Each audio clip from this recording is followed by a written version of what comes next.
Amnesty International declared Israel to be an apartheid regime. Don't fucking stop me while I'm cooking, you baboon in a suit! The chef is in! About to give you a fucking Chelsea Green, you donkey! Donkey! Baboon in the donkey!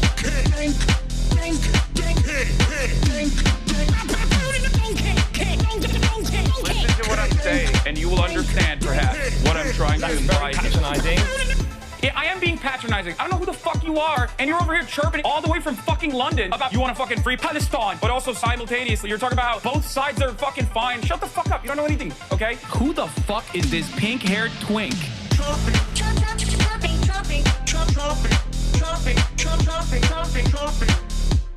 Dissolve the apartheid. So what would you like to Allow see happen, Palestinians.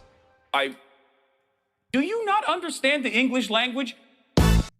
What's going on, everybody? I hope everyone's having a fantastic evening, afternoon, pre-noon, no matter where you are in the world. I'm Hasan Piker, and this is the Hasanabi broadcast coming to you live from gloomy May Gloom, California, Los Angeles. Folks, we're live and alive, and I hope all the boys, girls, and MBs are having a fantastic one because today's a beautiful day. Today's a wonderful day. Today is Monday, Newsday. Discord Noti didn't come out. Okay, good to know.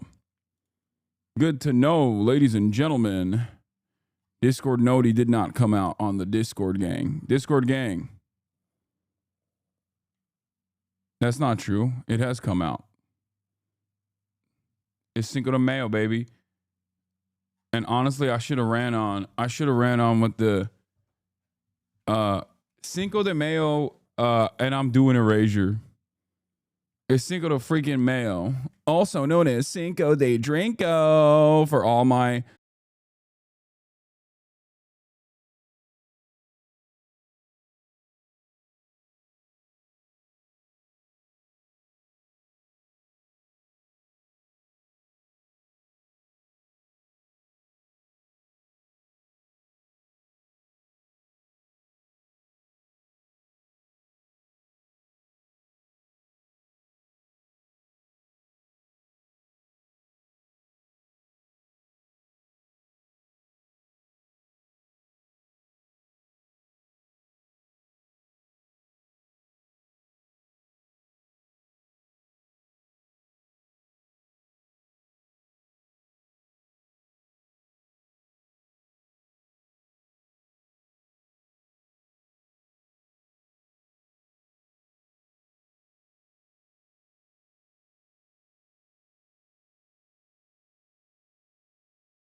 I would be top level in the NFL Combine. I would say that if you can rep 225 for 15, you are NFL combine level, okay? You're the kicker? No. It puts you 15 reps for 225 pounds. I would say, I don't know. I actually don't know. I legitimately don't know, but I think it's like average, right? Isn't that like the average NFL combine? Like that's an average NFL player can hit 15 reps on 225 pounds. And you have to remember when we say average on the other end of the spectrum, like you have the kickers on the one end of the spectrum, and then on the other end of the spectrum, you have monsters, like people that do not belong to this planet, people that actually fell onto Earth, like from a galaxy far, far away as like a crystal meteorite or something, and then developed into monstrous beasts that can do 40 in a row. 15-20 for defensive back end and receivers, 20-25 for running backs, 25-30 for tight ends and linebackers, 30-39 for linemen. You're telling me that every single running back in the NFL can easily rep 20 to 25 for 225 pounds. I feel like that's a little crazy. They have to? They should be able to? That's crazy. I did not know that. Anyway, I'm weak. The point is, I'm weak. I'm a weak man. I am a weak man, okay? We already know that. But I'm getting stronger, and that's what's important. The moral of the story is this. I haven't been able to get the barbell bench press up for even 135 pounds without injury for the longest time. And at this stage, I can literally do 225 pounds for 10, finally, back at like the 10 level again. And 10 is an important one because like that means I can go up more and more. Anyway, I'm happy about this. This is another milestone. Sometimes even hitting a previous milestone that you had set for yourself that you had easily done for a long time in your life, but you could not achieve for a year because of a deep cut that you engaged with, being able to get back to that milestone is still good and should be celebrated. That is precisely what I'm doing here. This is, giving you access into the inside of the mind of Hasanabi Piker, and being able to do so without risk of injury is the best part. So,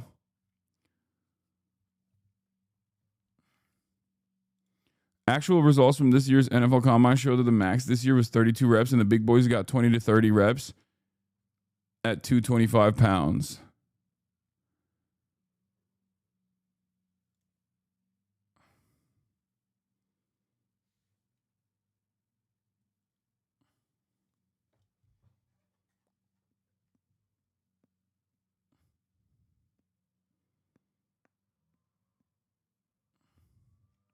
Okay.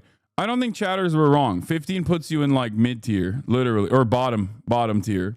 Not even mid tier. You got to do 20. That's crazy.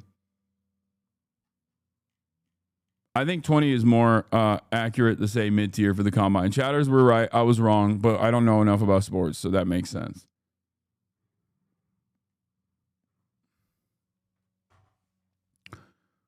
Also, I can't believe we're comparing. The very fact that I'm talking about the combine in and of itself is crazy, because I mean, these are literally the top 1% of 1% of 1% of 1% athletes on the planet. And I'm not an athlete. I am not a professional athlete. I lift not even for strength training, but specifically with hypermobility that I already have, that already makes it a problem for me to do these kinds of compound muscle exercises. But I'm a professional yapper. I'm the top 1% of 1% of 1% of yapping. Okay. I do NFL numbers on the gift of gab. Okay.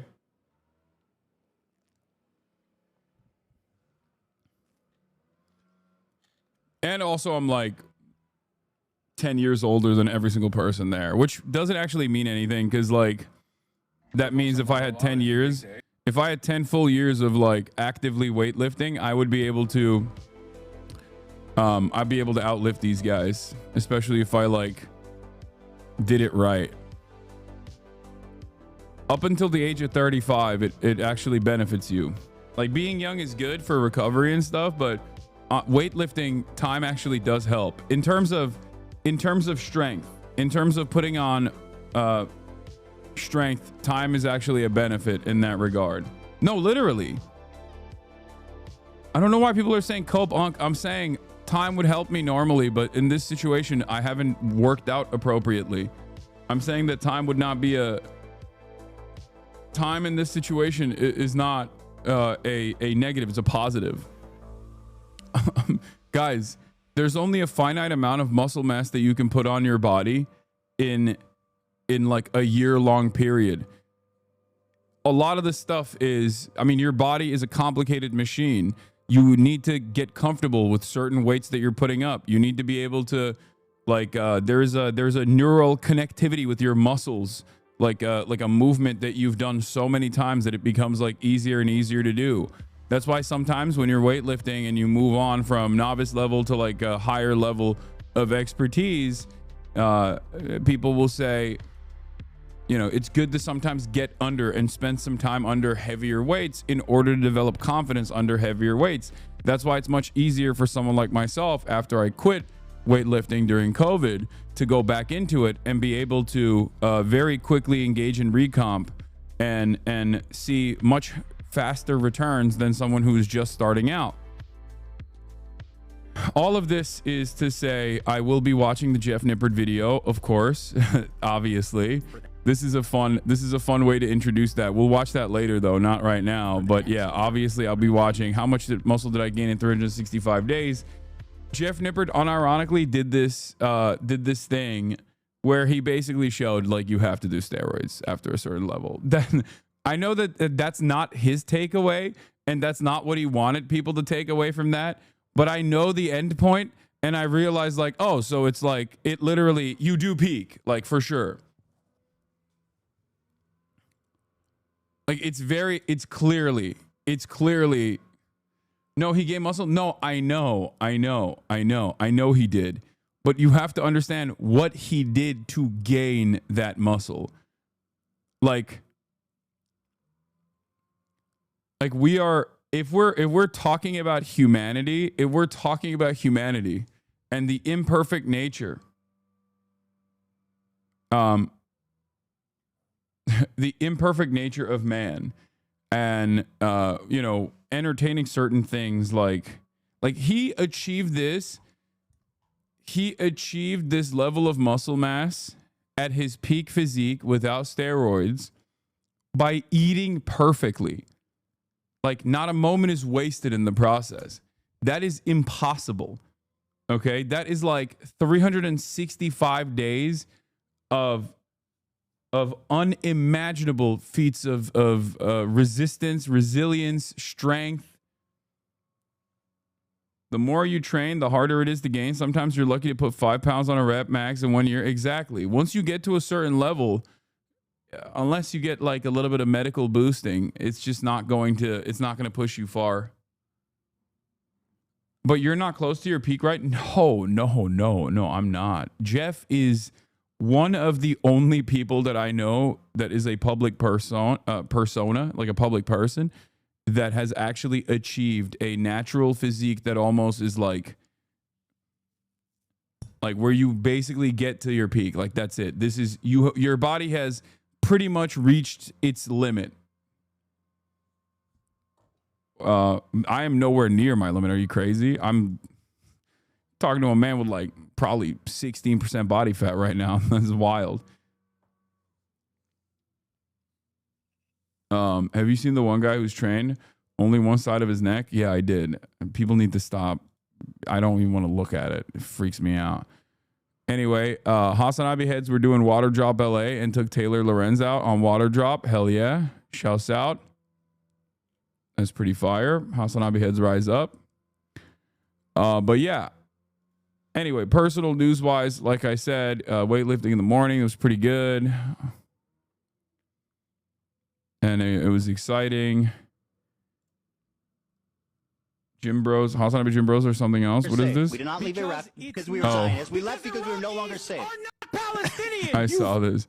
Didn't even need the pre today. Just needed a 40-year-old man baby to piss me off enough to hit multiple PRs.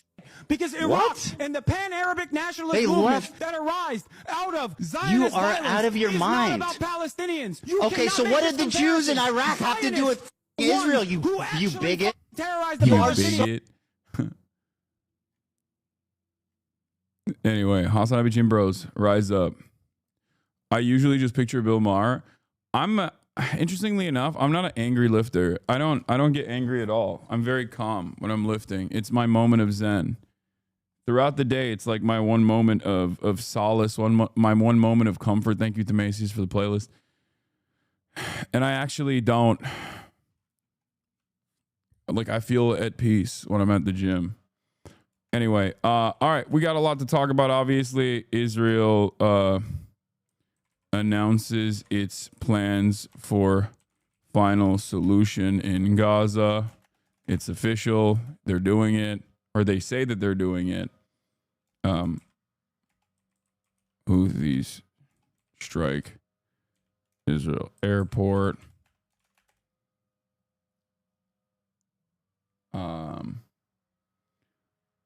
You're stimming at the gym, I guess.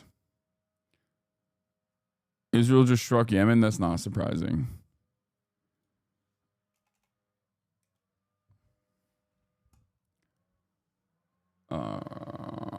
Okay.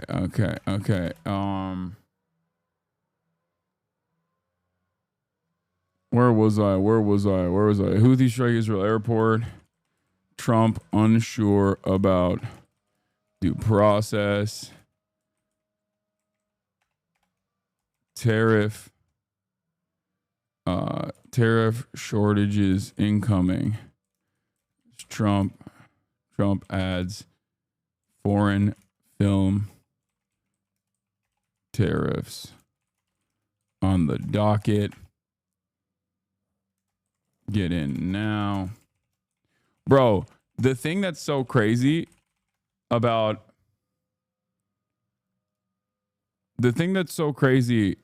the Trump foreign flick tariff shit is that he's once again destroying his fan base.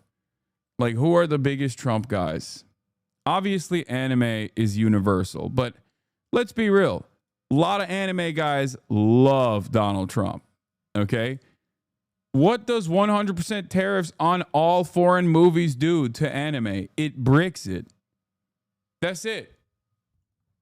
Like, it's such a thoughtless, yet another incredibly thoughtless, incredibly stupid decision from the Trump administration. Did you see this already? What is this? Oh yeah, I heard about this. Please tell me you're on this. That's why American weebs must be destroyed and we should tariff anime 100%. I mean, I'm a weeb. I like anime. You guys know, it's a big part of the contention in my conversation last Friday about my anime experiences and my love for anime in general. Do we have a blast off meme, by the way? First, he took away our figurines with the China tariffs. Now he's taking away our animes too. Yeah, 100%. It's not just anime. I know. I'm covering it from the anime angle specifically because what is Ethan this? Klein's reaction to Hasan Piker. Okay, we're done. No more Ethan Klein reactions, please.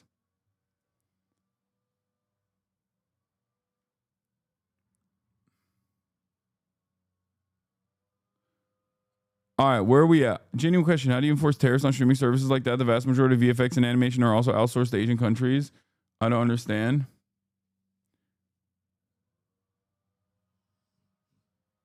Do we have a blast off meme? I feel like none of y'all have a blast off meme.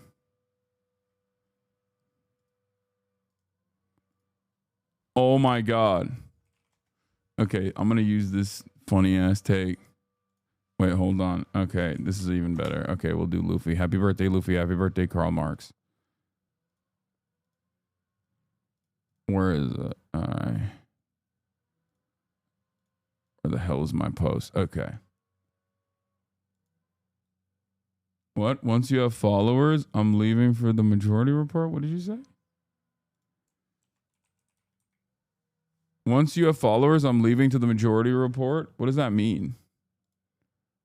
Nah, sorry. I love the majority report.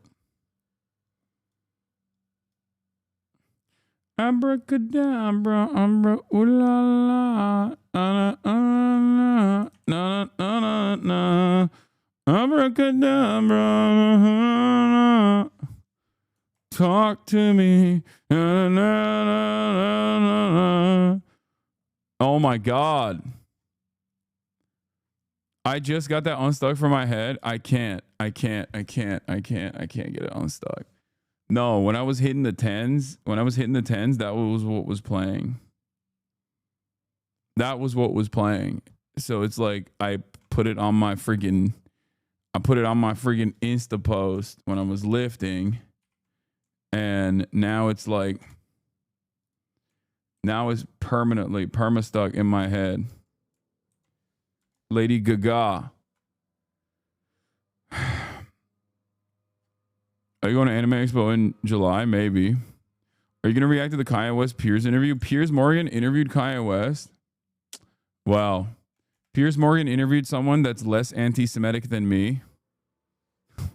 According to some of my insane stalkers.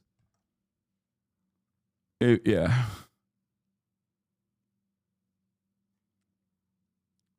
What do you think of the Midas touch? I don't know how to spell it. I love those guys. I mean, they're liberals, right? Like they're obviously Democratic Party defenders across the board. Like that's the agenda there.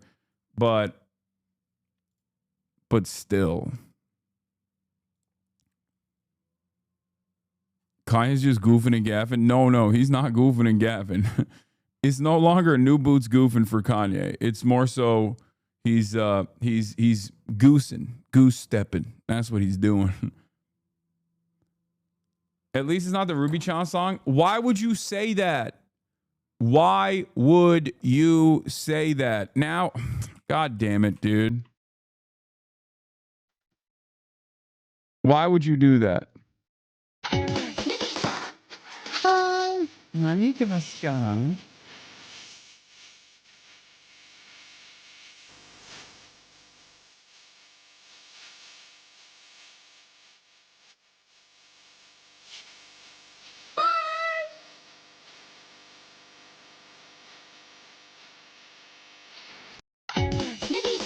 Why would you say that? Why would you say that? You said that, and it's like, I have to say it. I have to sing it. I have to think it.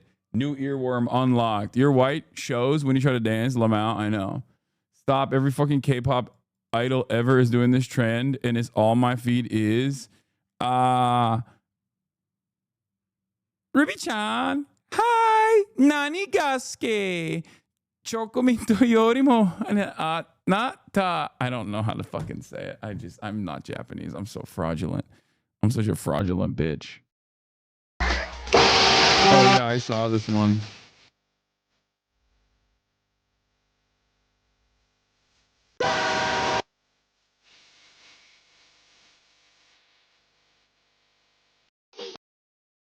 That one is incredibly stupid. That I just.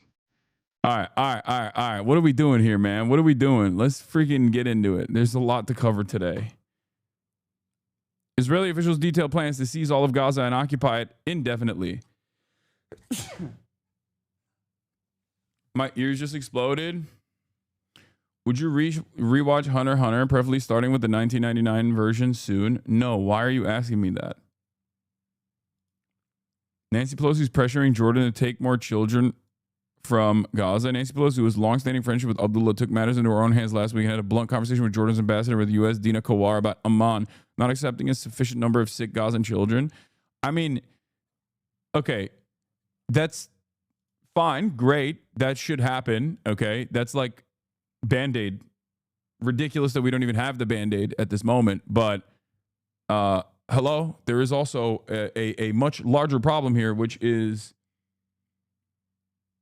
you know,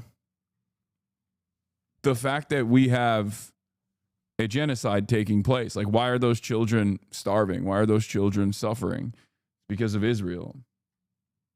Just some breaking news. There's a major development in the Middle East. Israeli officials tell the Associated Press that a new plan has been approved to seize all the territory in Gaza and then occupy it indefinitely. MTS Tayeb has the latest for you from London. MTS, good morning to you. Gail, good morning. Well, the approval by Israel's cabinet of the plan. About 3 Worlds by Avi Shlaim. The entirety of the first chapter is basically him saying the Iraqis were victims of Zionism and missed their home after they were pushed due to Arab nationalism, but pulled to Israel due to Zionism. He talks about a nostalgia for Baghdad his grandparents had when they were forced to go to Israel. Yeah, also Israel was like pretty fucking ruthless to a lot of the Arab Jews initially. Like, was it Ben Gurion who said that they're like lower than dust or something, like they're desert people? Ashkenazi Jews initially were not very fond of. Ashkenazi Jews weren't very fond of like the Arab Jews initially. Like there was the same dynamic of like Western, unironic Western white supremacist thought internally within Israel as well. This is part of the reason why a lot of the most rabid supporters of the state of Israel are often Arab Jews, like Itamar Ben-Gvir, also from Iraq, Arab Kurdish Jew Itamar Ben-Gvir.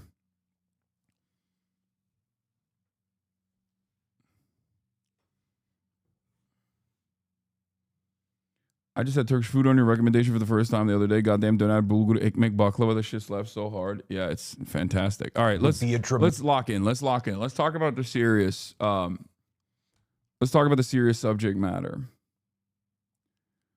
Remember in a few years ago when people were screaming that Israel would never want to occupy Gaza since they left in 2005? Yeah. No, you don't understand. It's because October 7, they have to. They're just forced. They had their hands forced. Dramatic shift in this already brutal and grinding war, and comes as the Israeli military called up tens of thousands of reservist soldiers just this weekend. Now, critics inside Israel, most notably the Hostages and Missing Families Forum, have lashed out at the plan, calling it, and I'm quoting here, a failed strategy, since none of the 59 remaining hostages have been freed since Israel broke a ceasefire with Hamas 6 weeks ago and resumed its bombing campaign. Now, the forum also said the plan to expand military operations in Gaza, again, I'm quoting here, was against the will of over 70% of the people in Israel. Now, if implemented, hundreds of thousands of already displaced Palestinians will be pushed to southern Gaza, only worsening an already dire humanitarian crisis. For 2 months now, Israel has blocked all food, water, and medicine from entering the Palestinian territory, triggering what aid agencies are calling the worst humanitarian crisis there since the violence began nearly 1.5 years ago. Violence, which also saw the Iran-backed Houthi rebels in Yemen. I think one of the lesser considered aspects of this conversation from Israel, which is now pushing for the final solution, by the way, they want to ethnically cleanse a majority child population that they've starved out for the past 2 months. Okay, remember, this is a majority children population. There's a reason why 70% of their 70% of the people that they kill are either children, women, or the elderly, because that's just what the population is. Okay? So after starving them, destroying their cities in its entirety, and starving them for 2 months, now they're going to go in and do a full-blown military occupation. And obviously this is Nazi stuff. I mean, this is the Holocaust. This is the final solution. They are doing it in broad daylight, and they're doing it within the legal confines that they've created for themselves. Just like the Nazis, what they were doing to the Jews were legal by their own estimations, by their own designs, when they implemented the Nuremberg race laws, right? So it's terrifying. The one thing I will say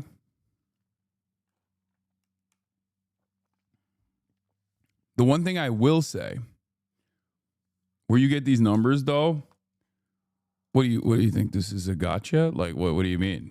I get them from the health ministry and also numerous other NGOs and also the United Nations. Like, where do you, anyway.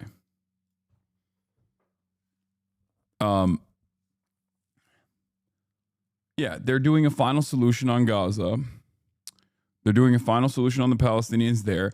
The one aspect that is less covered in this matter, however, is if they even have, the military strength to be able to do this. Do they have the numbers to do this? I know that there is definitely a lot of appetite for people in the war cabinet, for sure, especially the more radical elements within the war cabinet. But I don't know if there is enough manpower at this stage, but I have not checked in. I haven't been looking at the numbers of or the drama that's happening with forcible conscripts or the reservists not returning to duty. Because at a certain point, they're gonna have a hard time filling the ranks. In order to do a permanent military occupation, you have to fill the ranks. And I don't know if they have enough manpower. I genuinely don't know if they have enough manpower to do so, or if they have enough appetite to do so. Because there's a lot of people who just want to go back to their regular lives. You know what I mean? There's a lot of people who are like, okay, I've done enough child murder. Can I please go back to my marketing job? I miss my family. You know what I mean? The impact of all of that violence will also only be seen in a decade. We haven't even gotten there yet. You know how we have the 22 vets a day number in the United States of America?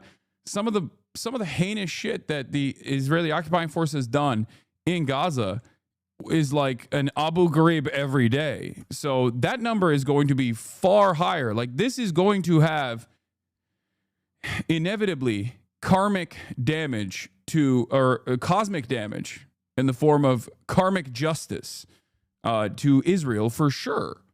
So there is no, you can bomb these buildings over and over again, these hollowed out buildings over and over again. But inevitably, if you want to do a military occupation, you need manpower. If you have manpower, there is going to be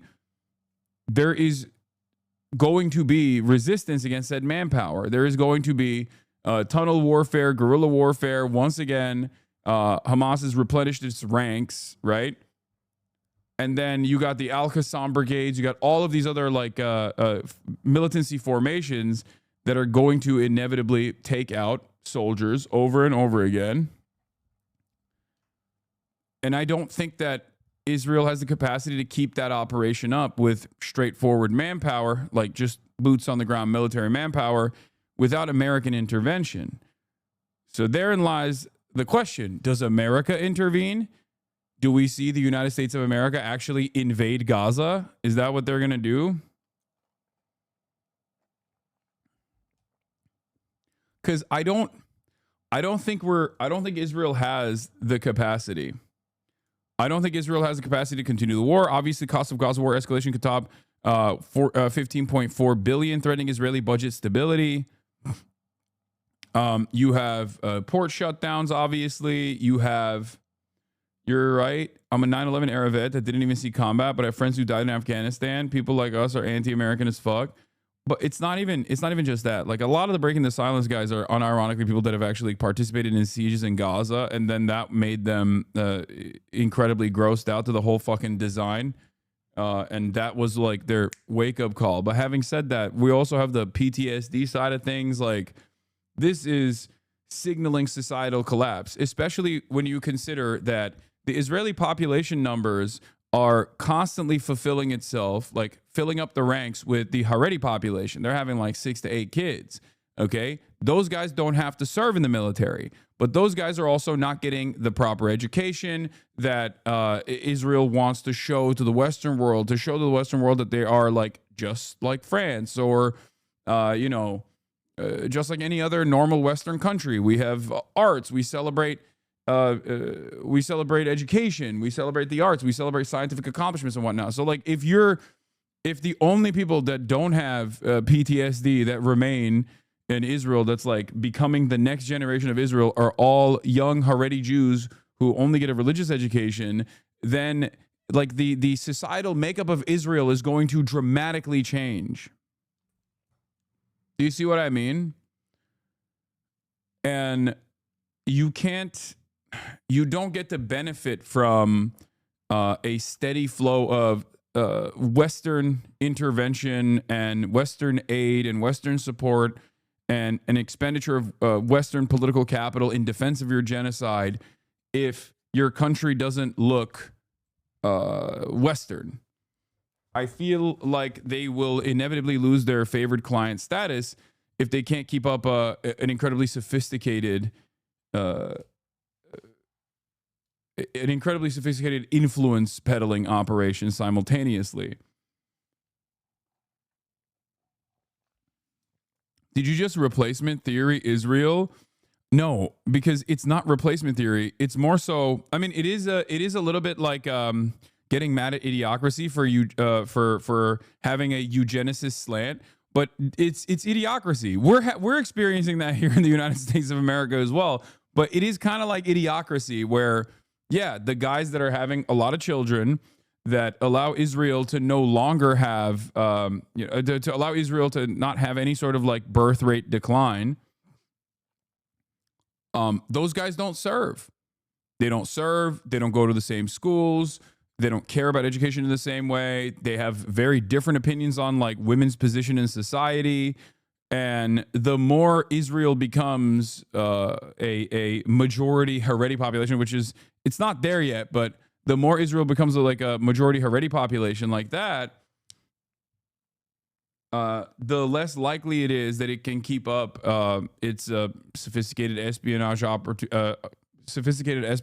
operations, or even sophisticated influence peddling operations in the West. As an ex-Haredi, I can assure you we receive little to no education. Yeah, it's mostly just like religious education, right?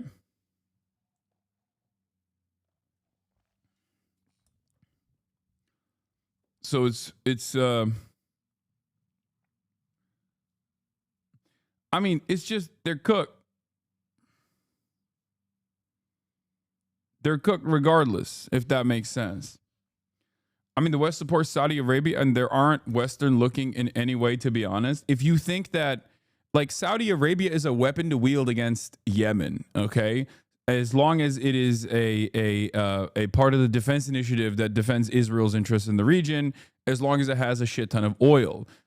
But Saudi Arabia is not a favored client state in the same way that Israel is. No country is a favored client state in the same way that Israel is. Saudi Arabia is just an important bulwark against Iranian intervention in the region because Iran is outside of our sphere of influence.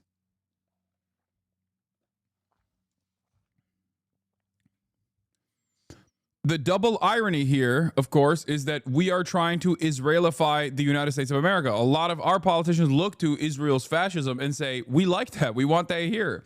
We should do more of that, please. Like, there is a truly terrifying number of politicians who I think unironically look to the design of Israeli society and where it has gone over the course of the past couple of decades and has decided this is good. We should do this, but for Christianity, Christian Sharia, you know?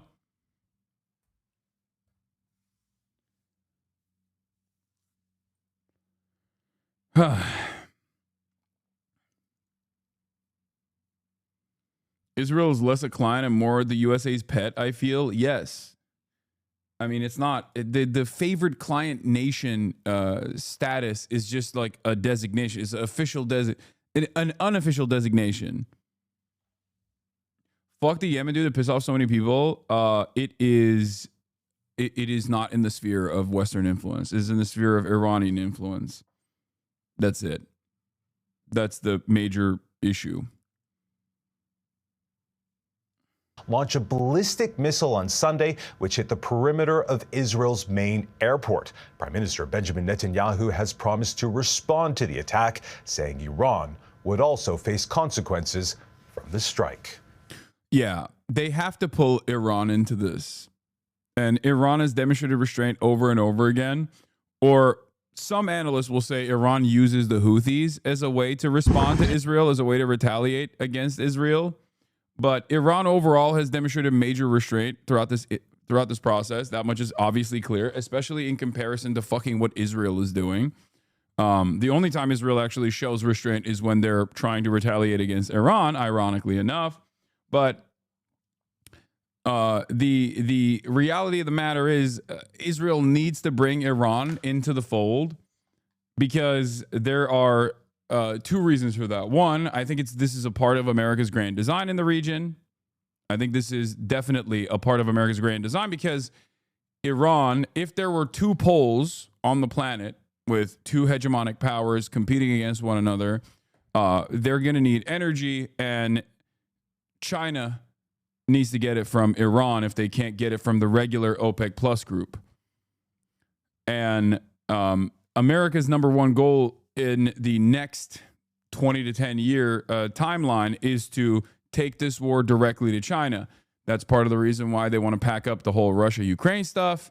And that's precisely the reason why they are letting Israel go absolute monster mode everywhere in the region, so that they can do this big destabilization and then restabilization with Israeli design, like restabilization where a lot of these areas are under firm Israel security commitments and Israel control, so that they can have some semblance of security and some semblance of stability, rather, for American national interests, and maybe even exert influence, exert pressure over our allies there to cut off the energy supply to China.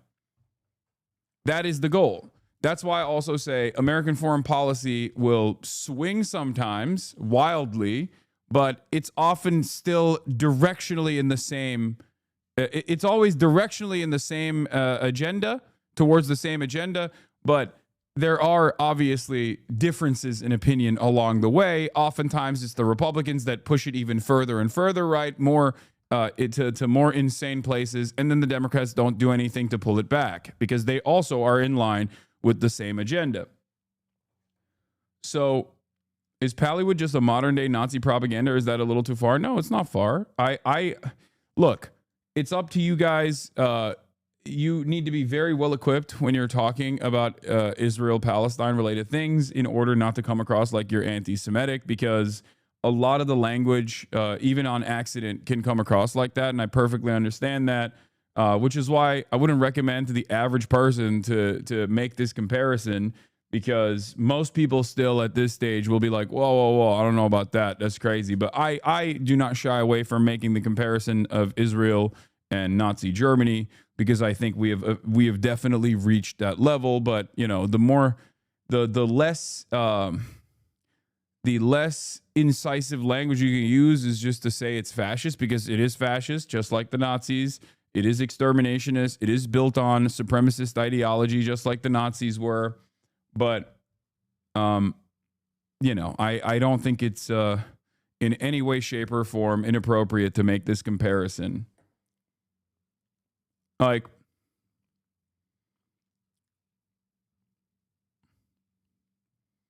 as a Jewish person, I always compare Israel to the Nazis. Yeah. NATO officials came to Japan recently to beg us to make more weapons and build up the SDF supposedly for Russia, but I think it's the goal of fighting China too. No, it's definitely the goal of fighting China.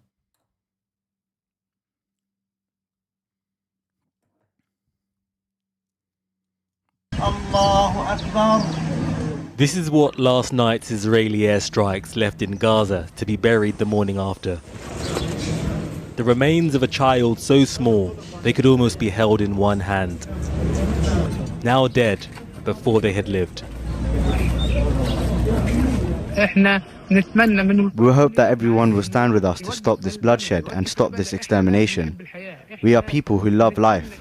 We are people who hope that the war will stop and that we will live in peace, security and safety. This is the human cost of an offensive that is set to intensify if Israel carries out its new plan to seize more of the Strip. The Israeli military already controls around half of Gaza, as well as corridors dividing the region. Yeah. Government officials have reportedly said the new offensive will now capture the entire territory. This would mean pushing the population back south again. This is what we will do. We will move the population for its own protection. The Israeli Prime Minister suggested the military would not retreat. Bro, am I crazy or does he look more like Hitler every day? I don't know what is going on here, but like with the exception, obviously, because he's clean cut, he doesn't do the mustache shit, but like his hair, like I swear to God, he's like Hitlerifying in front of our eyes. I think it's the haircut. Like he straight up looks like Hitler would look like if he just shaved his fucking dumbass mustache. You know what I mean? Like, is he just like what's going on there? Is he trying to be like, haha, what are you gonna do about it? That's me. Tolstoy could never imagine particles to this degree. No, it's not Tolstoy, it's Trotsky. Tolstoy. It was Trotsky who said Hitler particles. What evil does to a motherfucker? I mean, yeah.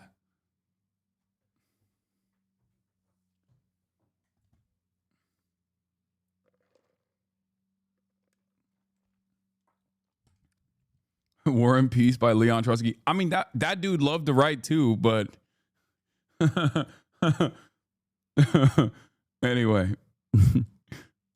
From areas they raid. The plan would also impact the distribution of aid under conditions expected to be set by the Israeli military.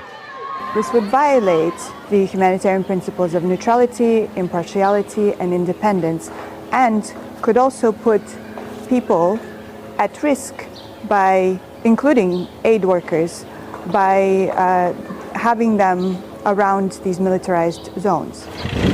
And right now, agencies say the Strip is being starved by Israel's blockade. The import of food and medicine has been paused. Those in need of treatment have watched themselves wither right before the world, desperate for intervention. This is the voice from a health NGO based inside Gaza, speaking to Channel 4 News. We feel utterly helpless, and we are afraid, maybe in weeks or less than that we will have nothing to offer to people, and that's why we urge the international community to help us immediately. Just let Gaza live. This is Israel ahead of President Trump's visit next week.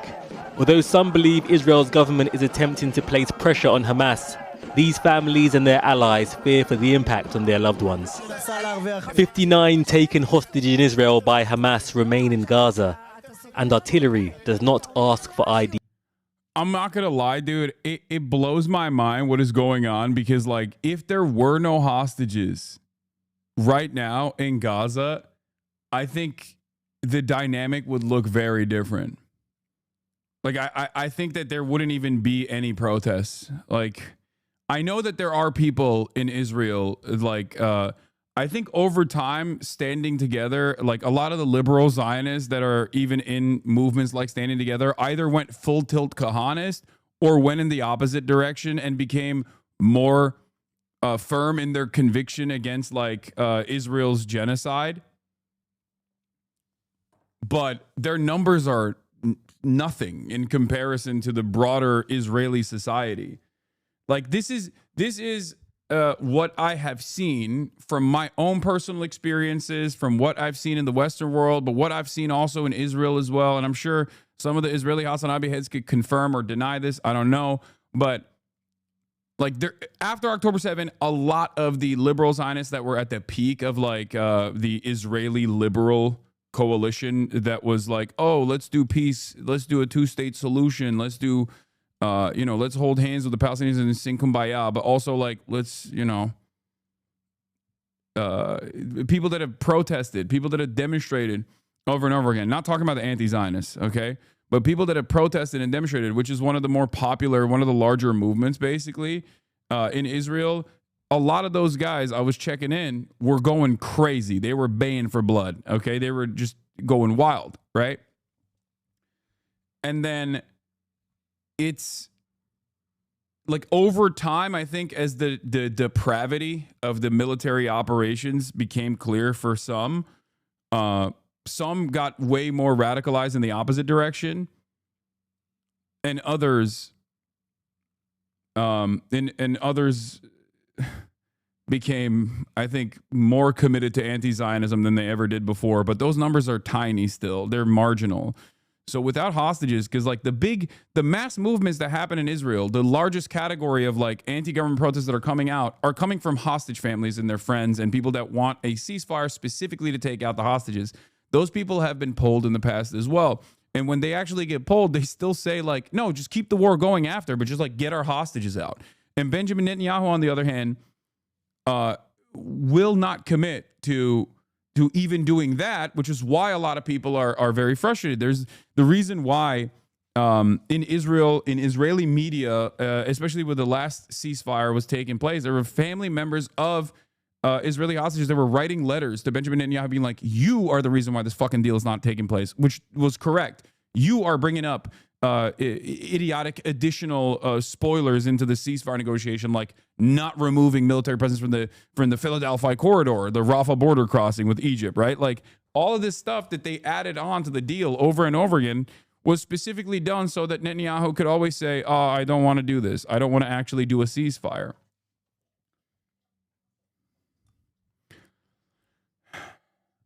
And I think, I don't know what the dynamic would look like.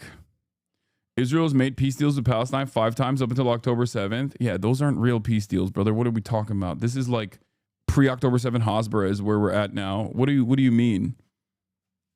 Like, what's the logical conclusion of this argument that you're trying to present here? That like they did peace deals with Palestine and Palestinians couldn't keep up their end on those peace deals, so they must be ethnically cleansed. Is that your argument?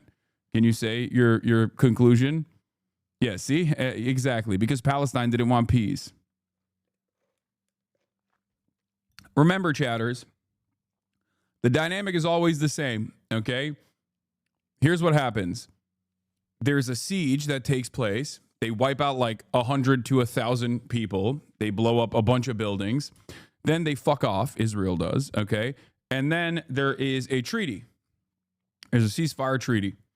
Israel then continues doing what it's doing in the West Bank, which is, of course, ruining the lives of the Palestinians under this illegal occupation, where they keep harming them, especially during Ramadan, where they'll actively go out of their way to disrupt travel to the mosque, disrupt the lives of Palestinians that are literally engaging in the act of just going to the Al-Aqsa Mosque and praying. And that provocation is always like there before that provocation happens, knowing full well that provocation is going to happen, okay? Knowing full well that provocation is going to happen, Hamas will release a statement. They will say, don't do this, okay? Do not do this. And then Israel will do it anyway. And then Hamas will turn around and fucking lob a couple rockets that immediately get intercepted by Iron Dome. Israel will use that as an opportunity to do another siege. This is what this man is talking about when he says Hamas always disrupts peace negotiations or whatever. It's not true. Okay?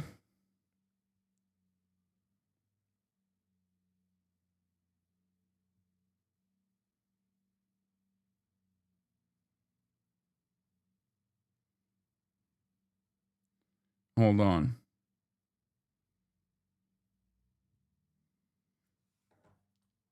This guy woke up thinking it's October 8th, giving us all the talking points. No, he woke up thinking it's October 6th, ironically enough.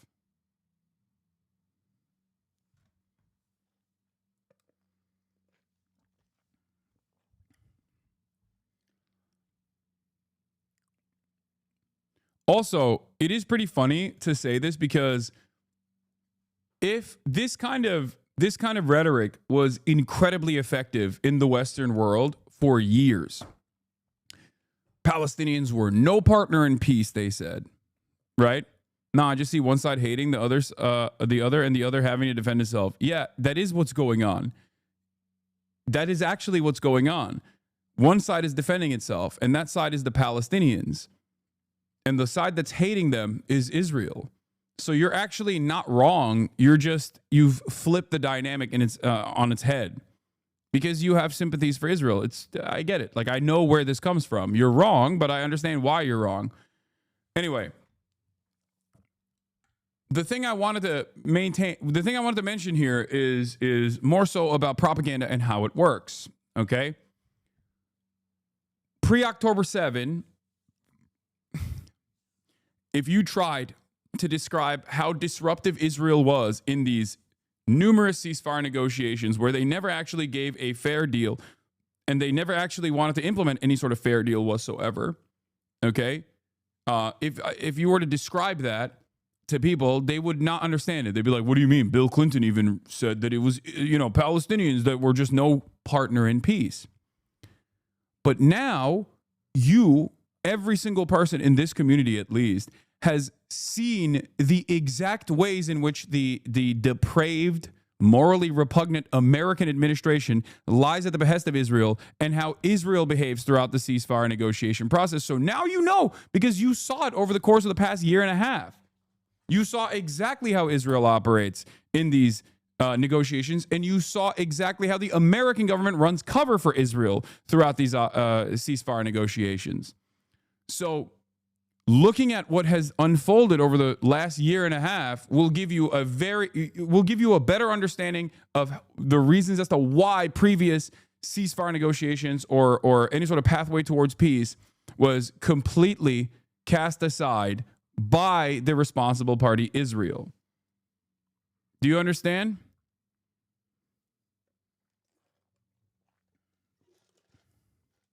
This is also why it's like a lot of the old Hasbara doesn't work. A lot of the old Hasbara doesn't work anymore. And it's not just because people can see directly what Israel is doing, but a lot of the old Hasbara doesn't work anymore because people have just become more aware.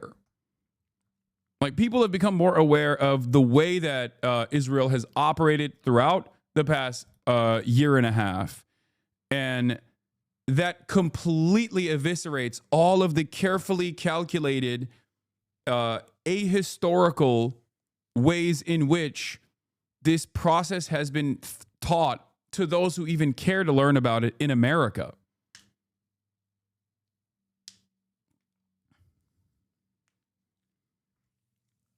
Hasan, I'm scared. You figured it out and you're loud about it. I'm scared for your safety. No, but the irony is, this is what I've been saying for years. This isn't new. It's just a lot of people have only recently figured it out. That's it.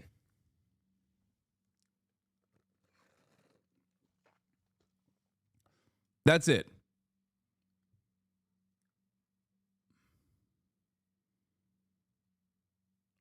I've heard Israel is faking AI voice notes in Syria to put Druze against the Syrian government.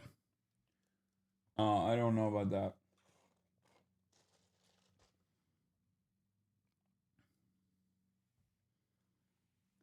Is Israel's justification for their plan to seize Gaza that it's necessary to save the hostages? No. Ironically enough, they've completely given up on even entertaining that idea. They've given up on even doing propaganda in that direction. They completely dropped it. They openly said, last week, Benjamin Netanyahu came out and said, hostages are secondary to our much larger, much more consequential plan of complete extermination of Hamas. Hostage negotiations are a hurdle. And he actually said it literally a day after Ethan and Sam argued against one another. After Ethan was like, oh, well, if Hamas released all the hostages, then, Israel would stop. Yeah. Ethan is about to go live. I'm a Fallen fan. I can't believe Ethan actually won the debate against Sam Cedar and you. Is shocking. Hasan, shocking. Thank you, tiny person. It is shocking. Many things are shocking to you, I think, if you if you feel that way. Like, oh my God, why is there a big ball in the sky that comes out every morning? That is scary. Is that fire? What is fire? Shocking. Yeah. I mean, this basically came out like a day after Sam and Ethan had that conversation. Netanyahu says destroying Hamas more important than free hostages, which, again, if you were paying any attention to the dynamic at all, you would have recognized that. You would have recognized that months ago. We are finally going to conquer Gaza. We are no longer afraid of the word occupation, Finance Minister Bezalel Smotrich told a pro-settler conference in an online discussion. Israel may seize all of Gaza in expanded operation, officials say. Summary. Door open for ceasefire talks as Trump heads to the region. Military will hold territories it seizes, Israeli officials say. Blockade remains on aid for now. Tens of thousands of reservists will be called up. Humanitarian agencies condemn Israel's new aid plans. See, there's also an incredibly nefarious side of this, which is that they are going to do something that is totally illegal that they wanted to do in the past as well under the Biden administration. Apparently, according to reporting that I read on it, at least, even the Biden administration was like, you can't do that. They want to distribute aid with the military. They want to control who gets aid in the Gaza Strip. That in and of itself is insane. I mean, this is literally Russia shit, okay? This is what the American government was like yelling to Russia about over and over again. I mean, it's not any, like, even the Russian annexation occupation was a bloody affair. It was incredibly deadly, but like at no point is there not regular commerce happening, right? No, it's not even American shit. No, it's not even American shit. This is worse. I'm telling you, this is worse than Russia shit. This is worse than America shit. This is straight up like picking and choosing who gets to eat food. Like, it's absolutely worse than Russia shit. It is absolutely worse than America shit. This is stuff that, I mean, it's Nazi shit.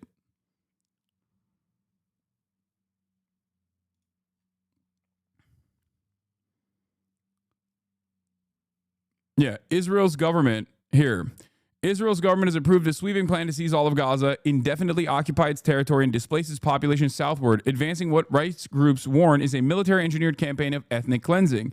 Military conquest, indefinite control. The Security Cabinet unanimously backed the plan by Chief of Staff Lieutenant General Eyal Zamir to capture the Strip and hold the territories, escalate attacks, and block Hamas from accessing humanitarian aid. The plan also includes moving the Gazan population to population south for its defense and intensifying bombing campaigns. There's no timeline for withdrawal. I also want to mention something. I didn't really cover this as much. I didn't really cover this aspect as much, but like the Israeli military, by way of infiltration and sabotage, has armed criminal elements within the Gaza Strip. Okay? They've given him like NATO weapons in the Gaza Strip to go and run rampant on the aid. Hamas, as of, I believe, last night, actually publicly executed numerous criminal gang members and implemented a 9 p.m. curfew because the Israel-backed gangs would cause chaos in an effort to stop aid distribution, what remains of the aid that was being distributed. This, of course, on top of blowing up food refinery facility, like grain silos, like blowing up the last areas where there is any food whatsoever. 2 months of complete blockade on aid entering the Gaza Strip. The trucks full of aid are just sitting on the border. They are not letting them enter the Strip. How do you know the gangs are Israel backed? Oh, great question. The reason why I know the gangs are Israel backed is because obviously there's going to be criminal elements regardless, but according to the reporting from the remaining Palestinian journalists that are still alive at this point, every single time there was gang activity, there would be drones around, and they never actually shot at the at the dudes with guns in broad daylight. So tell me, the very same Israel that literally has implemented killing fields, the very same Israel that shoots at humanitarian aid workers that are engaging in the process of deconfliction with the Israeli Defense Force, the very same Israel that has killed World Central Kitchen aid workers, the very same Israel that has killed 15 medical workers from the Palestinian Red Crescent, that Israel sees dudes running around with guns and does not kill them. What does that mean? There's drones all around that offer protective cover.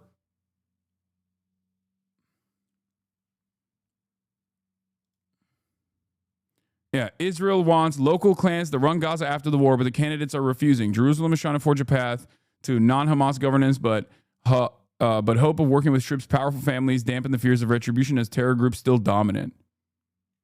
We are not collaborators. Israel should stop these games. Reuters, the plan for post-war Gaza that Israel has pitched to U.S. allies is to run the Strip in cooperation with powerful local families. But there's a problem. In a place where Hamas still wields ruthless influence, none want to be seen as talking to the enemy. Jerusalem is under pressure from Washington to wind down its military offensive nearly 9 months after October 7th Hamas massacre inside Israel, but does not want the Palestinian terror group to remain in charge after the fighting ends. Israeli officials have therefore been trying to plot a path ahead for the day after the fighting stops. This is all the way back from the 2nd of July, 2024, by the way.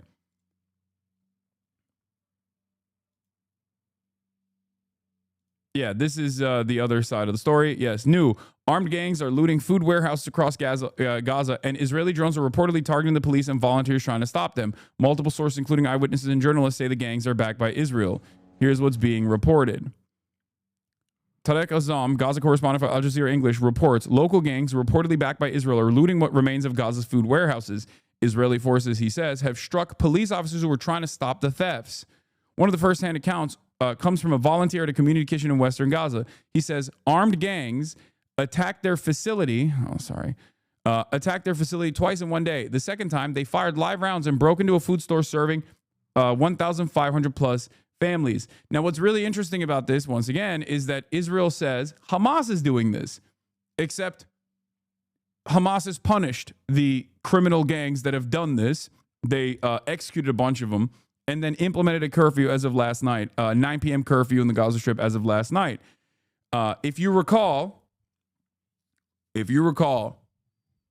was a lot of chaos at the point of humanitarian aid being delivered into the Gaza Strip at numerous occasions, okay?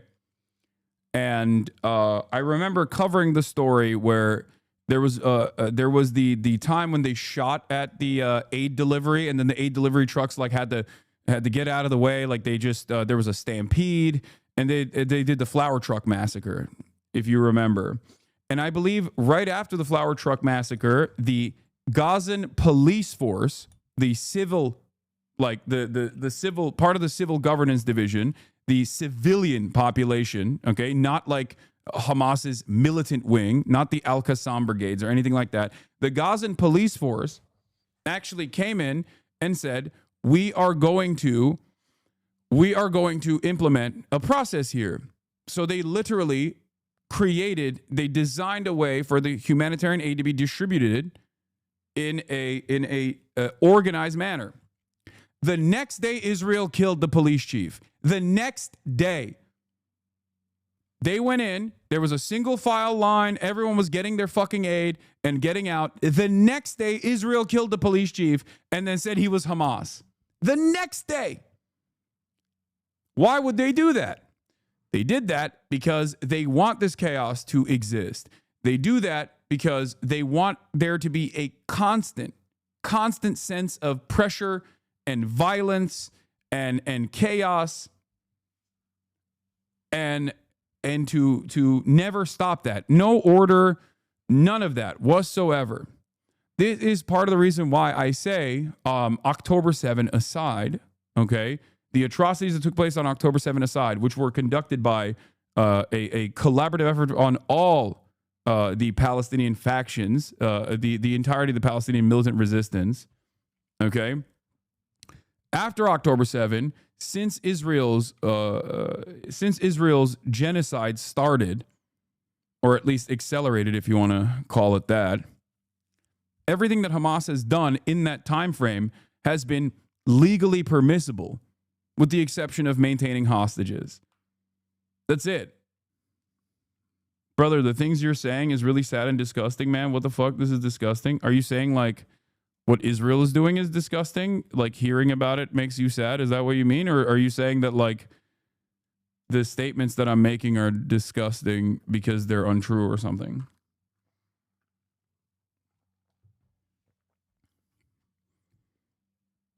Because this is, yes, that is correct, Israel. Oh no, he's saying like it's making me sad because what Israel is doing is disgusting. Okay, got it.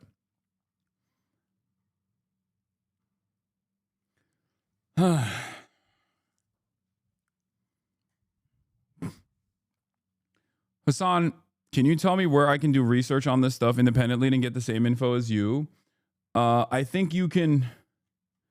I mean, Drop Site News is very good. They're incredible on their reporting. Al Jazeera has fantastic reporting on this stuff. Every now and then, I mean, look at the news sources that I look at.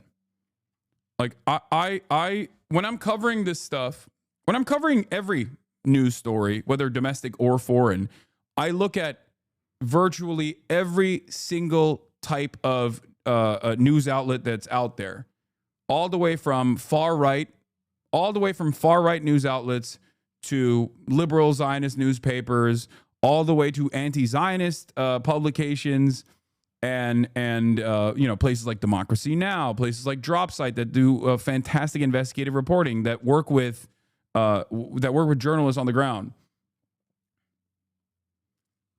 But yeah, the humanitarian aid plan that they're presenting as a humanitarian aid plan is literally to hire mercenaries tied to Israeli leaders, not aid groups. Israel wants to create de facto internment zones. Israel wants to set it up in Rafah, a city it already destroyed and depopulated. It's not real humanitarian aid. It is just simply another mechanism of ethnic cleansing. Investigative journalist Mohammed El Zanin has documented 3 Israeli drones in a single hour on patrols attempting to stop the looting at El Tawra and Al Wahda streets in Gaza City. Those targeted, he reports, were community volunteers and local police. So these guys, in their endless resilience, Palestinians in their endless resilience, are trying to do their very best to maintain some kind of civil order within a fucking ghettoized part of within an open air concentration camp that is currently being bombed by its belligerent occupier, and in that process they're literally still trying to kill the people that are trying to create some semblance of order so that less people die from famine. Drop Site interviews the Hamas official not that long ago. So does that make them terrorist supporters too? Clown shit. No, don't listen to people that say stuff like that. Okay. When people hit the "you're a terrorist, you support terrorism, we must deplatform you," they're just trying to shut you up, okay? Or specifically me. They're trying to shut me up because they're worried that people are recognizing the events that are unfolding, okay?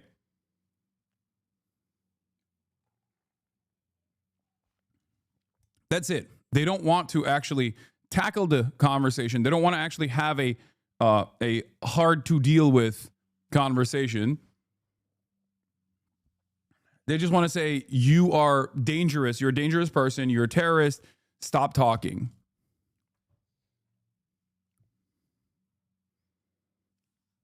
My brother's an Asman watcher and he's fallen for the Hasan as a terrorist supporter BS. We argued about that this morning.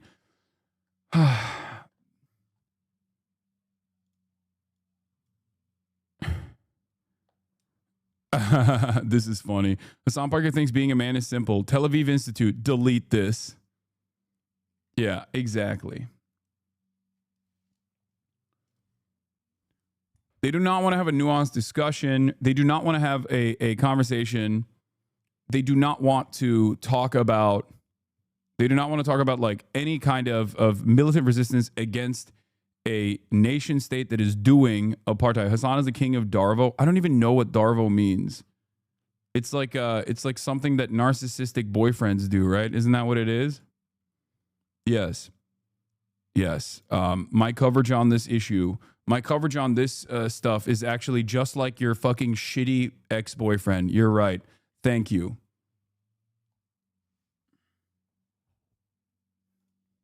What is this? For the record, if you're wondering what real anti-Semitism looks like, it's this. What is this? What happened? Advertise on Twitch? Oh my God, dude. This is so fucking stupid. This is so unimaginably stupid. Yeah, I'm like, I wonder why they won't show the fucking video, dude. That's crazy. Dan Stalkman, dude.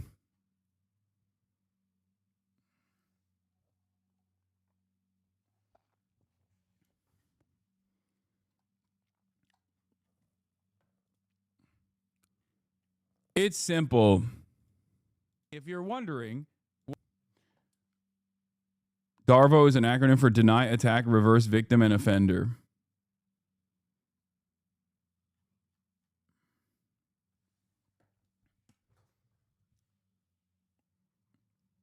Using pictures the same as everyone trying to justify Elon's on video, Twitter, Nazi salutes, and others mid-wave. What?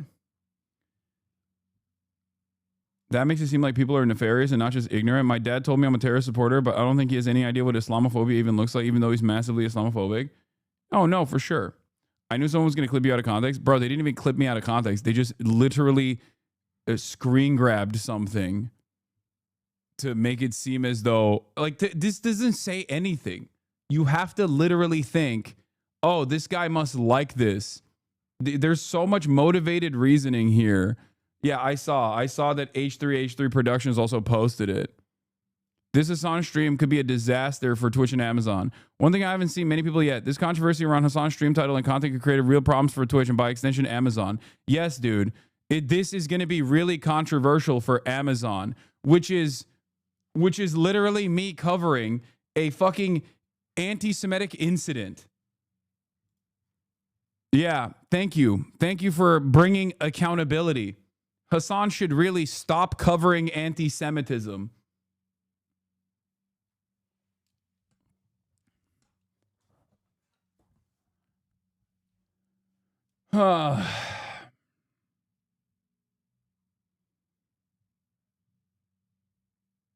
My Hebrew school was being anti-Semitic when they taught me about the Nazis and the swastikas. Yeah.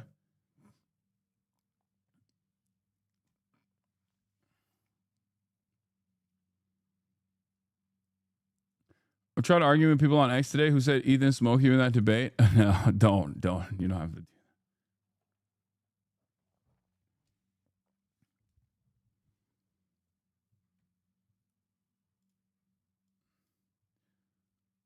Yeah, I found something out about Tectone recently as well, which I thought was very crazy, but we'll get into that later. It's not significant for the time being. We got some more serious issues to deal with. Okay, so the Security Cabinet unanimously backed the plan by Chief of Staff Lieutenant General Eyal Zamir to capture the Strip and hold the territories, escalate the attacks, and block Hamas from accessing humanitarian aid. As I dove deeply into the whole, what Israel is trying to do with the humanitarian aid distribution, or what they have done so far in an effort to design this incredibly chaotic set of circumstances in an effort to destabilize the Strip, in an effort to harm the Palestinian population in the Strip, they are going to directly pick and choose who gets the aid and who doesn't militarily.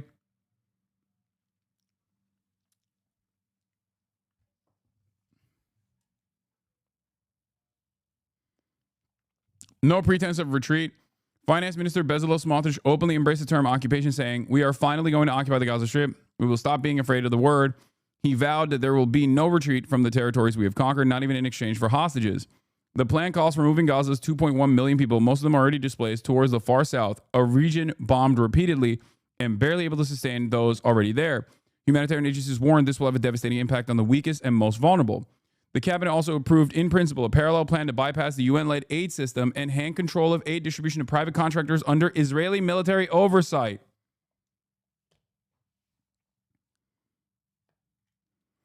The Humanitarian Country Team, a collective of UN agencies and humanitarian NGOs, condemned the plan, warning it contravenes fundamental humanitarian principles and appears designated or designed to reinforce control over life-sustaining items as a pressure tactic as a part of the military strategy.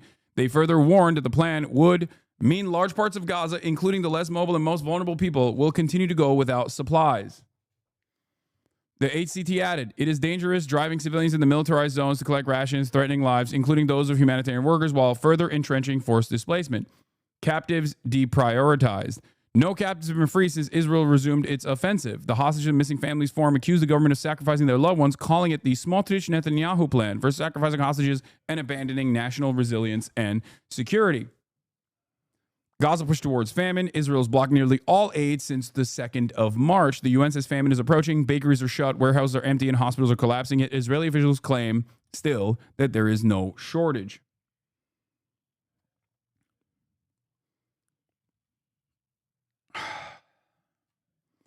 Delaying escalation until Trump's visit, Israeli officials have indicated that the intensified military operation in Gaza, known as Operation Gideon Chariots, will commence after U.S. President Donald Trump's visit to the region, scheduled for May 13th to the 16th. Israeli senior defense officials stated, if there is no hostage deal, Operation Gideon Chariots will begin with great intensity and will not stop until all of its goals are achieved. Israel's plan is a full-scale plan for conquest, mass displacement, and indefinite subjugation. Trump apparently just commented on this plan. I haven't even seen it yet, but I suspect he's going to say it's great. Trump's response when asked if he supports Israel's upcoming invasion and occupation of Gaza.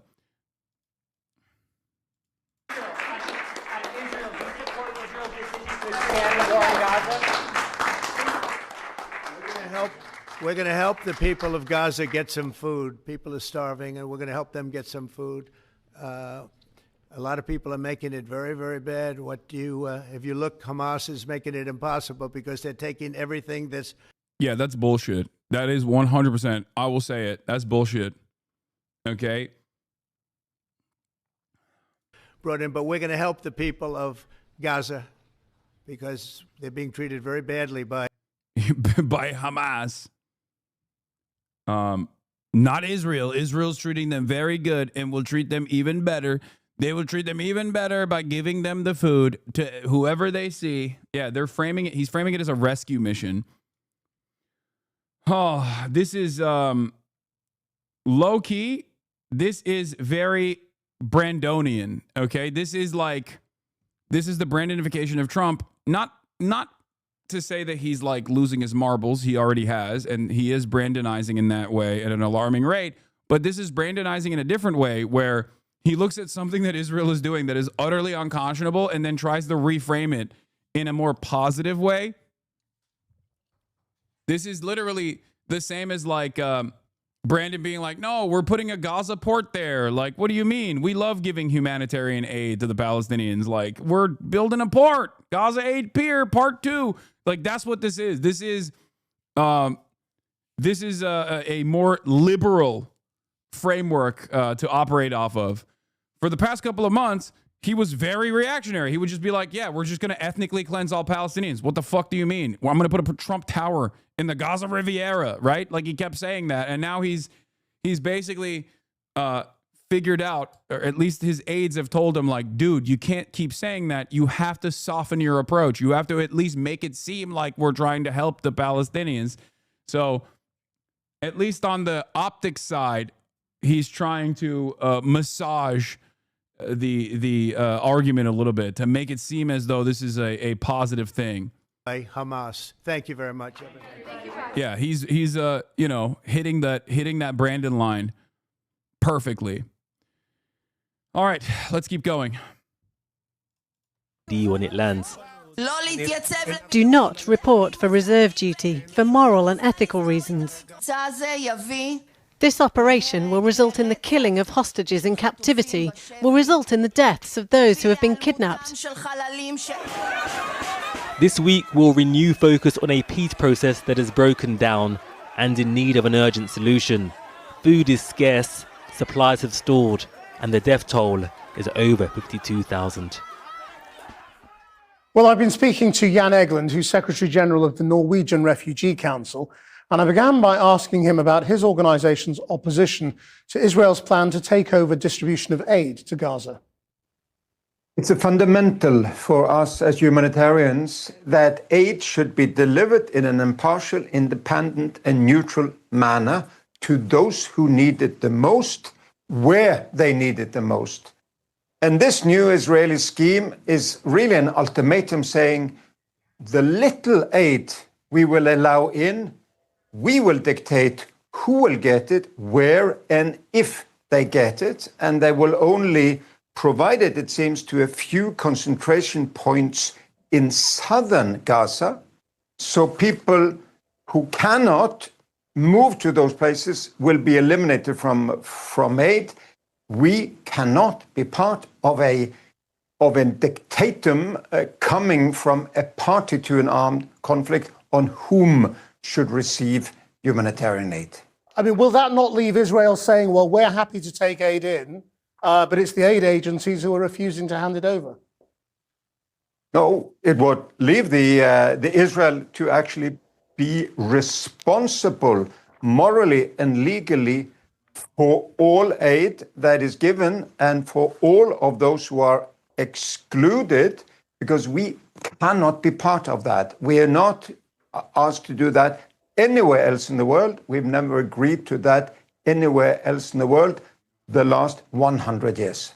What do you think this is part of? Because we're also hearing today Israel's announcement of a potential full occupation of Gaza. It's all very unclear exactly what's happening, but are these things integrated, do you think?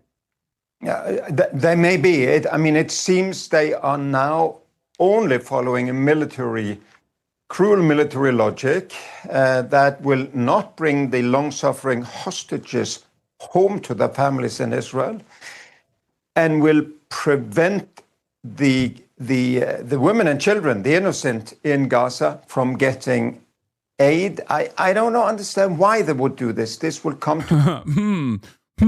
Why would they do this? Maybe because they're Nazis and America loves that they're Nazis, and it actually perfectly aligns with their exterminationist interests. You know? Like, that's it. Now, of course, this is like... Brother, do you really believe that the hostages are still being held / even alive? Some of them, yeah. Why wouldn't they be? Dude, if hostages have been kept alive through intense bombing campaigns, the Al-Qassam brigades recently, I think like what, a week ago, released a video of them digging out Israeli hostages from underneath the rubble because Israel had blown up an area where hostages were. I think I'm not crazy for saying this. Like, I mean, we already know that there is a military doctrine in Israel called the Hannibal Directive, right? Which is that in order not to give Hamas any leverage whatsoever, in order not to give any Palestinian resistance group any leverage over Israel whatsoever, they would rather kill Israeli citizens or Israeli soldiers. Initially, it was about Israeli soldiers instead of dealing with Hamas at the negotiations table. And they did. They killed a bunch of people on 10/7 as well, on October 7. This much was suspected. This was suspected initially. I didn't entertain it until there was confirmed evidence. There was some confirmed evidence that came from the kibbutzim, from some of the Israeli, people that lived in the kibbutzim that saw the tanks firing into the kibbutzim. There was also some suspicions that helicopters were peppering the cars full of Israeli civilians that were trying to escape the Nova Festival. And Yoav Gallant confirmed it. as recently as last month when he was doing his little fucking media tour. Yoav Galan is the former defense minister of Israel. He was the defense minister during October 7. And and I think that the considering that actually kibbutzim are people who live in a kibbutz. The kibbutz is a village community, just a heads up. I know. Yes. I know that. Anyways, I was saying, it's not, I don't think it's a stretch to assume that Israel is trying to actively kill hostages because they see it as a serious hurdle to their military ambitions, their military strategy. This will 100% be used as a strategy to arbitrarily mass arrest random Hamas cooperators who receive aid, much like how Israeli travel visa system has been used historically.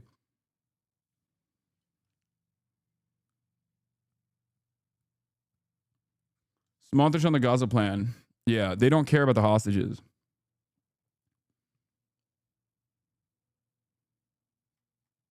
To haunt Israel and the United Kingdom, the United States and Germany, that can. Kibbutzim is the plural form of kibbutz. I know. And kibbutznik, right? Kibbutznik would be someone who lives in a kibbutz, right? Anyway, it doesn't matter. Let's continue, please. Influence Israel has to do so. If not, they will have their fingerprints all over this catastrophe.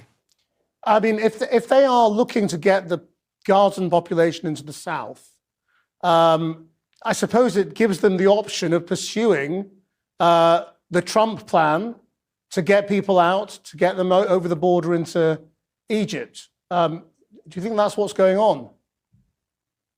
Well, I fear that the borders to both Israel and Egypt will remain closed, and will be more and more people be concentrated in some kind of an internment camp where they will say, this family member can go and get a box of 20 kilos once a week without water, without cooking oil, without anything, to barely survive if we can facial recognize that one member of that one family. I mean, it's total control of a civilian population and deciding who will suffer, who will be have aid, who will not. Do you think the international institutions, the UN, are functioning effectively at the moment? I mean, who can bring any pressure on Israel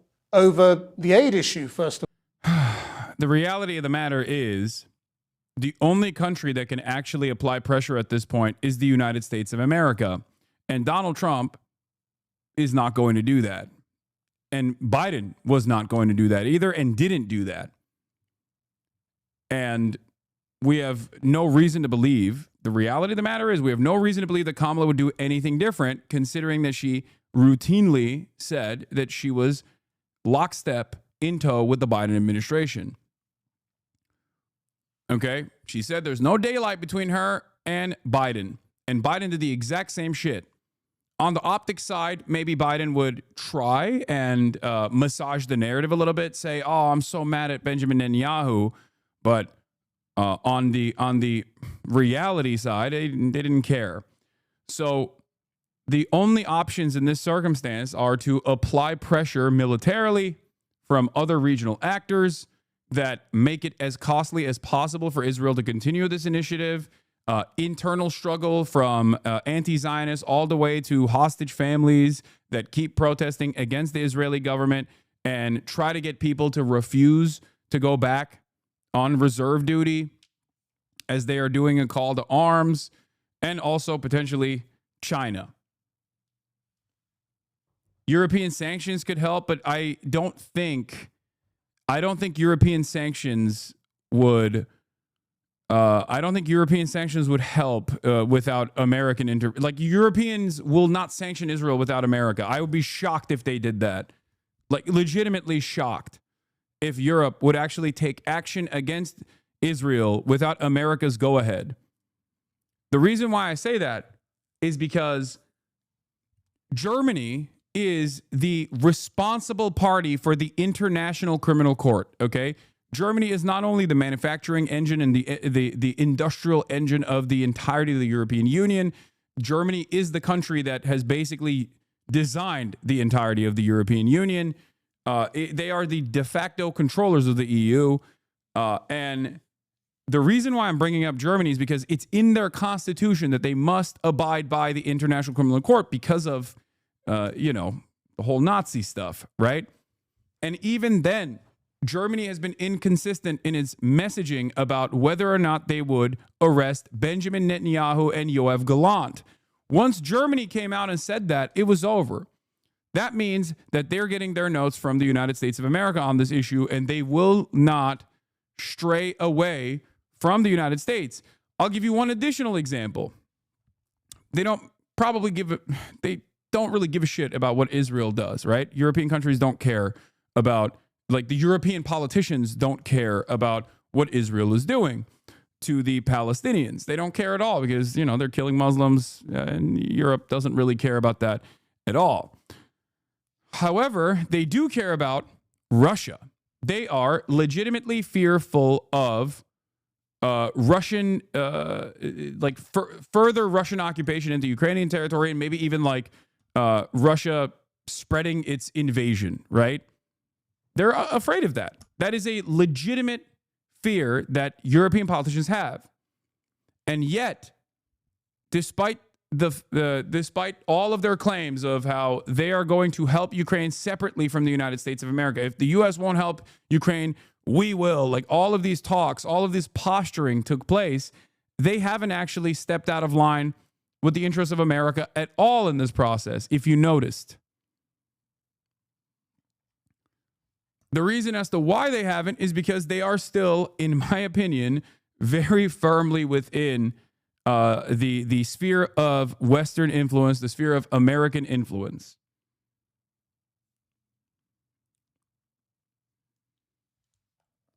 So if they're not even stepping, by the way, Germany do not control the EU. EU has a parliament and commission. Do not speak about the EU. If you're not from any EU country, I'm from EU. Things are voted in the parliament. Okay, thanks.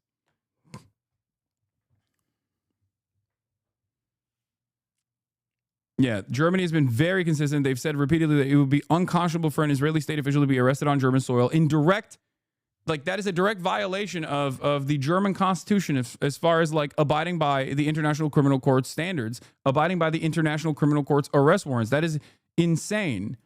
Okay? Stating that means that they care more about American interests and following America on this issue than their own fucking constitution.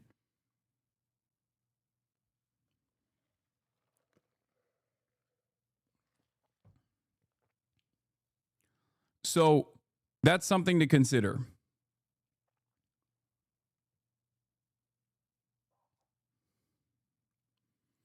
As a middle-income American, what can I do in my day-to-day to make conditions in Gaza better? I participate in BDS list protests and donate where I can. Wondering if you have any options on action items. Yeah, just doing that and continuing to do that and continuing to try to get people to understand what is actually taking place in Gaza is the best possible thing you can do.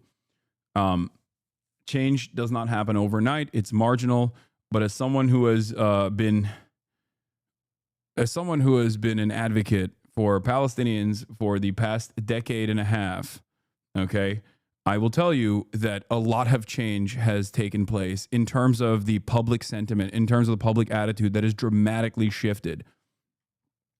So you have to keep up the pressure. That's it. So,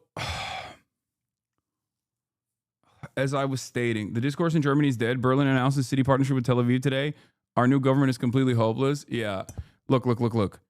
The reason why I brought up Germany, or the reason why I brought up the European partners in this process is because someone in the chat brought up that maybe Europe, maybe the EU would turn around and actually apply pressure to Israel. And I'm telling you that is very unlikely. If they actually decouple from American foreign policy interests in the region, if they actually did that, they could at least they could apply a lot of stress, a lot of pressure to Israel. 100%. They have that power. It's just that they will not do that because they are functionally still a vassal for American interests. Their politicians are. The population and the politicians are directly at odds on this issue. Okay?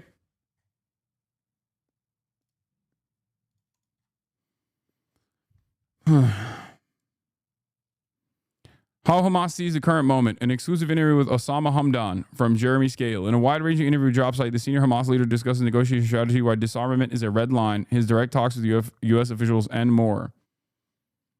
Drop site got an exclusive interview with the senior Hamas official, Osama Hamdan, said that the movement will not capitulate to any demands from Israel or the U.S. to lay down its weapons, and vowed that Hamas will reject any temporary ceasefire deal that does not include a clear path to a total Israeli withdrawal from Gaza and an end to the genocide.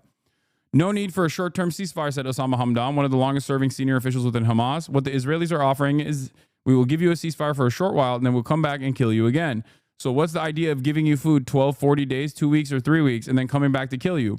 It means that you endorse the genocide and you accept that for your own people. It has been 2 months since the first phase of the Gaza ceasefire deal, signed in January between Hamas and Israel, came to an end, and Israel imposed a full... Do you condemn Dropsite News for providing material aid to Hamas? No, I do not. I am condoning Dropsite News for getting an incredibly important interview like this.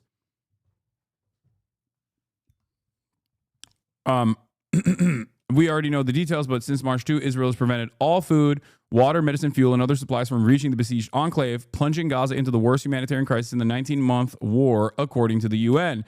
On March 18th, Israel resumed its scorched earth bombing, killing more than 2,400 Palestinians, mostly women and children. During this period, regional mediators, Qatar and Egypt, have failed to convince Israel to return to its original three-phase framework, which stipulated a complete withdrawal of Israeli forces from Gaza and the declaration of a permanent ceasefire. Instead, Israel has issued a series of sweeping new demands as a condition for any halt to its genocidal operations. Central among those are the total demilitarization of the Gaza Strip, the exiling Hamas leaders, and the removal of Hamas as the governing authority in Gaza. I believe that Israelis don't believe in any solution with the Palestinians. When they talk about disarming the Palestinians, it is their idea of killing the hope of the Palestinians to be liberated. And even then, if they want to push them out, the Palestinians will have no way to defend themselves, Hamdan said, referring to the Israeli Prime Minister Benjamin Netanyahu's stated plan for a final stage. Because remember, it was, just release the hostages and it's fine. Now it's release the hostages and surrender in its entirety to complete Israeli occupation, and it's fine. The goalpost has shifted. The goalpost now is release the hostages, surrender weapons, and then also be ethnically cleansed from the land, for the record, because that is the final stage of the final solution, which is to remove all Palestinians from the Gaza Strip.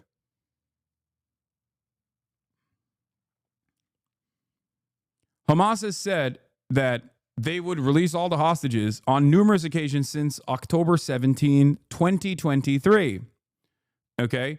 For a permanent ceasefire, permanent cessation of hostilities.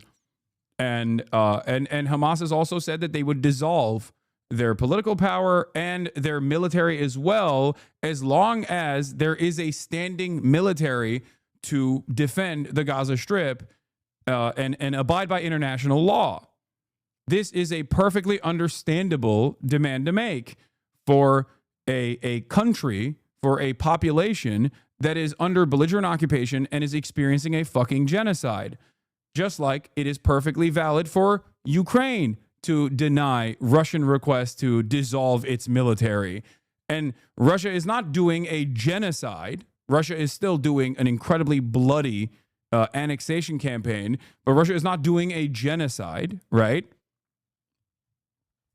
And even then, it is perfectly understandable for Ukraine to want to maintain its sovereignty and not remove its military. That would be fucking insane. That is a death sentence. If they were to do that, then you would see Russia doing a genocide, potentially.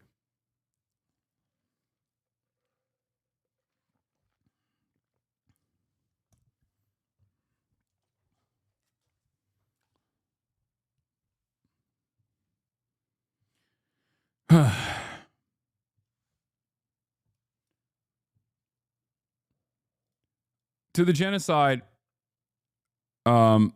to the final stage. Netanyahu's stated plan for the final stage of the genocide that includes forcibly removing the population from Gaza. Exactly. When they talk about disarming the Palestinians, not only Hamas, the Palestinians, it means that they want the Palestinians to surrender. And when you surrender, you will have to accept the will of the occupier. I just want to say, as a Palestinian, seeing you relentlessly continue to talk about Palestine when so many people, even leftists, don't exactly keep it as a main focus of theirs, doesn't go unnoticed, is one of the few places where I just don't feel fucking forsaken. Yes.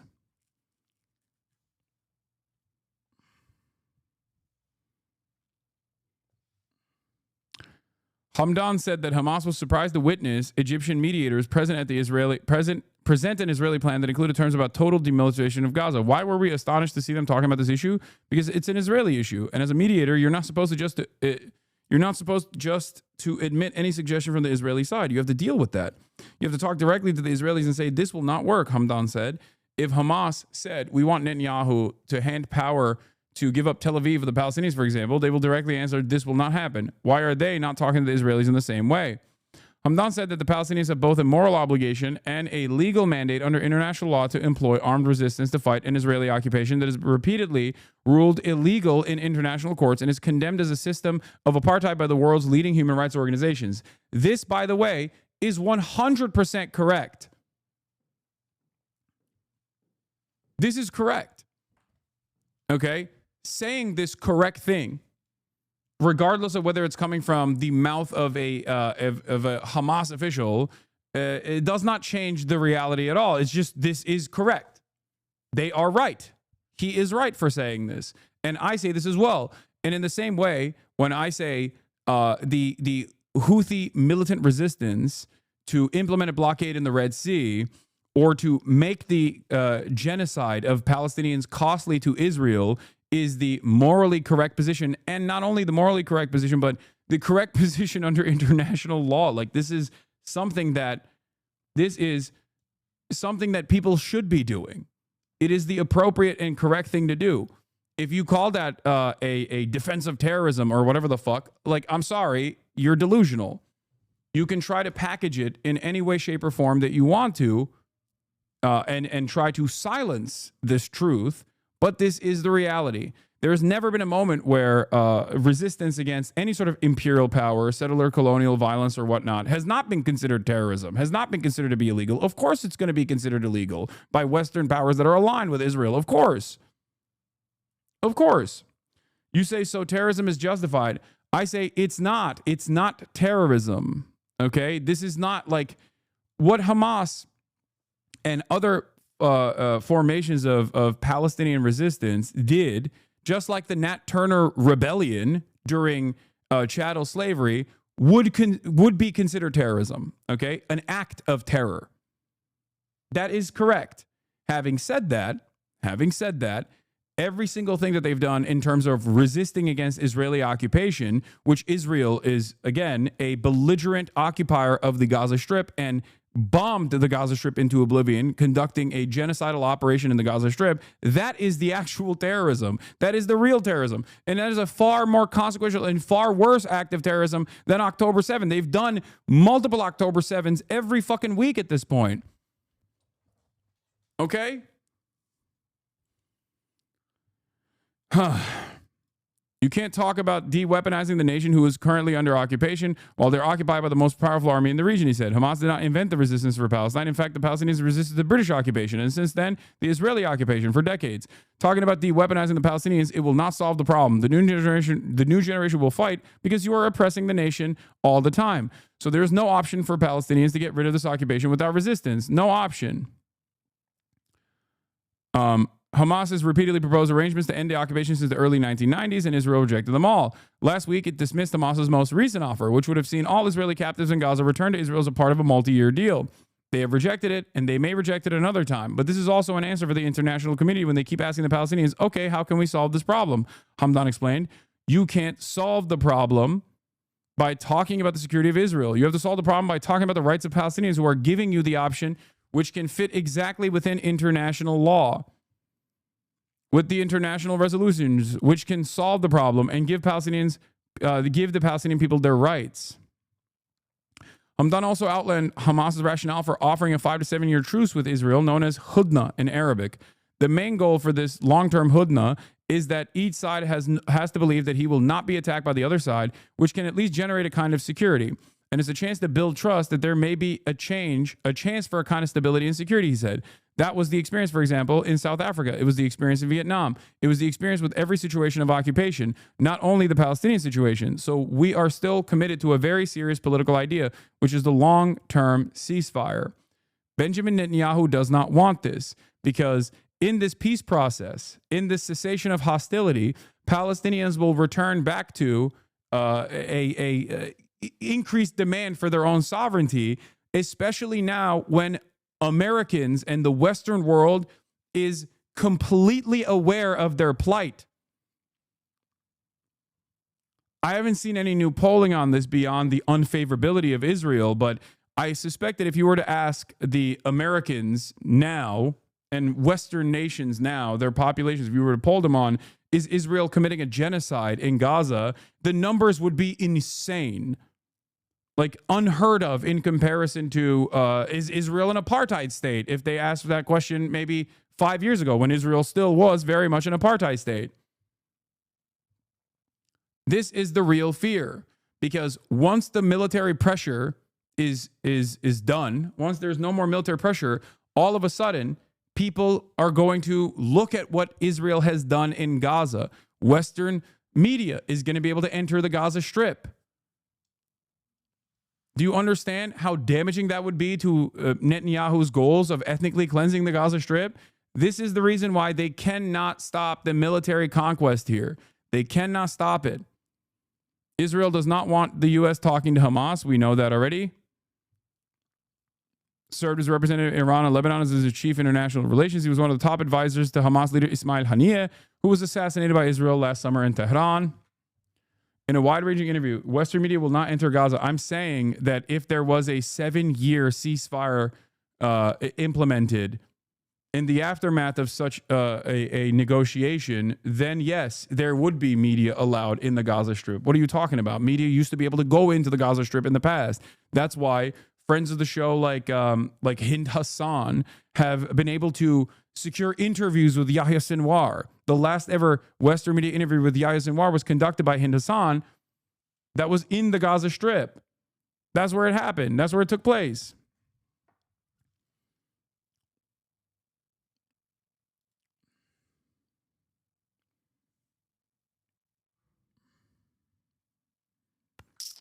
People used to be able to go to the Gaza Strip. What's the name? Daniel Day-Lewis wrote about his experiences in Gaza in 2005, where he went and he visited and he saw and he was shocked at the Israeli occupation as depravity. In 2005, he went and he wrote about it. Anthony Bourdain went to the Gaza Strip. So, yeah.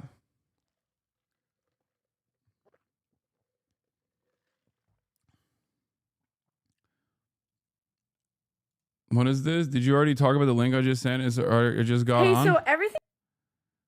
What? No, that was discarded.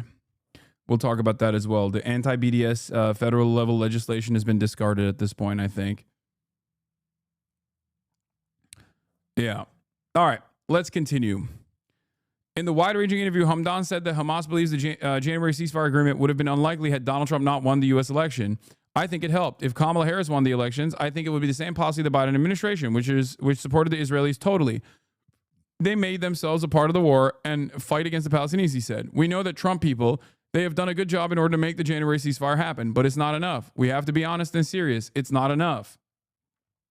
It's ironic because this was my assessment of the situation as well, even though I think he's glazing. He's trying to glaze Trump. He's trying to do the fucking Putin thing to Trump. He's like, yeah, he's good guy Trump. He did that for us so that he hopes that a little bit of kind sentiment expressed in the direction of Trump will go a long way in terms of Trump being more amenable to the very reasonable demands being made by Hamas. Hasan gay. Nice. Hamdan rejected what he called the Israeli propaganda term to describe what should happen in Gaza the day after the war ends. The Israelis, they've used this the day after term in order to convince everyone what will happen in Gaza is that they will take over the situation within a few weeks and they will get rid of the resistance and there'll be issue of some people who are living on the land of Gaza, he said. There is a day after the genocide stopped, and this day is supposed to be a Palestinian day, a Palestinian national day, because we have stopped the genocide and we have decided by ourselves, the Palestinians, what we are supposed to do. Hamdan said, once a political solution is reached to end the genocide, Hamas would be willing to relinquish governance of Gaza to an independent body of Palestinians or a technocratic committee. There was a suggestion from the Egyptian side.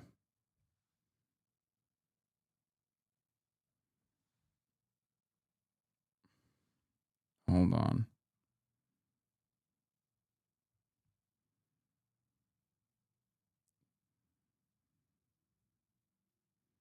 One second. There was a suggestion from the Egyptian side to have committee leaders, independent leaders from Gaza, to take control in Gaza for a while, and then we can go to general elections. We've said yes, because if they were nationalists and they're working for Gaza's benefit and the people's, why not have them, Hamdan said.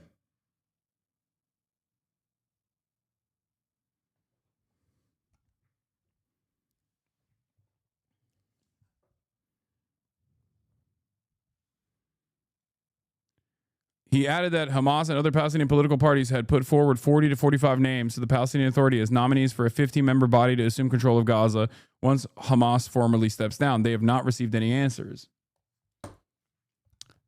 So, you know, they are willing to step aside as well.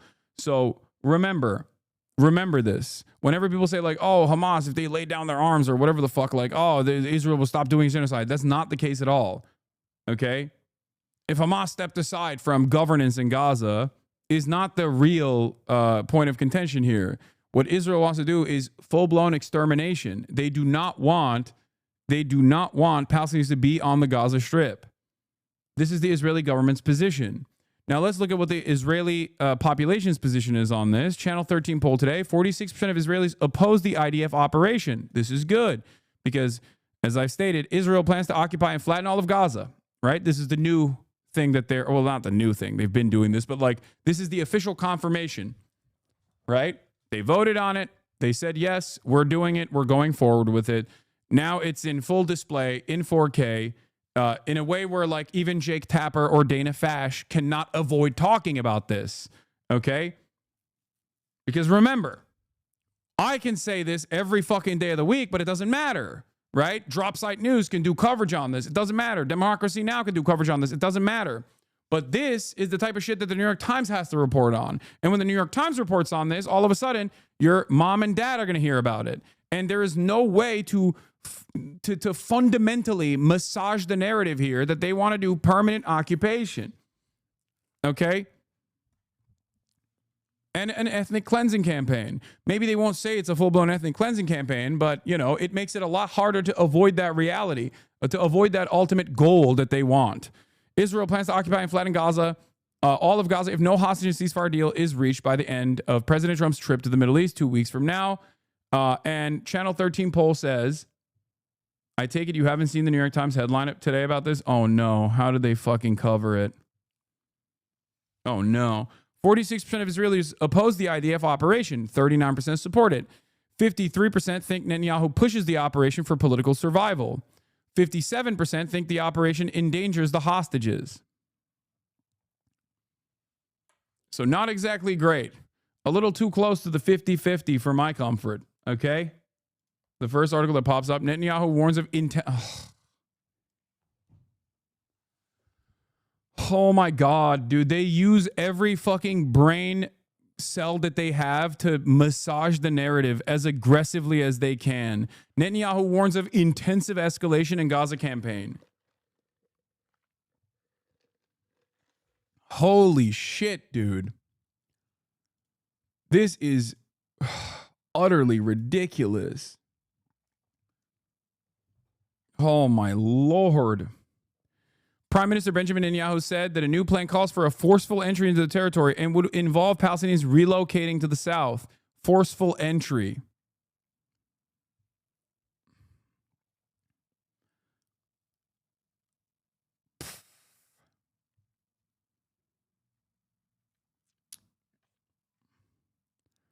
Yuck.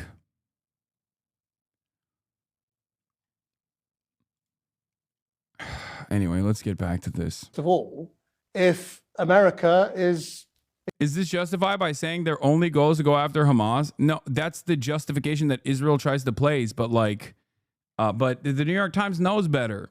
The New York Times also has legal experts that they pay money to that know international humanitarian law. Okay, they know international human rights law. They know that. It's not like they are oblivious to this reality. NPR covered it better than the New York Times did, where they said the humanitarian aid distribution scheme that the American government is trying to do alongside Israel is literally a direct violation of international humanitarian law. It is a war crime. You cannot have the military do aid distribution and choose and pick and choose who you're giving fucking aid to. That is ridiculous. Also, Trump wants to defund NPR, by the way, which is, oh my God, it makes me so mad. Okay. Israel is heading for another disaster in Gaza fueled by Netanyahu's delusional plans. This is from Amos Harel. If you want to understand a more liberal Zionist perspective on this, okay?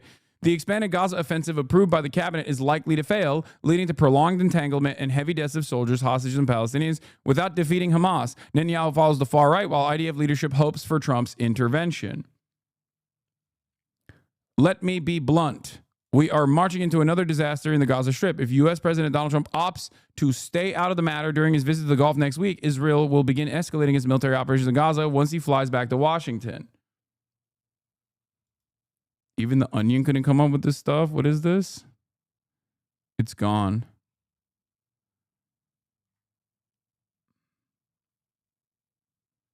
Yeah, they're trying to defund. They are trying to defund PBS and defund NPR. It is fucking ridiculous.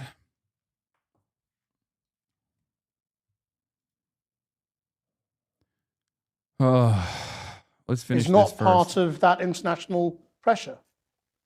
No, I mean, it's a total collapse of international diplomacy, of global solidarity, of sanity.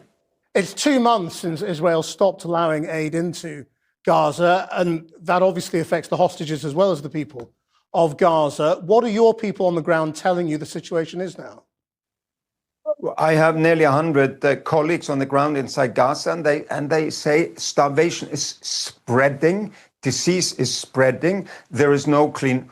We are, Norwegian Refugee Council, providing clean drinking water to tens of thousands of people. We will have fuel for another week of doing that. It will collapse.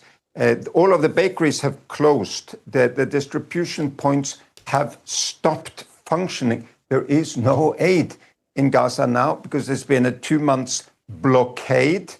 I remember when Assad in Syria did the same.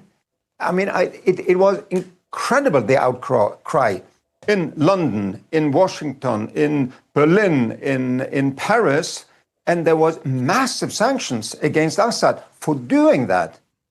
Where's the outrage now when Netanyahu is doing exact? I mean, so much worse. know, Zionists. Like, Arab states never ordered the expulsion of inhabitants with Professor Joseph Mossad. We can have that conversation later, but I do want to how Israel won the West. The big picture is an hour-long documentary on it. We can get to that later when we go back to the Gaza segment. But the reason as to why, I mean, I wanted to cover the top level issues here. Since, you know, Israel's moving in this direction, there is some good news. Let's take a look at this good news. Felony charges against the University of Michigan pro-Palestinian protesters have been dismissed. This, of course, comes after the FBI, in coordination with Dana Nessel, okay, with Democrat Attorney General Dana Nessel, in a state run by Democrat governor. In a state run by the Democratic governor, who is now, you know, Big Gretch, who is now a Trump ally, seemingly, who keeps finding herself accidentally alongside Donald Trump, issued a raid in coordination with the FBI on American citizens. Okay? On American citizens. What? Israel and America are starving Gaza? Wow, Assad is bad. That guy's a joke. I mean, he's trying to expose the hypocrisy. That's all he's doing when he talks about that. Anyway, Michigan judge dismisses felony charges against pro-Palestine student protesters after Attorney General Nessel's controversial intervention. A Washtenaw County judge has dismissed all charges against 7 University of Michigan students arrested during a pro-Palestinian encampment last spring, closing a months-long legal battle sparked by the state attorney general's controversial decision to pursue felonies after local prosecutors declined. Remember, local prosecutors were like, these are student protesters. What the fuck are you doing? We are not going to pursue felony charges against student protesters that are protesting against Israel. Are you out of your goddamn mind? Well, Attorney General Dana Nessel said, nope, we are going to do that. Remember when she said that she was going to do that? These are Americans, by the way. These are American citizens who were student protesters. That's why they couldn't detain them with an immigration enforcement action in the way that Donald Trump has done so far. Donald Trump's State Department has done so far. Okay? Remember. A severe escalation of civil liberties, okay? A severe escalation of civil liberties in this country, a severe violation of the First Amendment conducted by a blue attorney general in a under the leadership of the Democratic Party at the time with a Democratic governor. And Rashida Tlaib was right to call this out and said, why this double standard? Why this double standard for student protesters? We've never done this for Black Lives Matter protesters. We've never done this for any protesters at all. Why this double standard? And what did Dana Nessel go and do? Dana Nessel turned around and said, wow, Rashida Tlaib, you're being quite anti-Semitic. After all, I'm Jewish. How dare you imply that there is a double standard here? Rashida Tlaib was right and was vindicated time and time again, as she will continue to be vindicated time and time again. Dana Nessel turned around and implied that Rashida Tlaib was anti-Semitic for calling out this hypocrisy, this double standard.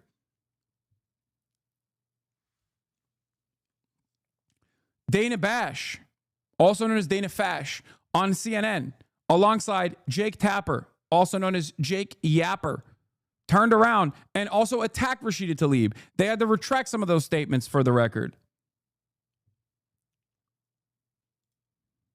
Yes, Dana Nessel is the one who dismissed those charges. Just wait, okay? Wait for the whole story. I know, you're spoiling it. I know what happened. It wasn't the county judge. The Drops Like got it wrong, okay? Just wait. I'm going to get to it. Hold on. The reason why she did this, aside from smearing Rashida Tlaib and calling her an anti-Semite, which is something that I think many people in this community are very familiar with whenever someone, especially a Muslim person, God forbid a Muslim person says, hey, what the fuck are you doing? Okay.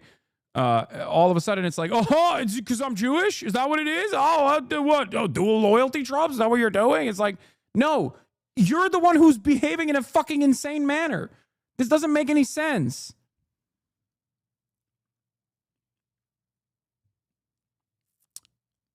All 7 pleaded not guilty and were represented by a team of Dearborn-based attorneys working for free who cited deep concern over civil liberties and the state's criminalization of student dissent. Attorney General Nessel had initially pushed the charges. The felony charges were filed by Michigan Attorney General Dana Nessel after the local Ouachita County Prosecutor's Office refused to bring them. Nessel reportedly intervened at the request of University of Michigan regents, sparking backlash from civil rights groups and elected officials who questioned the political motivations behind the prosecution. Hasan isn't anti-Semitic. Anyone who thinks otherwise, a dumb baby head. No, they're just like motivated. They're motivated into believing that because that makes it much easier for them to feel like they're actually the correct, they're arriving at the correct way to defend the pro-Palestinian position. Or rather, that it exposes their internal contradictions, and they don't like that. Yeah, but two things can be true at once. Yes, I know 2 things can be true at once, except this is, they can be dumb and also motivated. Yes, you're right. All charges have been dropped. On Monday, Nessel's office moved to dismiss the remaining charges, both felony and misdemeanor, effectively closing the case. Civil liberties groups say the case should have never been brought.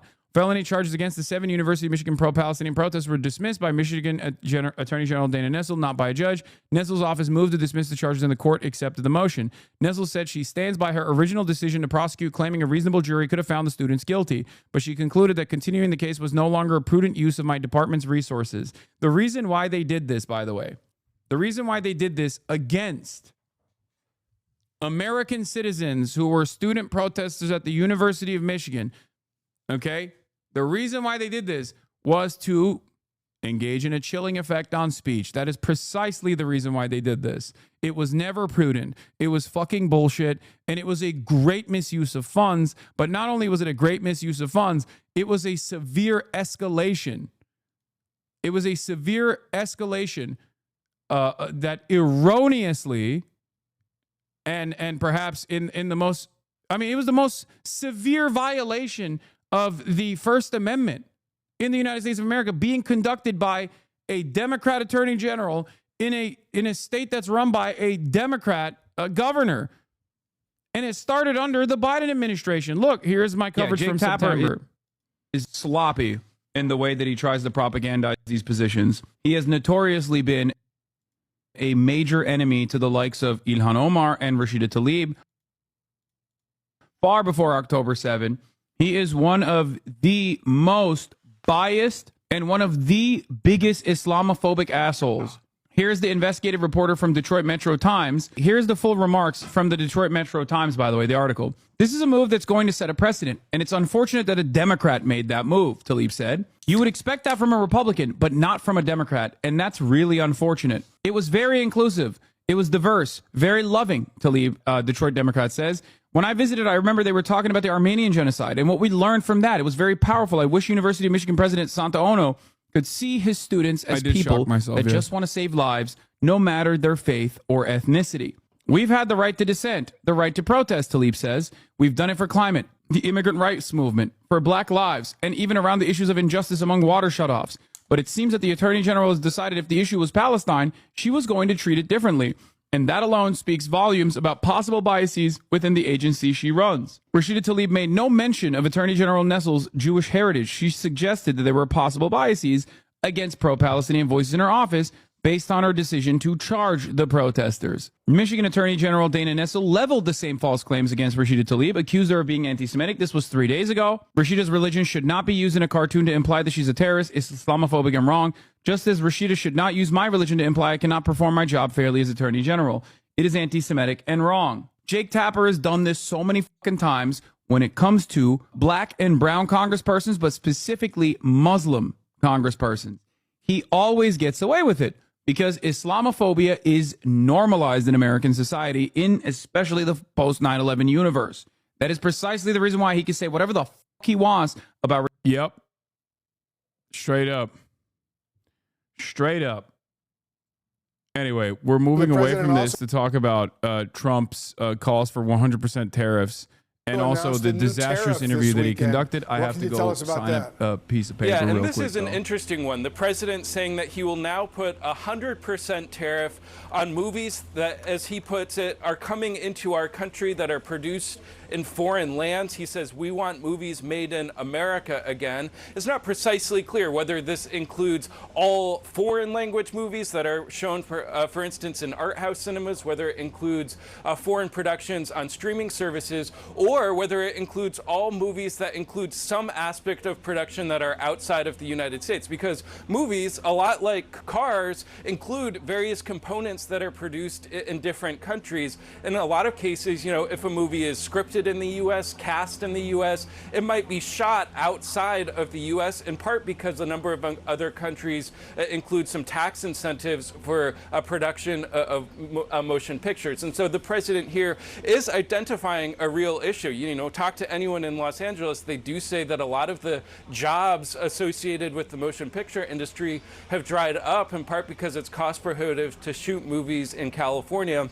The president here clearly trying to remedy this issue as part of this broader effort to move production of all kinds of goods and services back to the United States. The president says he does think that new trade deals could be announced this week as part of his effort to reorient global trade. Wolf. All right, Kevin Liptak over at the White House. Thanks very much. And Pamela, this is personal for me because when I was in Mission Impossible Fallout, the film, they flew me to London for my scene, to film my scene in London. So if Trump gets his way, you couldn't do that anymore. You got to film everything in the United States. Right, which a lot of people in Hollywood and elsewhere would applaud, right? Not going overseas and having that money be here in the United States, which is what he's doing. But as Kevin pointed out, there's a lot of practical issues with this that would need to be worked out. But interesting. Only you can say that, Wolf, right? I was in Mission Impossible on a flight to London. There are a few other actors in Mission Impossible. Well, they all flew to London. That's right. That's pretty cool. I was in James Bond Skyfall, too. I know. How many movies have you been in? A lot. Okay. Yeah. There you go, folks. Movie world reacting to a new announcement by the US president ordering a 100% tariff on foreign films shown in the United States. In a post on Truth Social, Donald Trump said Hollywood is being devastated by productions filmed outside the US and is likening that to a national security threat. Other nations, a lot of them, have stolen our movie industry. And I'm saying, if they're not willing to make a movie inside the United States, then we should have a tariff on movies that come in. And not only that, governments are actually giving big money. I mean, they're supporting them financially. So that's sort of a threat to our country in a sense. Eric Gardner is a founding partner and correspondent for Puck News. Joins us now. I often hear you on one of the podcasts on what is Bro said anime is a national security threat. Okay, I mean, this is the most anti-anime shit I've ever seen. This is literally directly killing Asmongold's entire fan base. Okay, straight up. R.I.P. to the Asmongoldians who have found themselves in this very tricky position where they no longer are saying, yeah, based. Not based. Okay? Not based at all. It turns out, no, this is not based. Don't care, didn't ask. Still going to say, yeah, based. A really good and busy slate. Congratulations on that. Eric, good to have you. First up is a very simple question. Does this proposal even make sense when film production is so global and so sort of intertwined? And films, ultimately, correct me if I'm wrong, are not goods. I think they fall under the sort of, the pillar of services, right? Which is generally not what tariffs are all about. So explain what's going on here. Yeah, I mean, it's hard to explain what's going on. I'm not sure whether Trump himself knows what's going on. I mean, when we're talking about tariffs, you're usually talking about goods that are shipped into the country, and at the point of entry, that's when the taxes are put on. But when you talk about movies, there's no such thing as them being shipped into the country. It's intellectual property. They get screened everywhere. So exactly how is the tariff going to be imposed? Is it going to be on movie tickets? Is it going to be on producers paying the fees? That's just one of the problems. There's also the question of what is a movie that's produced overseas? Are we talking about where the funding is coming from? Is it about, where is it shot? What happens if it's shot in the United States, but there's some post-production, some special effects over in Asia? Does that, qualify as a foreign film? So there are all these questions. Right now, I'm looking at this executive order, the Truth Social post, and it's very vague. I think there are a lot of people in Hollywood very confused right now.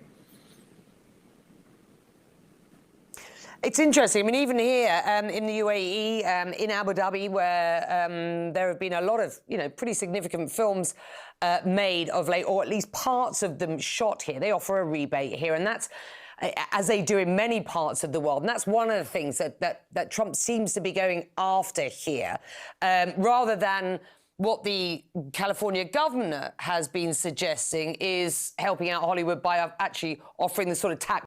This is unserious and just a distraction from Gaza, right? Yes, absolutely. Well, not a distraction from Gaza, but just like a distraction in general. But also because it's just classic Trump. He's a maniac. He comes up with like a maniacal thing out of nowhere, out of the blue.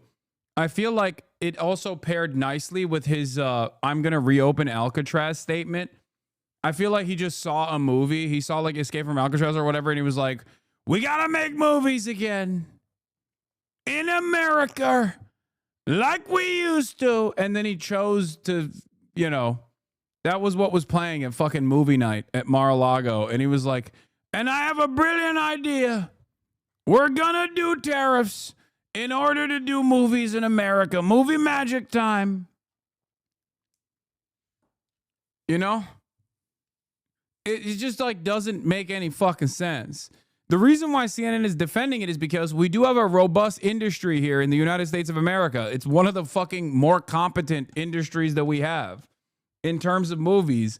But it is so psychotic to do because it's not just about production for American film.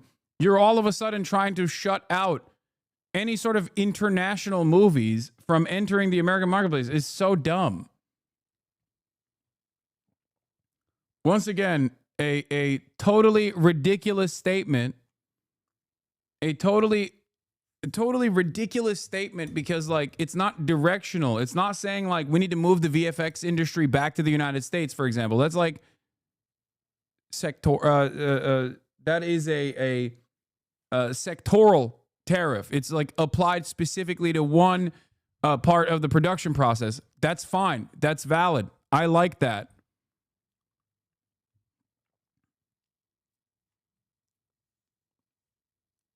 Like, what are you, what are you going to do? Lord of the Rings? What are you going to do? Film it in fucking Brooklyn? Like, where are you going to film Lord of the Rings? What are you supposed to do, you know?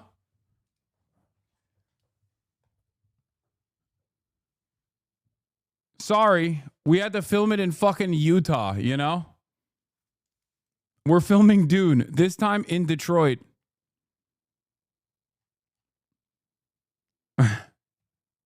Lord of the Onion Rings.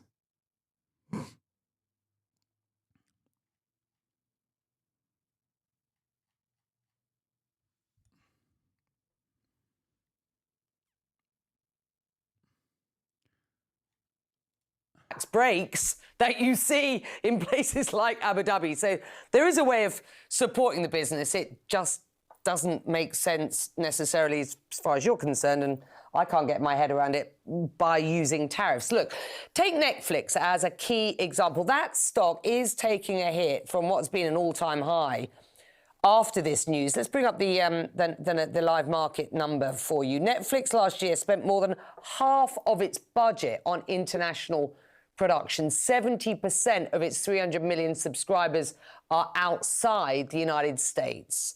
Its stock down about 3.5% or more today.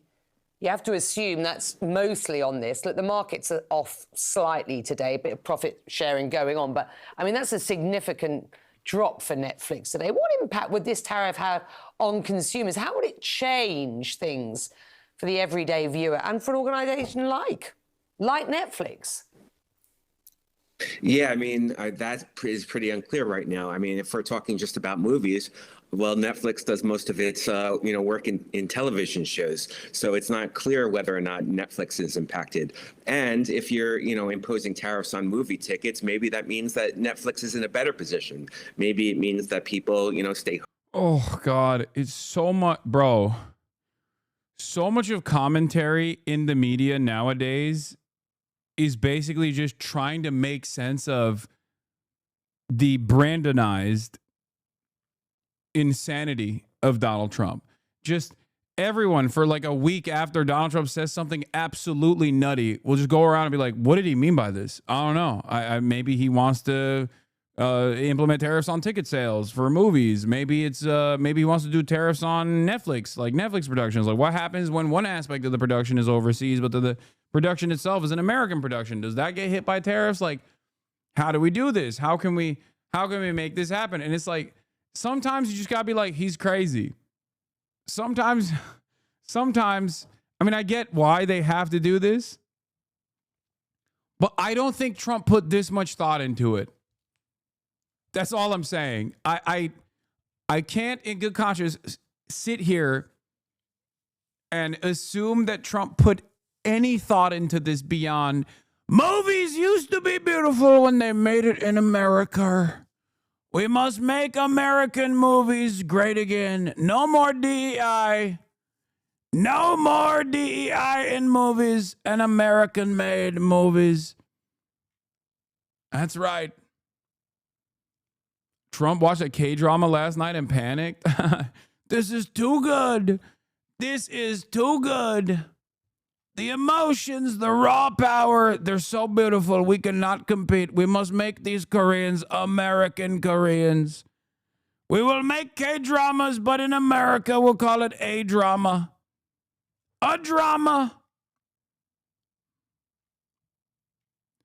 Give John Voight $1 billion and then give Mel Gibson an American citizenship so that he can make the Jesus movie again and again. It's my favorite movie. Home, don't go to the movie theater and just binge watch on Netflix. So until we have details about how this is going to be imposed, it's hard to really game out who's winning and who's losing. Yeah, this is what he said when Parasite won. By the way, how bad were the Academy Awards this year, do you see? And the winner is a movie from South Korea. What the hell was that about? We got enough problems with South Korea on trade. And on top of it, they give it the best movie of the year. Was it good? Then he added, let's get Gone with the Wind. Can we get Gone with the Wind back, please? That was the best picture winner in 1940, 80 years ago. Sunset Boulevard. So many great movies. I'm telling you. Bro, okay. Dude, literally what happened is Mar-a-Lago movie night, okay? Mar-a-Lago movie night, he watches like a Alcatraz movie and he thinks to himself, I have a brilliant idea.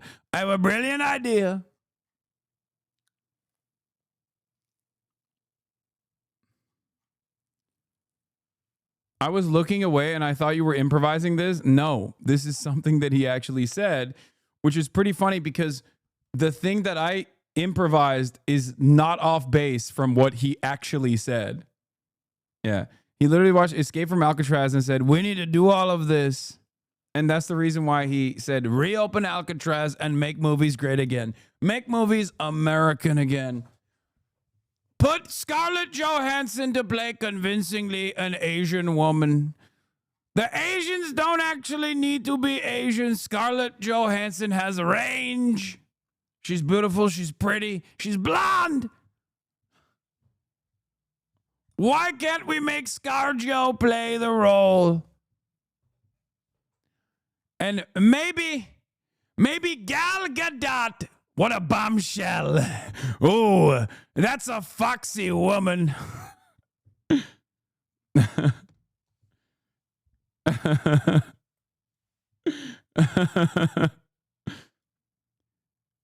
Shut the fuck up. Shut the fuck up. No, this is fake news. This can't be real. Guess what was on TV in South Florida on Saturday night? 1979 Clint Eastwood film, Escape from Alcatraz. No, this is a meme. No, ain't no fucking way, dude. No. Oh my God, he is demented. Oh my God, he's fucking demented. No.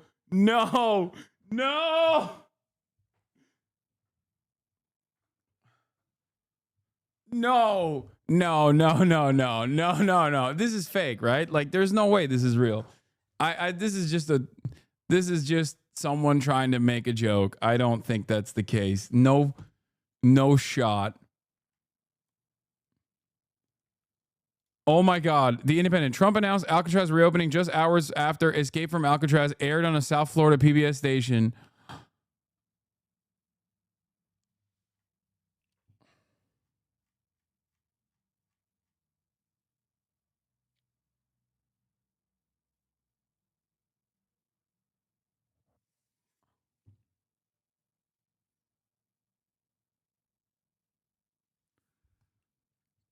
Dude.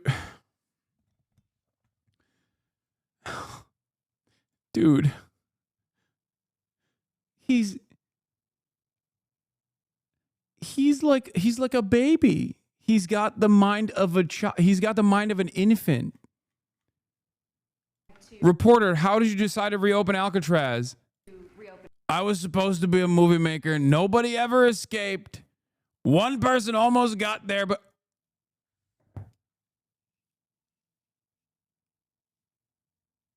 I made this joke yesterday.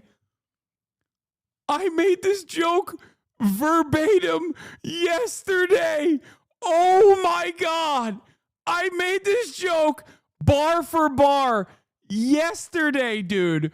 Oh my God. What is happening? To reopen Alcatraz. Can you walk us through that decision?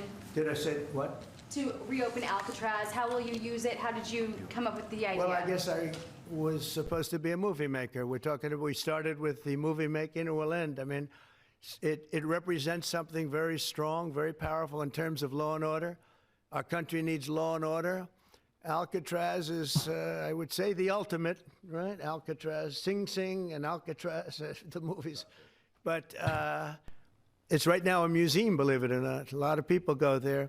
It housed the most violent criminals in the world, and nobody ever escaped. One person almost got there, but they, as you know the story, they found his clothing rather badly ripped up, and it was a lot of shark bites, a lot of problems.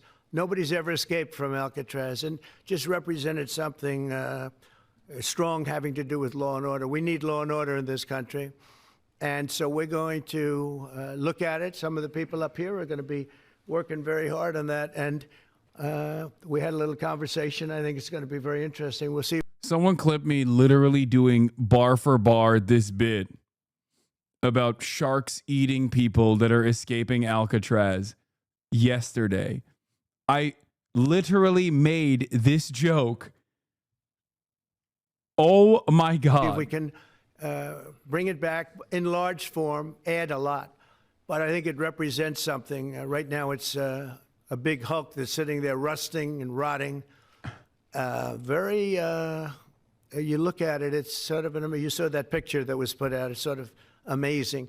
But it sort of represents something that's both horrible and beautiful.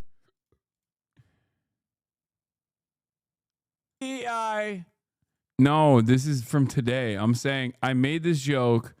I made this joke basically verbatim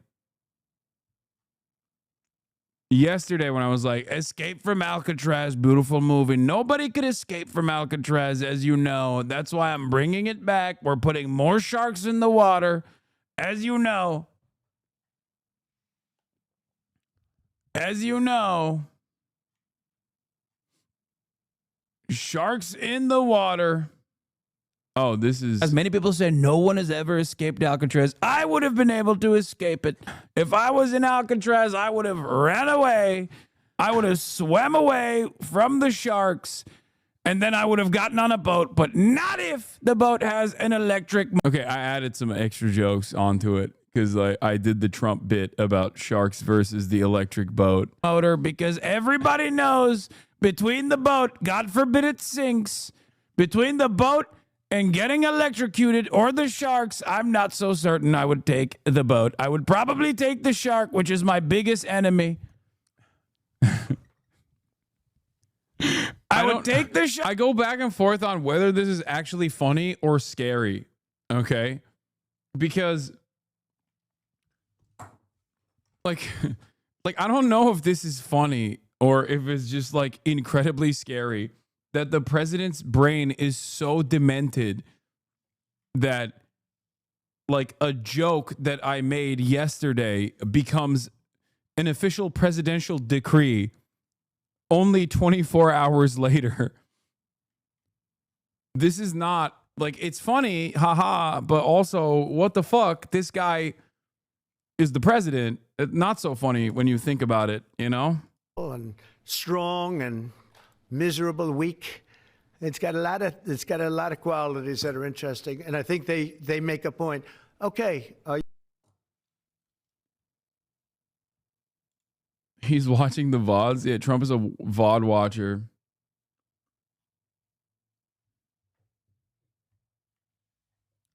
This is gross. Okay.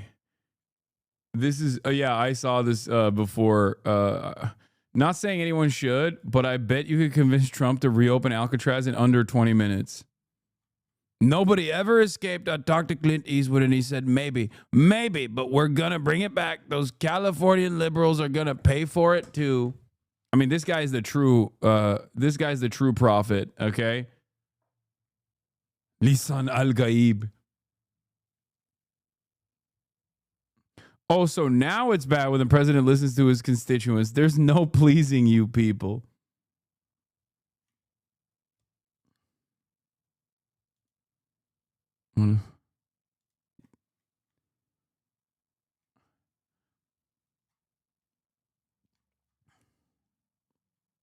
Quick, someone show Trump a bug's life. Those bugs, those ants, they're so beautiful. They're so good. They're so good. They're so hardworking, those ants. And we got to make the factories look like the ants. The ants are going to need to rise up against their masters.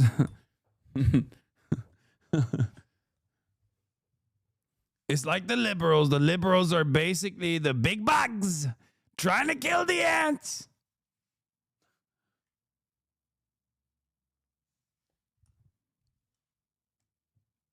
Keep RFK Jr. away from Plague X. The locusts. I like to think the locusts are Chinese. The grasshoppers hopping around. The ants must beat the Chinese. I'm having too much fun with this fucking idiot being the president. It's not fun, nor is it funny, okay?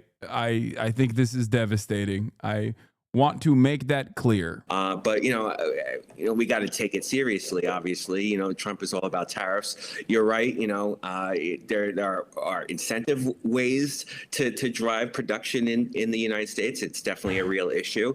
There used to be a vibrant economy in Hollywood that was based entirely on people producing movies and TV. And these days, a lot of that happens overseas. But, the use of tariffs to rectify that is kind of strange. All right, with us now is Justin Wolfers, professor of economics and public policy at the University of Michigan, and Art Hogan, chief market strategist at B. Riley Financial. Professor, I want to start with you with this announcement or statement President Trump made overnight of placing 100% tariffs on foreign-made films. Now, it's unclear if he's talking about literally like foreign films that are in a foreign language shot and produced overseas and then sold here in the U.S., or if he's talking about The Avengers shot on a soundstage in London there. Big picture, Professor, what happens if this trade war expands to services and intellectual property? Yeah, so that's the really big news here. I think actually there's two pieces of news. One, the president has opened a whole new front in the trade war, because the thing about movies is... Put a tariff on this guy. Moving on. Yeah, please. Trump blames grossly incompetent Newsom for Hollywood's problems when defending movie tariffs. Can you explain a little bit about how you would implement tariffs on the film industry, kind of how that would work? Well, that's a different story, but our film industry has been decimated by other countries taking them out, and also by incompetence, like in Los Angeles. The governor is a grossly incompetent man. He's just allowed it to be taken away from, Hollywood. Hollywood doesn't do very much of that business. They have the nice sign and everything's good, but they don't do very much. A lot of it's been taken to other countries, and a big proportion. And I'm actually going to meet with some, because, there's some advantages, I guess, and I'm not looking to hurt the industry. I want to help the industry. But they're given financing by other countries. They're given a lot of things. And the industry was decimated. If you look at how little is done in this country now, you think we were the ones. We used to do 100, not long ago, 100%. Now we do almost like very little. It's shocking. Are you in that business too? Because he's in so many businesses. You could explain it, but it's not a good situation. So we're going to meet with the industry. I want to make sure they're happy with it, because we're all about jobs. That's all what it's very important. It's a big industry, but it's an industry now that's it's really left. It's abandoned the USA, where it started. And we'll get it back. Yeah, please. Thanks, Mr. President. Yes, ma'am. Thank you, Mr. President. Some Catholics were not so happy about the image of you looking like the Pope. Oh, I see. You mean they can't take a joke? You don't mean the Catholics. You mean the fake news media. Not the Catholics loved it. I had nothing to do with it. Somebody made up a picture of me dressed like the Pope, and they put it out on the internet. That's not me that did it. I have no idea where it came from. Maybe it was AI, but I know nothing about it. I just saw it last evening. Actually, my wife thought it was cute. She said, "Isn't that nice?" My question about Actually, I would not be able to be married, though. That would be a lot. I'd have to the best of my knowledge, popes aren't big on getting married, are they? Not that we know of. No. I think it's the fake news media that, they're fakers. My question, though, sir, was about the fact that it was put out on the White House account, even though it was AI generated, it was a joke, it was a meme. Does it at all diminish the substance of the official White House account to have it go out on that particular Give me a channel? break. It was just somebody did it in fun. It's fine. Have to have a little fun, don't you?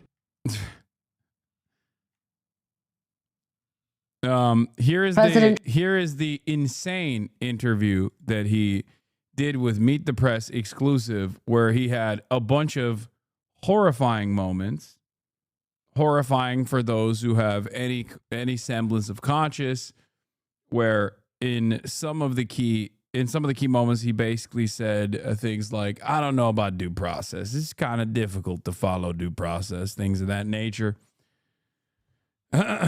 So let's take a look. Trump, welcome back to Meet the Press. Thank you very much. Thank you so much for being here to mark your first 100 days in office. It has been an incredibly busy 100 days. You've signed more than 140 executive orders. You've been focused. When he starts taking Q&As, we'll get to Trump live, by the way, because he's signing executive orders again, and he's most likely going to do a Q&A afterwards. But when the Q&A starts, we'll get to it. But before the Q&A, we'll listen to some of his statements here. Focused on the border, the economy, foreign policy.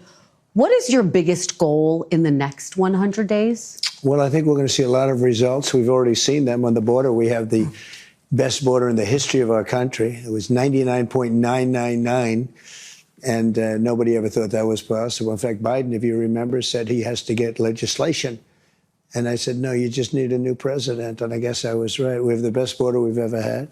We're doing great on illegal immigration. We are being hit hard by judges that I think they're trying to take away the power of the presidency. I was elected in a massive landslide and a big vote. We won the swing states. We won the popular vote. We won the district votes by tremendous numbers. We won everything. And one of the primary reasons I was elected was to get people out of our country that were allowed. We have prisoners. We have murderers. We have terrorists in our country. We have people from mental institutions that are seriously insane.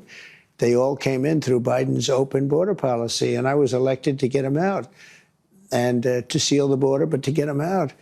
And we'll have judges, they're activist judges, they're saying, well, you don't have the right to take out murderers and people that you don't even want to talk about. These are really some really bad criminal people, and they're here illegally. So, they talk about your next question will be due process, but they talk about due process, but do you get due process when you're here illegally? We're going to talk about all of that. We are going to talk about deportation, but I want to start on the economy, sir, which obviously the biggest issue for voters. We got new numbers today, better than expected job numbers. Much better. At the same time, the economy shrank in the first quarter. You've been arguing all week that this is President Biden's economy. Is this now your economy, sir? Well, I think certain aspects of it are. Costs are. I was able to get down the costs, but even that, it takes a while to get them down, but we got them down good. We lost $5 to $6 billion a day with Biden. $5 to $6 billion. And I've got that down to a great number right now in a record time. We're talking about 100 days. But just think of what that is. $5 billion a day we're losing on trade. And we were very tough with China, as you know. We put 145% tariff on. Nobody's ever heard of such a thing. And we've essentially cut off trade relationships by putting that much of a tariff on. And that's okay. We've gone cold turkey. That means that we're not losing. You know, we lost $1 trillion to China. $1 trillion. That means we're not losing $1 trillion when we go cold turkey, because we're not doing business with them right now. And they want to make a deal. They want to make a deal very badly. We'll see how that all turns out, but it's got to be a fair deal. But think of it, we were losing $1 trillion. And that was a big part of the $5 million a day. And I want to talk about China, but just staying on this idea of the economy. On the eve of your inauguration, the stock market spiked. You called it the Trump effect. Are you? It spiked because I was elected president. Well, it spiked because of anybody else. It spiked because they see what I'm. Yeah, and then now the market instability is also spiking in the opposite direction. There is one metric that's spiking. The volatility index, the VIX. As far as other other parts of the market that are spiking, they're spiking in either direction. As a matter of fact, it just keeps going like this, depending on whatever the fuck he's saying that day. So, you know, it's still a spike. It's a spike. Let me tell you, it's a big spike. You hear about this VIX? Someone should get in on this VIX. Everyone keeps telling me the VIX, the volatility index, they're saying it's like a new technology, I think. Volatility sounds like a technological tool. You know, they call them groceries. I call them, as they call it, volatility index, as they call them. I'm going to do. They know what I'm going to do with the tariffs and everything else. And I think it's actually working out better than we anticipated. Did you see oil prices? Did you see gasoline is now below, in many cases, in many states, below $2 a gallon, $1.98, $1.99, $1.97? Well, my question, sir, is when the stock market spiked, you said this is the Trump effect. When the numbers weren't so good earlier this week, you said it's the Biden effect. Are you only taking ownership of the good numbers and not the bad numbers? Well, I think he did a lot of very bad things, and despite some of the bad things, we're overcoming them. But he was bad on the border. He was bad on the economy. We had the worst inflation in the history of our country. Look, Biden gave us the worst inflation in the history of our country. People, it didn't matter what they made because they were losing their shirt because of costs. Now take a look at what happened. Oil is down, gasoline is down, groceries are down, eggs. You were the one that asked me. You asked me about eggs. It was the first week. I didn't even know anything about what were you talking about. Egg prices were so high you couldn't buy eggs. They didn't have any eggs. And they said Easter is going to be a disaster. Well, we had Easter at the White House, and we had thousands of eggs, and they were down 87%. Yeah, a lot of that, of course, spike was because of bird flu. But when does it become the Trump economy? Why do you say that? Well, tell me, we had the same bird flu as he had. When does it become the Trump economy? It partially is right now, and I really mean this. I think the good parts are the Trump economy, and the bad parts are the Biden economy. Yo! Dude, yes! Yes! You rarely ever hear such clarity, okay? Yeah, the good parts are me. The bad parts are Brandon. It's how it is. It is how it is. Well, okay, it's all bad. So what's up? It's all Brandon. It's all Brandon. How are his supporters defending this? Dude, at a certain point, you have to realize, it's no longer about, like, accurate information. It's no longer about exercising critical thinking. We have long passed that point. All politics is devolving into cults. This is something that you can experience even with, like, the debate that I had, the quote unquote debate that I had on Friday. Okay. Everything is turning into cults. Everything is basically turning into, like, I parasocially love this person, Donald Trump. He is my GOAT. He is my king. He is my legend. He can do no wrong. Everything he says is awesome. Everything everyone else is saying about him is bad faith. That's how it is. That is how it fucking is. Okay? look no further than the rest of the internet going, what the fuck was this guy up to on the Friday debate versus Ethan Klein's own community turning around and being like, you killed him, King. You destroyed him. And all of the edgelord, apolitical centrist commentary slop tubers running around being like, yeah, you fucking destroyed him when you conceded on virtually every point, including admitting to smearing him and consistently saying, oh, this is boring, let's move on, whenever you found yourself to be wrong. You know? I'll go so far as to say there is a cult-like aspect to what I do as well. The difference here, however, is that I try to reach a broad spectrum of different ideologies on a daily fucking basis and entertain back and forth from people who disagree with me. So, you know, you get to, when you're in here, you get to see a full spectrum of opinions.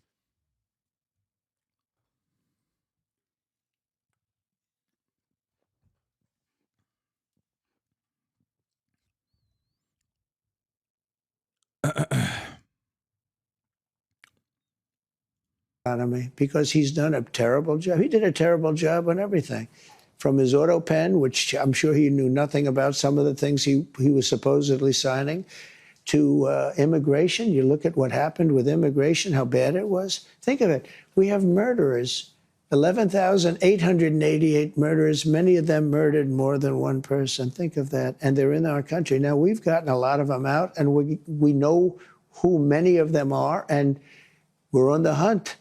But why would anybody do that? Why would anybody, who could do such a thing where they'd allow hundreds of thousands and even millions of people into our country who are criminals and murderers at the highest level? Who would do this? But, sir, you acknowledge when you announced your tariffs, for example, the stock market dropped. It's been volatile. It has since gone up. It is, do you but now take it's going up. responsibility Look at for that? today. Yeah. Do you take Well, responsibility when it drops? Ultimately, I take responsibility for everything, but I've only just been here for a little more than 3 months.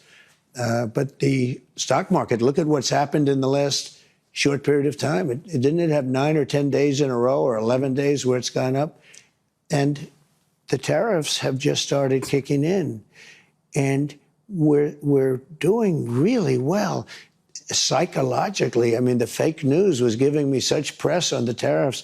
The tariffs are going to make us rich. We're going to be a very rich country. So let's talk about the tariffs. And I want to ask you about something you said this week. Got a lot of attention. You were at your cabinet meeting. You said, quote, I'm going to quote what you said, maybe the children will have $2 instead of $30. Yeah. And maybe the $2 will cost a couple of bucks more than they would normally. Are you saying that your tariffs will cause some prices to go up? You know what's really interesting? I'm sitting on a mountain of unopened artifacts, okay? Figurines that I did not even realize would become a goddamn chest of gold, okay? Like, you can't really see from this angle on the camera, but like above, behind me, all over this room are figurines that are now going to be like $1,000 a pop. I never thought that this would be a moment where I could just be like, listen, dude, your line ass saying you don't invest. Yeah, I have invested. I've never even taken them out of the box. No boo-boo lemons? No boo-boo lemons. None of the boo-boo lemons. Boo-boo lemons, folks. Cutie Cinderella. She's a very nasty lady. Very nasty. Said so many nasty things about me. I made sure she can't get any boo-boo lemons at her deco den. No more le boo-boos. No, I think the tariffs are going to be great for us because it's going to make us rich. But you said some dolls are going to cost more. Isn't that an acknowledgement that some prices will go up? I don't think a beautiful baby girl that's 11 years old needs to have 30 dolls. I think they can have 3 dolls or 4 dolls. This is like, this is just like degrowth. I don't know. He's just, it's like, that's right. It's they're calling it degrowth. That's right. This is not a leftist not a Marxist, communist, fascist position. This is now the position of Trump. Because what we were doing with China was just unbelievable. We had a trade deficit of hundreds of billions of dollars with China. When you say they could have $3 instead of $30, are you saying I'm saying they don't need Americans $30. could see empty store shelves? No, I'm not saying that. I'm just saying they don't need to have $30. They can have 3. They don't need to have 250 pencils. They can have 5. But you're basically saying there could be some supply I'm shortages basically because saying of we don't the have tariffs. to waste money on a trade deficit with China for things we don't need, for junk that we don't need.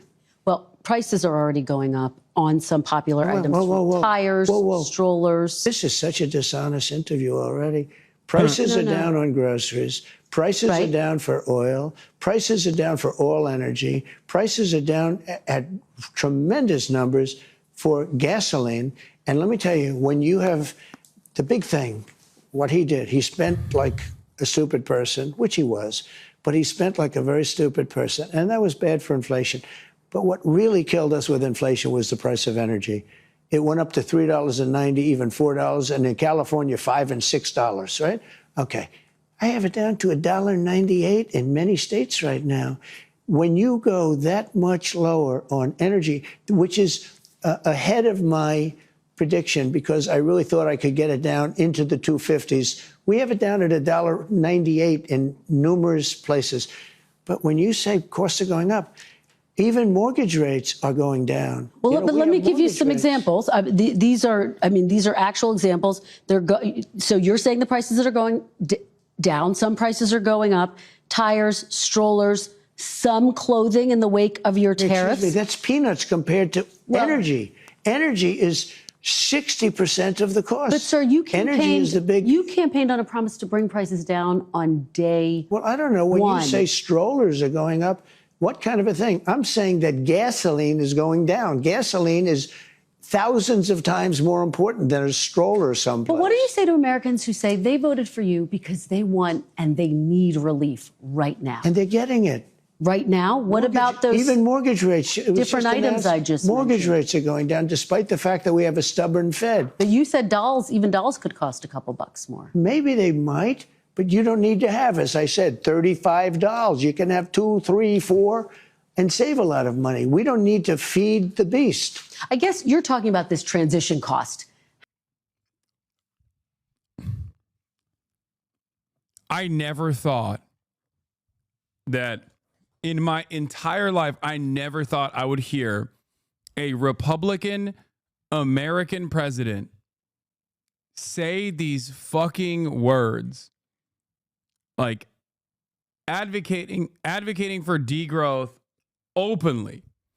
It's just like, yeah, why do you need so many treats? Like, this is so crazy. This is like, does he not realize that this is what allows Americans to not revolt? Like, the only thing that maintains American stability is a steady flow of treats.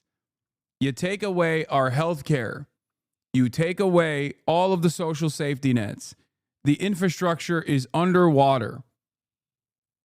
Every single day is another awful thing taking place in real time. People are horrified about the future and what it holds for them. But the one thing that keeps everyone alive, that maintains stability, is treats. And now Donald Trump, who some might even say ran on lowering the cost of treats and making them bountiful once again, is turning around and saying, you don't want the treats. Oh my God, Kohei Saito said based. This is Kohei Saito is a Japanese academic, Marxist academic, who is famously a big degrowth advocate.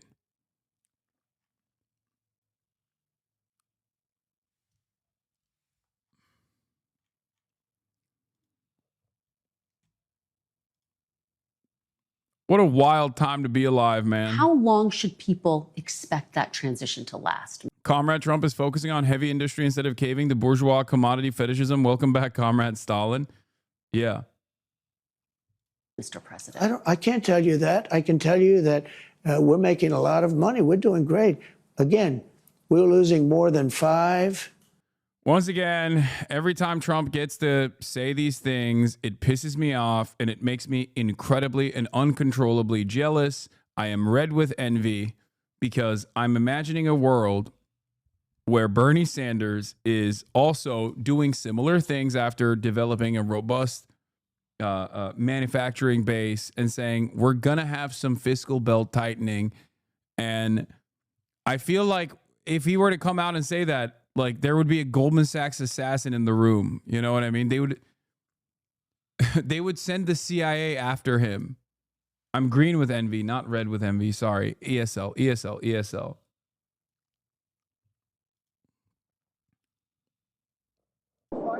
Yeah. Ay, ay, ay. Ay, ay, ay. And Asman would be saying not based. Yeah. If you even say, yeah, if you even had a Democrat say this, that would get business plotted for sure. The MAGA communists are happy about this one for sure. I mean,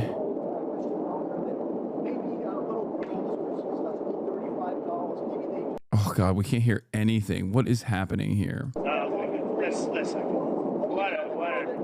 Speaking of Asman, yeah, I saw this already. That a young lady, a 10-year-old girl, 9-year-old girl, 15-year-old girl doesn't need 37 dolls. She could be very happy with 2 or 3 or 4 or 5. I would. Let's not waste a lot of time on a stupid question. What else?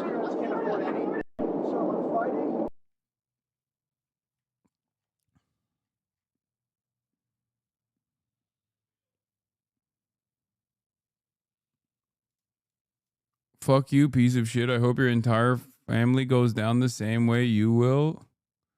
Walter Fart. Are you talking to Donald Trump? Sometimes I can't tell if like they're responding to what they see on the screen or if they're saying that about me. It's always interesting trying to understand where this is coming from, you know? Like where I'm talking to you, R word. Okay. What did I do?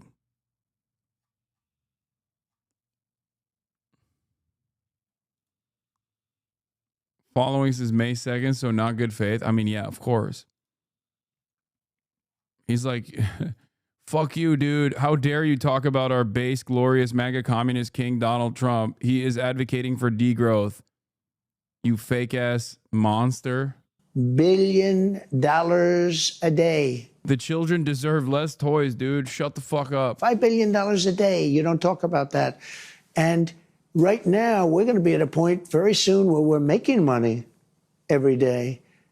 Look. How soon? We were losing hundreds of billions of dollars with China. What's the anger from this guy? Now we're Maybe he'll tell essentially us. not doing business with China. Therefore, we're saving hundreds of billions of dollars. Very simple. You take So much of this process also revolves around not even like fixing the trade deficits or anything like that, but instead trying to get all of the other countries within our sphere of influence to slowly but surely decouple from China. They do not, like, America does not want China to be the manufacturing hub for the planet. And they are actively trying to fight back against it. It's fine if you take it to India. India is more controllable. Just don't work with China. That's the whole point. Because they're not going to actually bring garment manufacturing back to the United States. You know what I mean?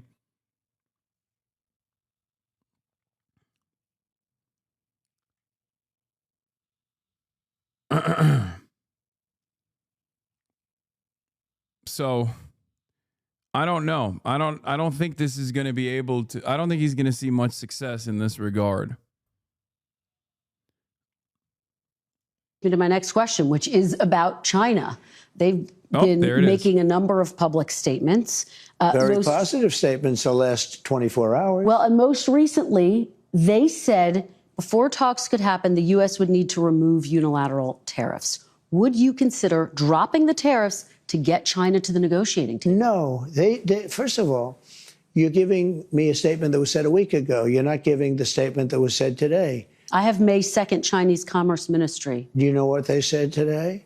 The U.S. We're wants to looking negotiate. forward- It should show sincerity by preparing to take actions in correcting its mistakes and canceling the unilateral tariffs. They made, first of all, they made numerous statements. Yes, they've made you know numerous how many people statements. speak for Yes. China? It's like Yes. 50 They've made numerous I can give you statements, a yes. statement for any occasion. Yes. But they said today they want to talk. Look, China, and I don't like this, I'm not happy about this, China's getting killed right now. They're getting absolutely destroyed.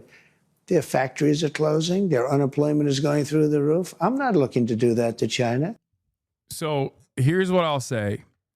I was talking to a friend of mine about this, and he actually had a really interesting analogy where basically right now it looks to be by Western analysts, and I don't think that this is, I don't agree with this analysis in general, but like the analysis is that China is on a three-legged stool and it's under a lot of pressure, you know?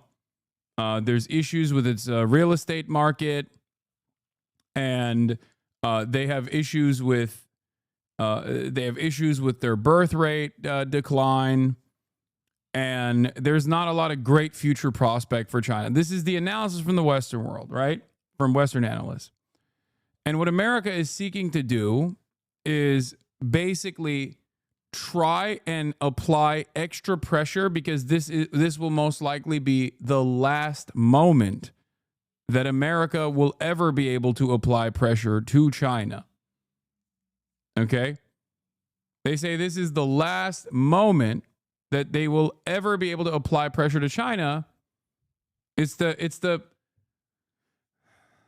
last moment where America has an opportunity. So Trump is doing this like incredibly cruel and a ridiculous scheme to try and force every other trade partner of China to decouple from China. The problem, however, is, and you might have noticed why I said this is America's last opportunity to do this, is because America is on a two-legged stool. So even I think Western analysts that cope about China's positioning on the global stage as a trade partner, they are still very aware of America's position on the global stage as well. That is precisely the reason why the Americans, this is precisely the reason why it's like the last ditch effort to basically apply pressure and try to tilt Chinese manufacturing. And if they don't do this now, then it's over. It's completely fucking over. Okay? I suspect that China is not on a three-legged stool, but instead a four-legged stool, and America is on a one-legged stool spinning like a top, as someone in the chat said. That is what I think.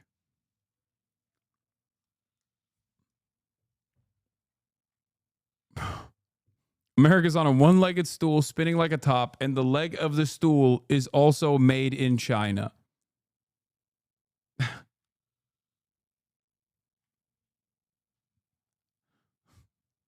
Ironically enough.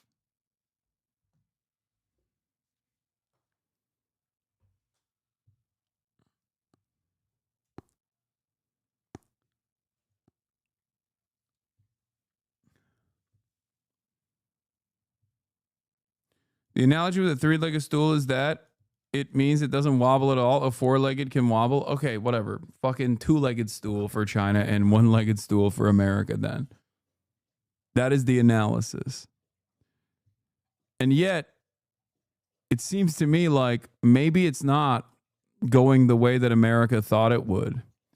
As ASEAN joins Japan, China, and South Korea in protectionism warning. Finance and central bank chiefs reaffirm commitment to free trade. Here's the statement, not paywalled. China, Japan, and South Korea and the countries of ASEAN just issued a joint statement in which they take a unified stance against escalating trade protectionism, a clear reference to Trump's tariffs. They write that their common policy priority is to reinforce long-term resilience of the region, which, given the policies they detail, clearly means building financial and trade infrastructure that aims to reduce their exposure to the United States. The statement outlines a comprehensive strategy to strengthen trade between the signatories, enhance local currency bond markets, and reduce dependence on Western financial institutions via, for instance, their expansion of the Chiang Mai Initiative Multilateralization, CMIM. Particularly notable is their explicit support for the Regional Comprehensive Economic Partnership, the RCEP, ACN, the world's largest trade agreement that includes all signatories but not the United States. All in all, Trump is achieving the unthinkable, bringing East and Southeast Asia together in an economic bloc that seeks to de-risk itself from America. Now, I don't know if this is just strategy so that the other signatories can leverage America for more, because that could be the case. Or if this is a real shot directly at Trump to say, we are not decoupling from China. I know that that is your demand, but we're not going to do that. They are far too valuable a trade partner for us to sever ties with. So we will not do that, especially because if they were to do that, there is no alternative. There's no alternative as it stands. There's no, like rare earth minerals, right? Rare earth minerals. The refinement process of rare earth minerals is entirely in the hands of China. They have a complete monopoly on refinement.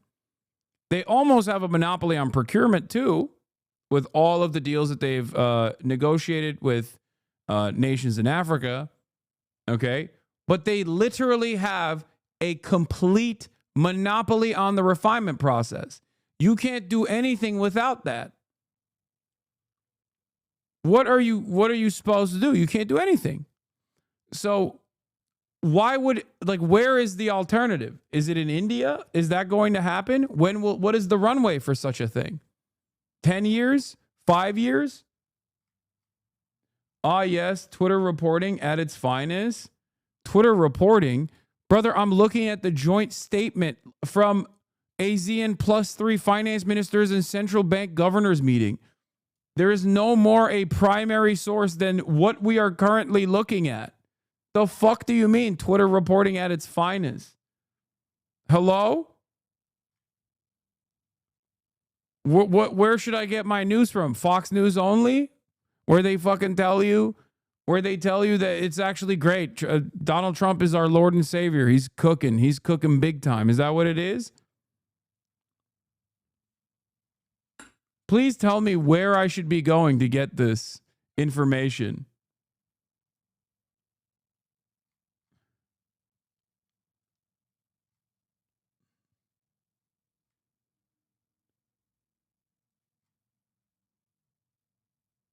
Come on, raw meat enjoyer.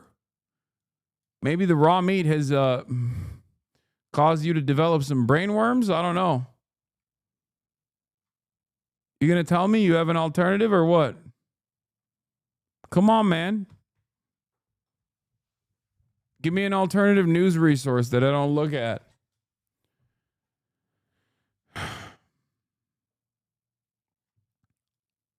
Come on, brother. It's time to own me in the marketplace of ideas. I'm shaking you a little bit. Shaky, shaky. Shake the baby. It's funny because I initially also went to Nikkei and they were paywalled. So in order to bypass the paywall, I went to the direct joint statement and it was posted on Twitter. But he didn't see that part. He just saw me on Twitter and responded like an animal.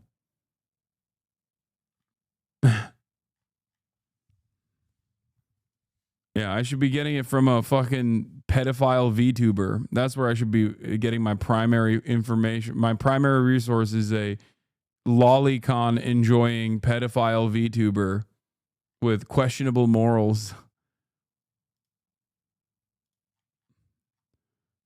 Anyway. Now, at the same time, I'm not looking to have China make hundreds of billions of dollars and build more ships and more army tanks and more airplanes. So you're not, just to be very clear, you're not dropping the tariffs against China to get them to the negotiating table. Those tariffs are staying on. Why would I do that? Would you lower them? At some point, I'm going to lower them because otherwise you could never do business with them. Yeah. And they want to do business very much. Look, their economy is really doing badly. Their economy is collapsing. So small businesses say they are being hurt by the Chinese tariffs, and some could be forced to shut down. And many businesses are being helped. Are you considering tariff relief for small businesses? Why do you always mention that, you pick up a couple of little businesses? What about the car business? They're going to make a fortune because of the tariffs. Do you know that the union, the head of the union, who was no fan of mine, Sean Fain, I guess his name is, right? He didn't endorse me. The Teamsters did. A lot of people did. A lot of unions did. But he didn't. He couldn't stand me. Now he's saying, wow, what's Trump's done for the automobile? But I can't believe it. I assume he's going to probably now say the next thing he can say is, I endorse this guy. He's the greatest I've ever seen. He can't believe it's happened. He said, we've been waiting 40 years for somebody to do what Trump is doing. So why don't you mention the big car industry instead of mentioning somebody that's doing strollers?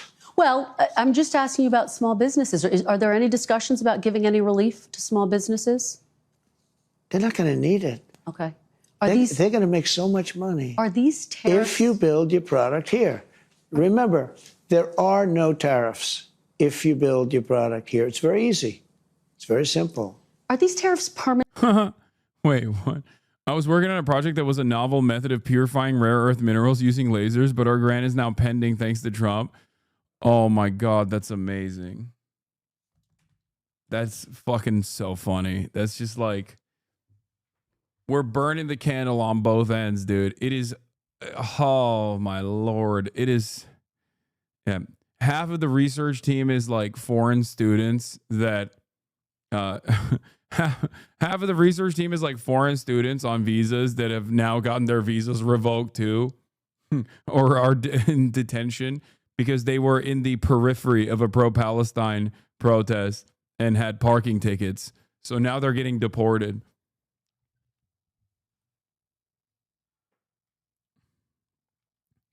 Amazing.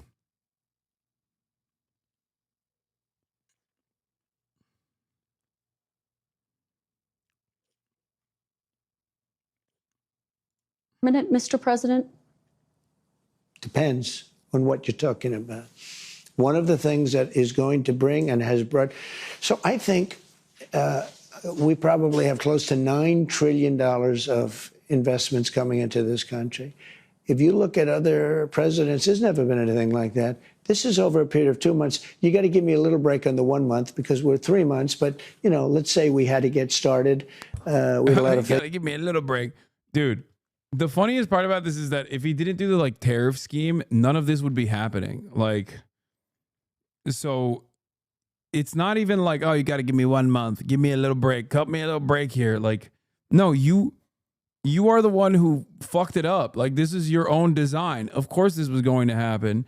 And the medicine analogy isn't even wrong. That's the worst part. The economy is going to hurt in the short term, but we must, train our crosshairs on the long-term agenda of American stability, American growth, American manufacturing.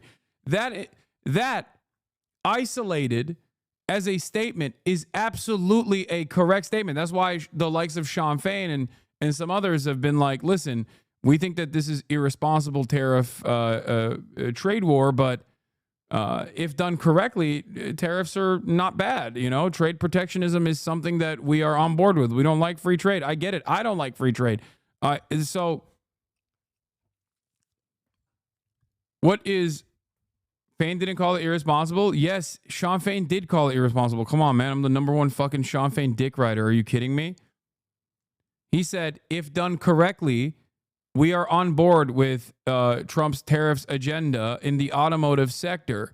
If done recklessly, it will be irresponsible and lead to real harm.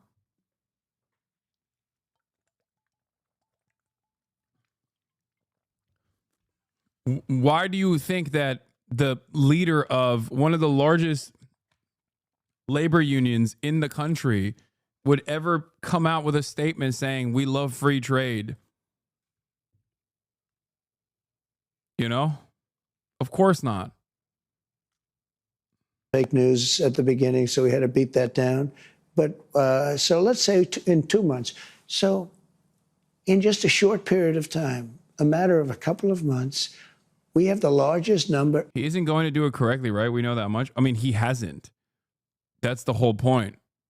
He has not done it correctly. That's why there's so much.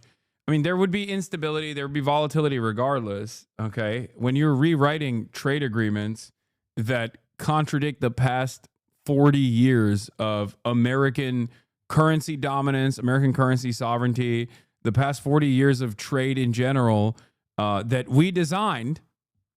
Yeah, of course there's going to be an economic impact instantly.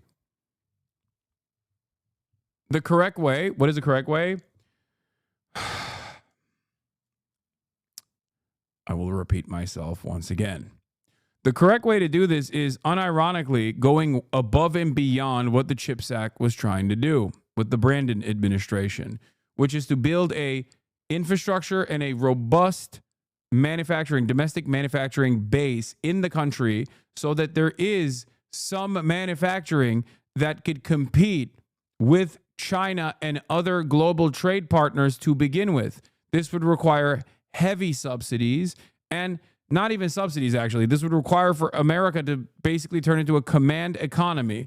If you were to do this correctly, you would have to do it the Chinese way, in the almost exact same way that China did it.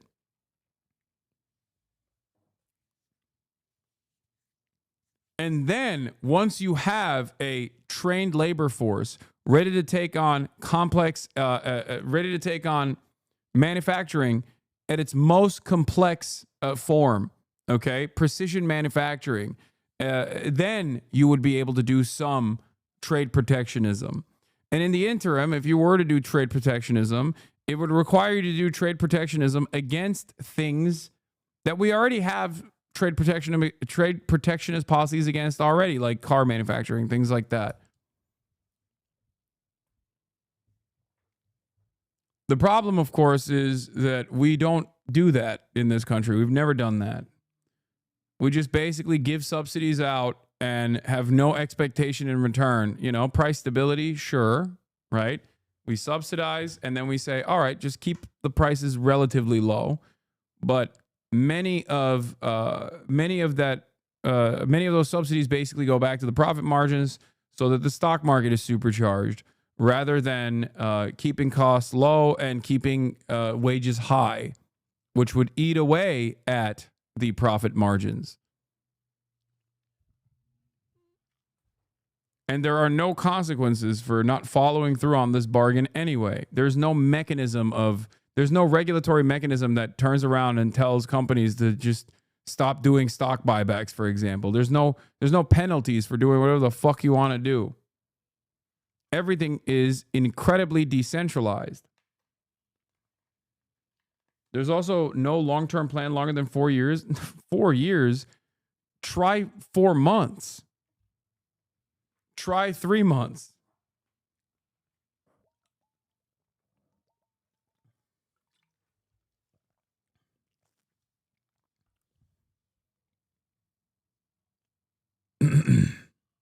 This is the reason why this inconsistency, this instability that Trump has presented to global trade is destined to fail. Okay? Because there is no trade to protect, and you're just demanding by bullying other countries, by putting a gun to your own head because you're the bank, putting a gun to your head and saying, I'm going to kill myself if you don't stop trading with the enemy. But people still need goods. So what are they supposed to do?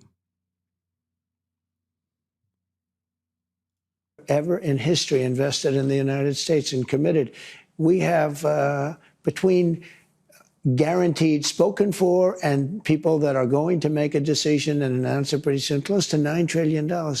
We've never had anything close. Now, that's Apple building $500 billion worth of plants. They always built their plants in China. Now they're building their plants over here. That's the biggest computer company, the biggest chip company in the world. You know, the chip company from Taiwan, which is the biggest in the world, is committed for $500 billion. Yeah, in the short term, you get assurances from some of these like multi-billion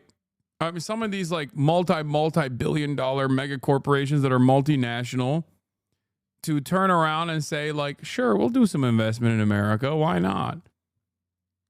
There's no assurances though. It's not going to happen. You don't know if it's going to happen. Are they building the factories? How long would it take?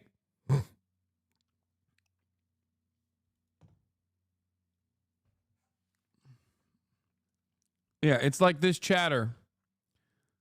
I also commit $10 trillion into the United States. You know? Content warning, dead animal in his house. Took the day off to find some dead animal in my attic that smelled bad and ended up falling through the ceiling. Pretty sure I'm living in Sen's fortress. Oh my God. Oh my God, Asmongold, what the fuck? I can't even see the dead animal. I have no idea what's going on, but this is unironically something he posted. What the fuck? Dude, this is the face of the new American right.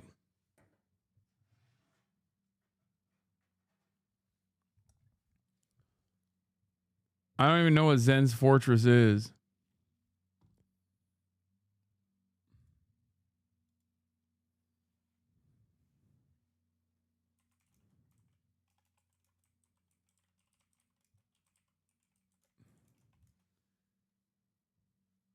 Oh, it's Dark Souls? I'm begging to play Dark Souls. It's from DS1. I played DS1. I didn't finish it. Or did I finish it? I can't remember. Dark Souls reference.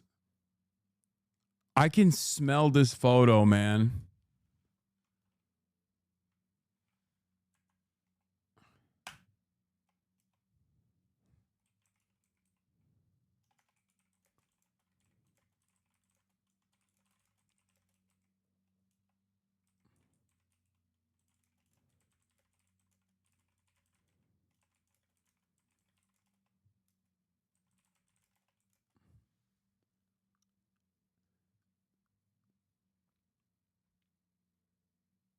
It's an early game area, so no, you haven't finished it yet. I mean, I don't remember any of the fucking places in Elden Ring either. What do you mean? And I finished that on stream or Sekiro. My brain is filled with information that that oftentimes has the capacity to push out other more relevant, more important gaming related trivia.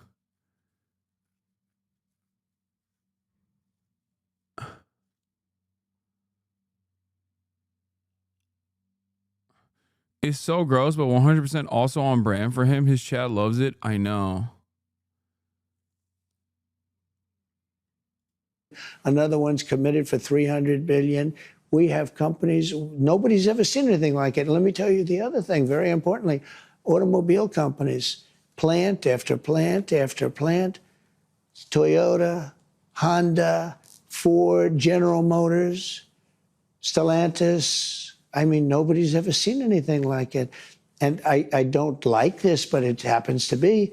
They're stopping work in Mexico and they're stopping work in Canada and they're all moving here. This is important, though. You're not taking the possibility that these tariffs could be permanent off the table. Some of them. Oh, I wouldn't do that because if somebody thought they were going to come off the table, why would they build in the United States? Let me ask you You about, understand that, right? Yeah. No, I mean, but that's why I'm asking, because there's a lot of, I think, uncertainty for CEOs, for business owners. They want to know, are these tariffs permanent? I think there's only uncertainty in the fake news. I don't think there's uncertainty. I mean, I've been very rigid, very strong on it. But I will say I'm flexible. Like with respect to parts made outside of the country, I gave the automobile companies a little extra time. You know, you're talking about 15% and then 10% of the parts put in a car. I gave them a little extra time without penalizing them. And I did that only to help, you know, companies. We're looking to help companies. We want them to thrive and to hire a lot of people. And that's what's happening. Let me ask you about some of what Wall Street has said. Some people on Wall Street have expressed concerns that the possibility of a recession is increasing. And I want to know what you think about that.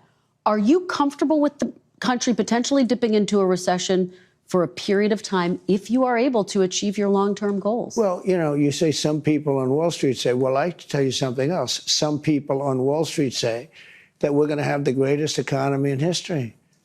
Why don't you talk about them? Because some people on Wall Street say this is the greatest thing that ever happened. Well, that's what I'm getting at. That's what I'm getting at, though. It's the same question. Yeah, there are many people on Wall Street say this is going to be the greatest windfall ever happened. And that's my question. Remember the this. long term. Yeah. Is it okay in the short term to have a recession? This. Look, everything's okay. What we are, I said, this is a transition period. I think we're going to do fantastically. One of your colleagues on another fake news station, ABC, said, do you guarantee 100% that a certain person is going to do a fantastic job as, let's say, Secretary of Defense, okay? Because that was the question. I said, what kind of a question is that? Do I guarantee 100%? Nobody guarantees 100%. But I will say this. I think we're going to have an economy the likes of which we've never had before. You know, my 4 years were phenomenal, as you know, the stock market. In fact, even though we had to go through the COVID thing, that horrible situation with COVID, we did numbers, and when I gave it over, when I handed it over, the election was rigged, and because of that, we have a lot of problems, by the way. But when I handed it over, what happened? The market was higher than it was previous to COVID coming in. Yeah. Nobody could believe it. The stock market I'm talking about. I don't want to look back, but you did take your case to court about that. Back. You took your case to court about your allegations against the election. Let me ask you, There's no question about it. The election was rigged. The facts are in, and it's still being litigated. Let's go. You did take your case to court more than 60 times and didn't win those cases. I won a lot of court cases. Just to button that up, though, sir. Just to button that up. What are you talking about? How the election worried are you? Are we talking about the election Let's talk about here and now. Let's talk about the here and now. election of 2020? Let's not talk about. Let's talk about here and now. Are you worried about a recession? No. Okay. No. I think we're going to have the greatest economic. I mean, are you worried it could happen? Do you think it could happen? Anything can happen, but I think we're going to have the greatest economy in the history of our country. I think we're going to have the greatest economic boom in history. Let me ask you about this call to Amazon founder Jeff Bezos this week in response to a report that Amazon was going to display tariff costs next to product prices. Are you going to punish CEOs who increase their prices because of tariffs? I think what is a great misnomer is the word tariff in many cases. It's not, to me, I don't view it as a tax. I view it as an incentive for people to come into the United States and build plants, factories, offices, a lot of things. I think it's an incentive, but the thing that's not known is if you look back and see, oftentimes like China or Vietnam or other countries, not just China, because China's an abuser, but there are other abusers. Many of them are friends, the so-called, I say friend and foe, and friend is oftentimes worse than foe. But what people don't understand is, and this is a lot, the country eats the tariff, the company eats the tariff, and it's not passed along at all. Well, some CEOs are saying they're going to have to pass it on. So how do you deal with those CEOs? But the company, how do you deal with those CEOs? China. Famously, it's not. Companies love eating the cost. I like that he's at least recognizing that companies actually pay the tariff. But what is this? I don't know if this means anything, but I thought you were taking a day off, and then I realized I was no longer following you on Twitch. I didn't unfollow. Anyone else experiencing anything like this, or am I going bonkers? You're going bonkers, dude. Yeah. Companies famously love eating the cost. They have this they have a sense of pride, a civic duty. Remember when they did that? Remember when OPEC did that? When the invasion of Ukraine started, and then all of the oil and gas industry in America famously was like, "Oh yeah, we'll make up for the manufacturing needs. We'll actually sell to America so that you know prices can remain stable." Yeah. Remember another instance of companies eating the cost. Remember when they famously lowered their prices post-COVID, when there was no longer an issue with logistics?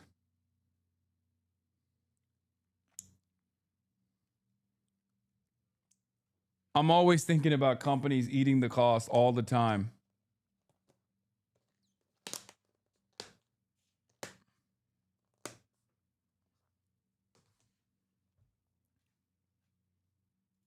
Is eating the tariffs right What now. do you say to those CEOs who are saying we might have to pass this on to the consumer? Well, they say that because maybe it's to their advantage to say it. Will Maybe you they punish don't- them? No, because you know what? I want them to build plants in the United States. That way they don't have any tariffs.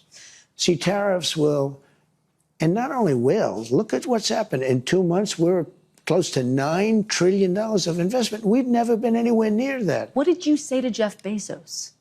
He's just a very nice guy. We have a relationship. I asked him about it. He said, well, I don't want to do that. And he took it off immediately. So he changed course. And will you take that same tactic with other CEOs if you I'll feel always like call people if I disagree with them. If I think that somebody's doing something that's incorrect, wrong, or maybe hurtful to the country, I'll call. Absolutely. Wouldn't you want me to call? Biden wouldn't call because he didn't know what was happening, but I do. Takes me to my next question. Today's strong jobs report likely means, not clear, but likely means the Fed is less likely to lower interest rates. Well, he should lower them, and at some point he will. He'd rather not because he's not a fan of mine. Just doesn't like me because I think he's a total stiff, and it's just one of those things. He should lower them, and I. He appointed him, by the way.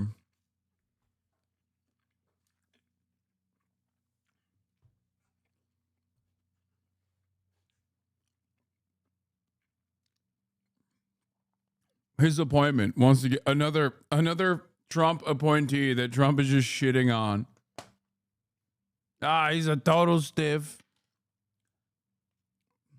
Whoever appointed this guy is a real idiot. I wish the people that are on that board would get him to lower because we are at a perfect time. It's already late, but he should lower interest rates. Do you rule out removing Fed Chair Jerome Powell? I'm not, I get to change him very quickly anyway. It's in a very short period of time. In 2026. You're not going to remove, you don't have plans to remove him before 2026 when his time's up? That was a total, why would I do that? I get to replace the person in another short period of time. Okay. This week, you reshuffled your national security team. Yeah. You moved National Security Advisor Mike Waltz to UN ambassador. Just to remind our viewers, Waltz, of course, started that unsecure text chain where sensitive information was shared. Mr. President, was that move a punishment?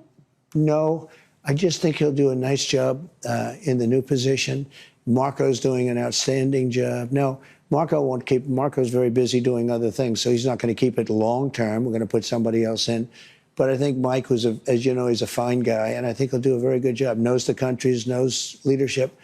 And I think he'll do a very good job at the United Nations. And in the meantime, Marco's really doing something special.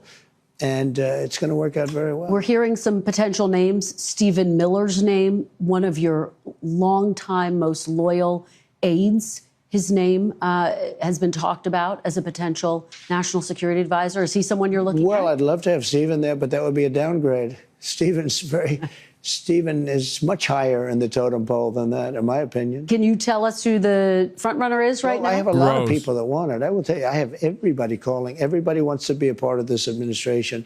So at some point we'll, probably do that. There's a theory, Henry Kissinger did both. There's a theory that you don't need two people, but I think I have some really great people that could do a good job. So Secretary Rubio could continue to have both jobs indefinitely? He could, yeah, he could. But I think he even would like to probably see.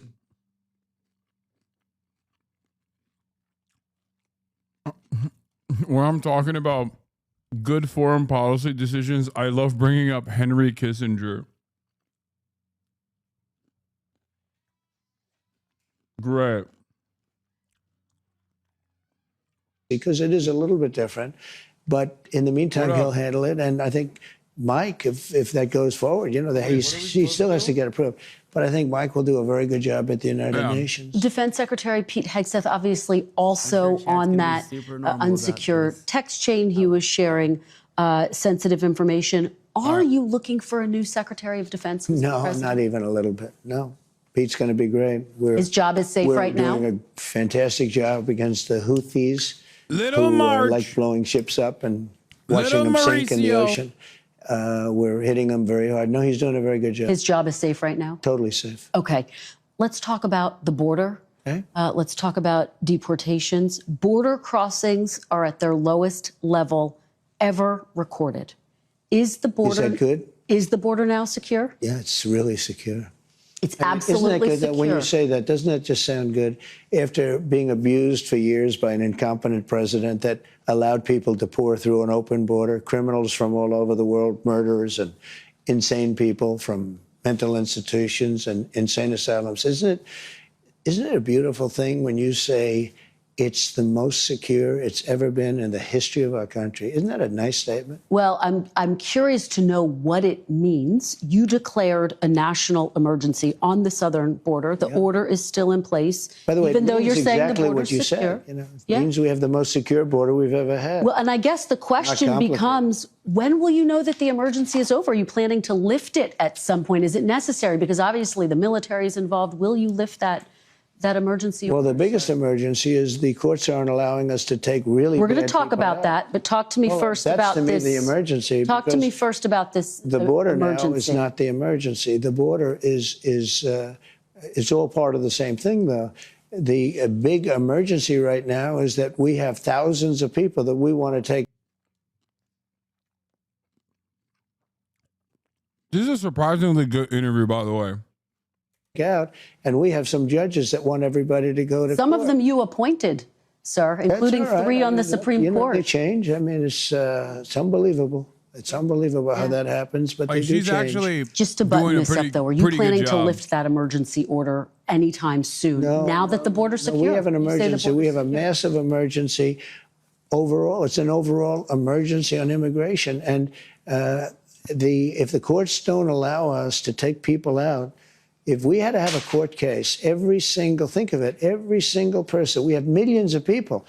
We're going to have millions of court cases. Figure 2 weeks a court case, it would be 300 years. So let's talk about this, because obviously you've had a back and forth with the Supreme Court. In a 9-0 decision, the Supreme Court directed your administration to facilitate the return. You've talked about this in the past of Kilmar Abrego Garcia from a prison in El Salvador, whose deportation your administration called an administrative error. You said in a recent interview you could bring him back, but you won't. Are you defying the Supreme Court, sir? No, I'm relying on the Attorney General of the United States, Pam Bondi, who's very capable, doing a great job, because I'm not involved in the legality or the illegality. I have lawyers to do that, and that's why I have a great DOJ. We have a great one. We had a very corrupt one before. Now we have a great one. And they're not viewing the decision. I do think it's kind of funny, even if it's scary, that we've completely dropped all pretense that like the DOJ is supposed to be independent. Like, he just keeps talking about the DOJ as his lawyers. They're not supposed to be your lawyers, dude. They're a part of the Department of Justice. you're acting like they're your lawyers. And I know they are, but that's crazy to just say. We've moved beyond any semblance of normalcy.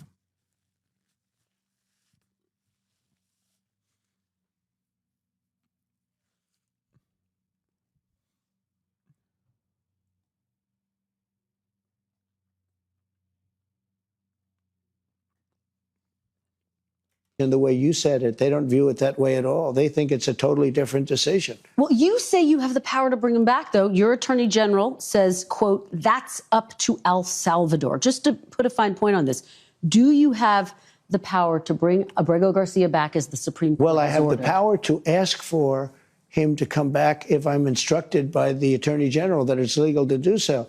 But the decision as to whether or not he should come back will be the head of El Salvador. He's a very capable man. Well, you know, and your attorney general has said the issue is with that word facilitate. Will you seek clarification from the Supreme Court? Do you need to go back to the Supreme Court? We may do that. I was asking about that. We may do that. There are some people that say, bring him back, put him in trial, and you get him out right away because you see what happened just this morning. Tapes came out, horrible tapes from his wife. You don't get much worse than that. You don't get, I mean, he seems certainly like a very... Trump's ex-wife literally detailed out how Donald Trump physically, violently assaulted her and raped her throughout their marriage. I'm pretty sure, right? The tapes he's referencing is like, I think it was like the initial, the initial testimony to get a, to potentially get a temporary restraining order.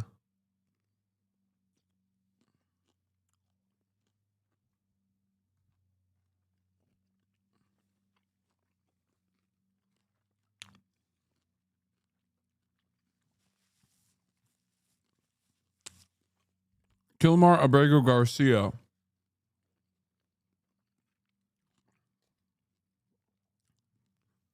had a temporary restraining order taken out against him, or at least filed for, that was never enforced by his wife at the time, the woman who was like demanding his return to the country. She's already talked about this and said that this was like out of an abundance of caution and that they had very clearly worked out their differences by going to counseling. Out of an abundance of caution due to the actual domestic abuse that she had received in her first relationship before Kilmar Abrego Garcia, she took out a TRO. Stop mentioning Trump's ex-wives. We're not talking about Trump right now. We're talking about Kilmar Abrego Garcia. And he is referencing Kilmar Abrego Garcia's temporary restraining order petition when he says the tapes came out. Very dangerous, very bad person. But even the wife who was so afraid, she was afraid to talk. And all of a sudden, tapes got released this morning that were devastating to him. And this is the point, sir, about due process. The Constitution says every person, citizens and non-citizens, deserve due process. Why not push to have him come back, present all of that evidence in court, let a judge decide? Well, I'll leave that to the lawyers and I'll leave that to the Attorney General of the United States. But because do you agree? they're in it. You have to understand, I'm dealing with Russia and Ukraine. I'm dealing and we're with going to talk China. about that. I'm dealing with Iran. I'm dealing with Rwanda and Congo, who are fighting, and we're trying to get that one straightened out, and I think we have done that. Did a great job. Nobody even talks about it, but I think we're close to doing that. They're looking like they're going to maybe make a peace deal, which would be good. But I'm dealing with a lot of different things. I don't know much about this gentleman other than I hear he's an absolute not good person. And I have very capable legal people, John Sauer, as you know, and all top people. And I have to rely on that to interpret whatever's said by the Supreme Court. Now, with that being said, I have tremendous respect for the Supreme Court. Look, 3 of the people are people I appointed. Right. And I have great respect for the Supreme Court. And I would expect that the Attorney General will be doing the right thing. Your Secretary of State says everyone who's here, citizens and non-citizens, deserve due process. Do you agree, Mr. President? I don't know. I'm not a lawyer. I don't know. Well, the Fifth Amendment. Dog, you're the president. You literally put your fucking hand on the Bible when you pledge an oath that you will uphold the Constitution. That's it. What do you mean you don't know? I don't know. I don't know about due process. Actually, he didn't. Okay, wait, there wasn't a Bible? Oh, he's the Antichrist, bro. Okay, whatever. It doesn't matter that he didn't fucking... He still took an oath of office. Okay? Oh my God. God, they get away with so much, dude. That type of shit is like things that Republicans would basically hallucinate the Antichrist is returning if it was like a Democrat that did something similar. Your Secretary of State says everyone who's here, citizens and non-citizens, deserve due process. The oath is a joke. I know it's a joke, but it doesn't matter. Like, you're not supposed to admit that it's a joke. What do you mean? The entire, like, it's symbolic, but the whole point is like you're supposed to protect the Constitution. Due process is in it. It's a pretty important part of it, actually.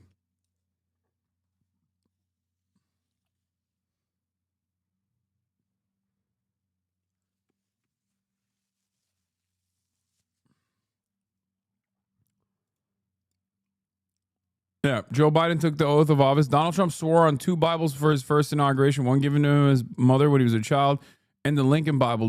These 2 Bibles were President Trump's side during his second inauguration, but he did not place his hand on them. Oh my God.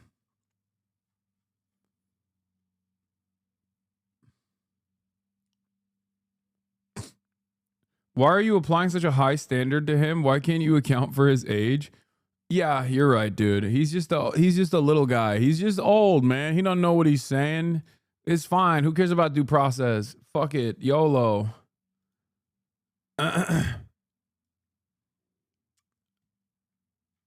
She looks so disgusted. Oh my God, the Bibles are right there. He's not even holding it. First atheist president. Process. Do you agree, Mr. President? I don't know. I'm not a lawyer. I don't know. Well, the Fifth Amendment says I don't know. It might say that, but if you're talking about that, then we'd have to have 1 million or 2 million or 3 million trials. We have thousands of people that are some murderers and some drug dealers and some of the worst people on earth. Some of the worst, most dangerous people on earth. And I was elected to get them the hell out of here, and the courts are holding me from doing it. But even given those numbers that you're talking about, don't you need to uphold the Constitution of the United States as president? I don't know. I have to respond by saying again. Okay, I take it back. I said she was doing a good job, but in this situation, you have to switch gears because you're not talking to a normal president. You're not talking to a normal person in general. You have to switch gears and explain to him the importance of due process. When he says, I don't know, you have to literally turn around and be like, okay, if there's no more due process, then anyone and everyone can be falsely deported. That's the problem. It's you can't have ICE agents be judge, jury, and executioner. That cannot happen. That is the reason for why due process exists. You are a Republican. You have talked about witch hunts. You have talked about being falsely smeared. The reality of the matter is you got due process. And if it wasn't for due process, if you hadn't gotten due process, you could have potentially been locked away permanently. Don't you feel like this is the good reason as to why there is a concept such as due process? Like, you have to lower your argument for some when your opponent demonstrates that they do not care about the normalcy or like the normal function of institutions. You have to move beyond just simply pointing to those institutions and saying like, well, don't you think we should preserve them? even if it's an institution as important as like the Constitution or the Supreme Court, it doesn't matter. You have to demonstrate why the violation of due process, like the removal of due process, is bad. You have to explain it to him, and not just explain it to him, but his own fan base that is going to be tuning into this frequency also will be able to understand why this is scary.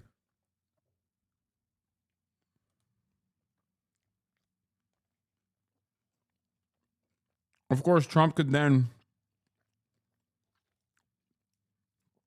deploy the excellent debate strategy of saying, this is boring. Don't you want to make content? And maybe start making fun of her mannerisms. And even mannerisms that she doesn't even have. This is unwatchable. You are ruining the content. This is why your ratings are low.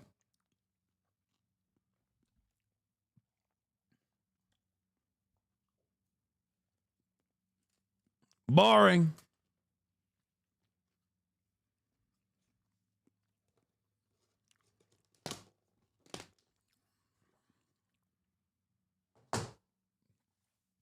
What do you have to say to...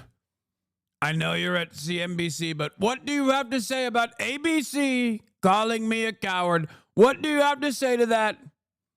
Mr. President, I'm not. I work for NBC News, not ABC. Well, you can make a value judgment, right? Make a value judgment about ABC's commentary now. Do it. Do it now. Do it now.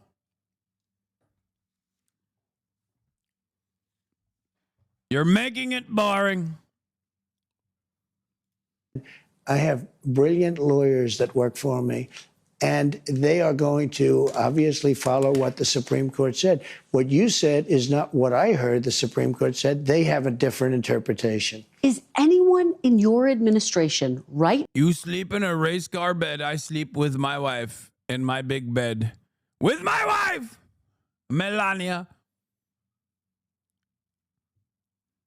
That's right.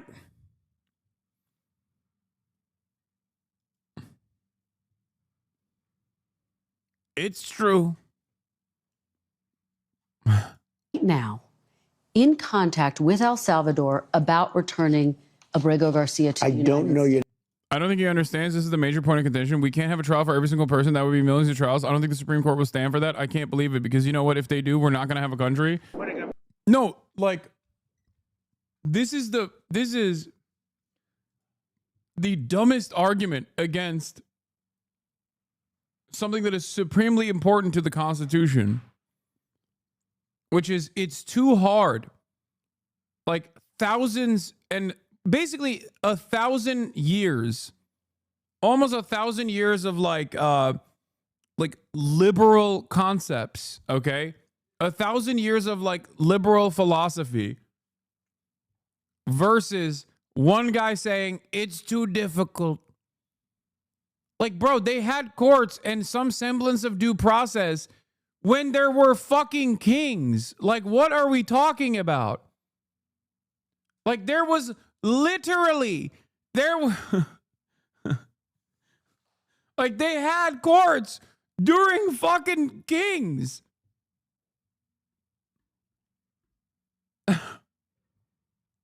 What do you mean?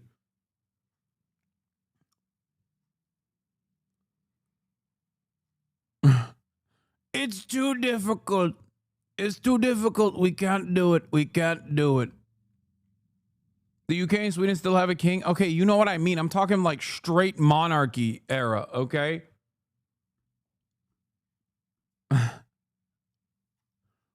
Courts are bad content. I never liked it. We must do away with the courts.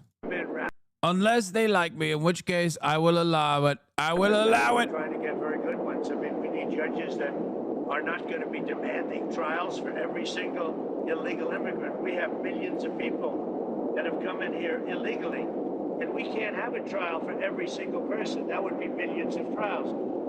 The people elected me in a landslide with every single, we won every swing state, we won everything there is to win by big numbers. Not only swing state, we won the popular vote by millions of votes.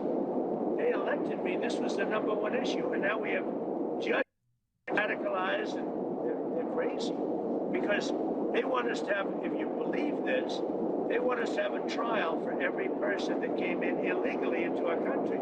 So they come. Yeah, I can believe it. That's the, what are you saying? That is how it's been done. What do you mean? Can you believe it? They want every person that I think is bad to be going through the court system. Like, what the fuck are you saying? Yes, dude, that's the law. What are you talking about? Of course, that is supposed to be the way things work. You can't just turn around and be like, look at how stupid these rules are. Can you believe it? He doesn't even acknowledge that that is a rule, by the way.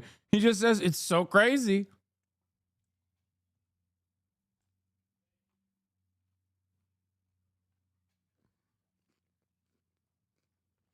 Come into our country illegally, and then we're supposed to take weeks, I guess, and months to have a trial on every criminal, and we have murderers all over the country. I don't think the Supreme Court will stand for that. I can't believe it. Because you know what? If they do, we're not going to have a country.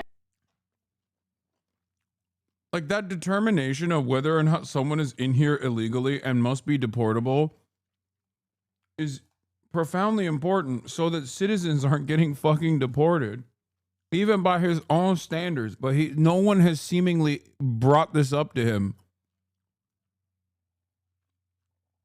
Like, what the fuck do you mean it's too difficult? The whole point is you don't know.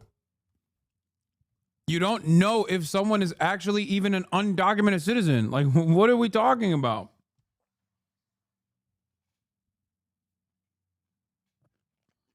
You'd have to ask the Attorney General that question. Okay. At least 2 Americans have been mistakenly detained and released by your administration, immigration authorities. Mr. President, should lawful residents of this country start carrying paperwork with them when they leave their homes? I don't think that'll be necessary, but what you're not saying is that many people have been killed, maimed, badly hurt by illegal immigrants that came over that are from prisons and from jails and from mental institutions, and they're hurting our people.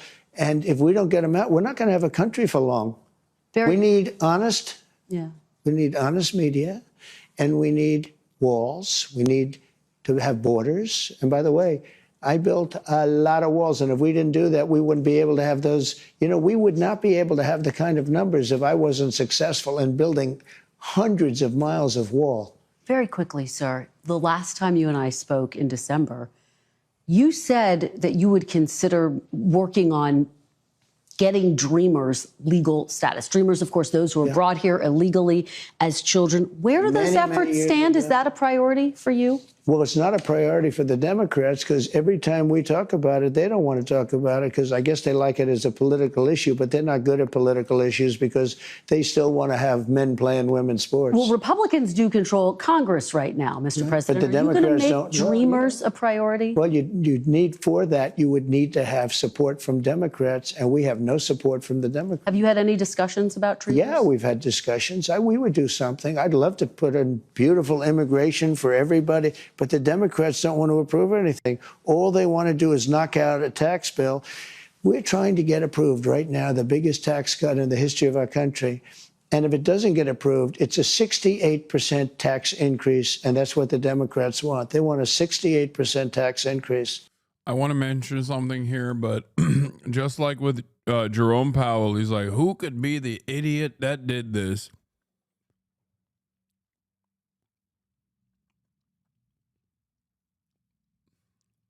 With the tax increase that's coming for Americans, that is also something he did.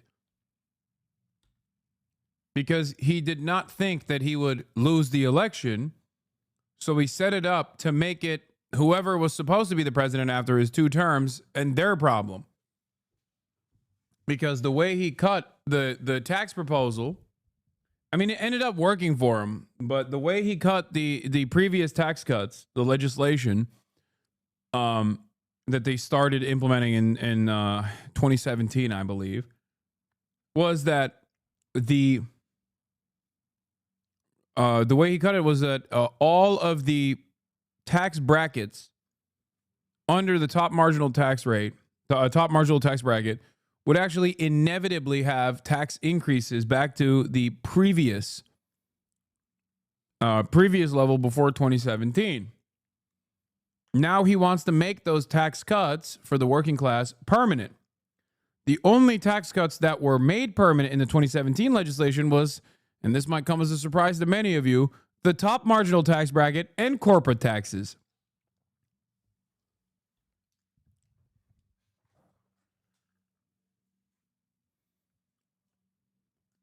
That's not true. Tax breaks, sunsets, 2025, all of them, just not just under top taxes. No, you're wrong. What? I'm pretty sure you're wrong. No, he made the top marginal tax bracket. I don't think they all sunset. No, the rich ones are permanent. The top marginal tax bracket and the corporate tax cuts were permanent.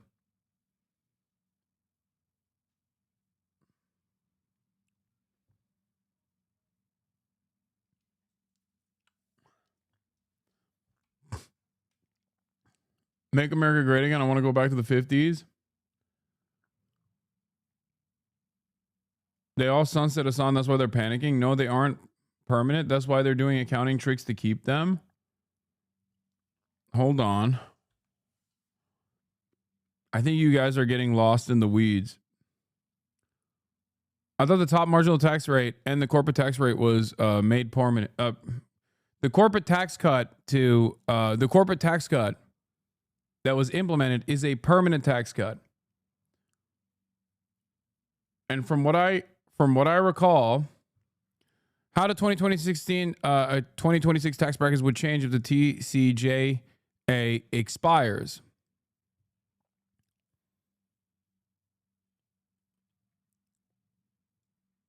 Oh shit. Wait, what the fuck?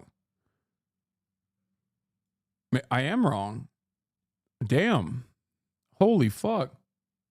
The only one that's permanent is the corporate tax rate? I know that one is permanent. But I thought the top marginal tax rate would also stay at 37%. I was wrong. And not only was I wrong, I've been wrong for quite a while.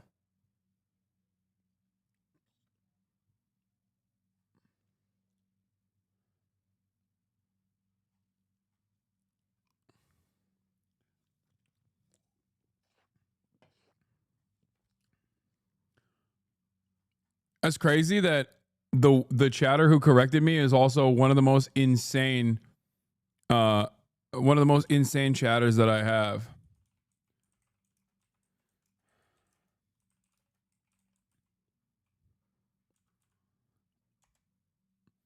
Am I having a fucking Berenstein Bears moment or some shit?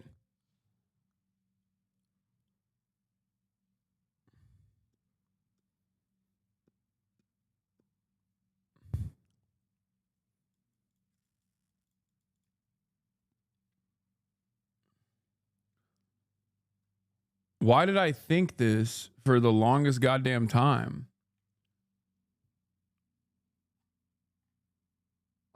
I feel terrible right now. I feel like my brain is doo-doo. Time to grift right wing? Yeah. Mandela effect, bro. Gotta watch How to Win John Wilson. We got shifted into a different timeline where MAGA communist Donald Trump is in charge.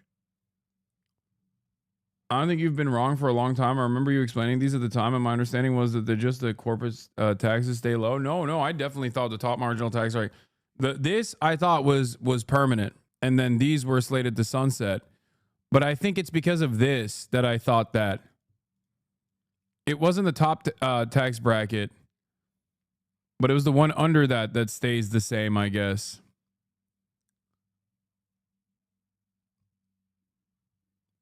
So in my mind, I always thought it was the top tax bracket. Maybe.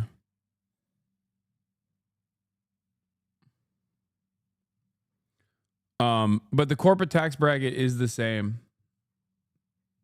And so is, I guess, not the second time. You don't know what you're saying? What do you mean? What was the first time? I don't know what I'm saying.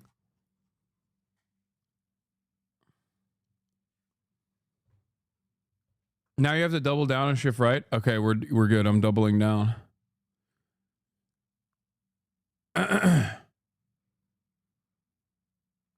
Ethan podcast, if I recall correctly. What do you mean? The ones that are definitely permanent is the corporate tax rate. Anyway, let's continue. It's rather incredible. And I do want to talk to you about your legislation, but let's talk about DOJ very quickly.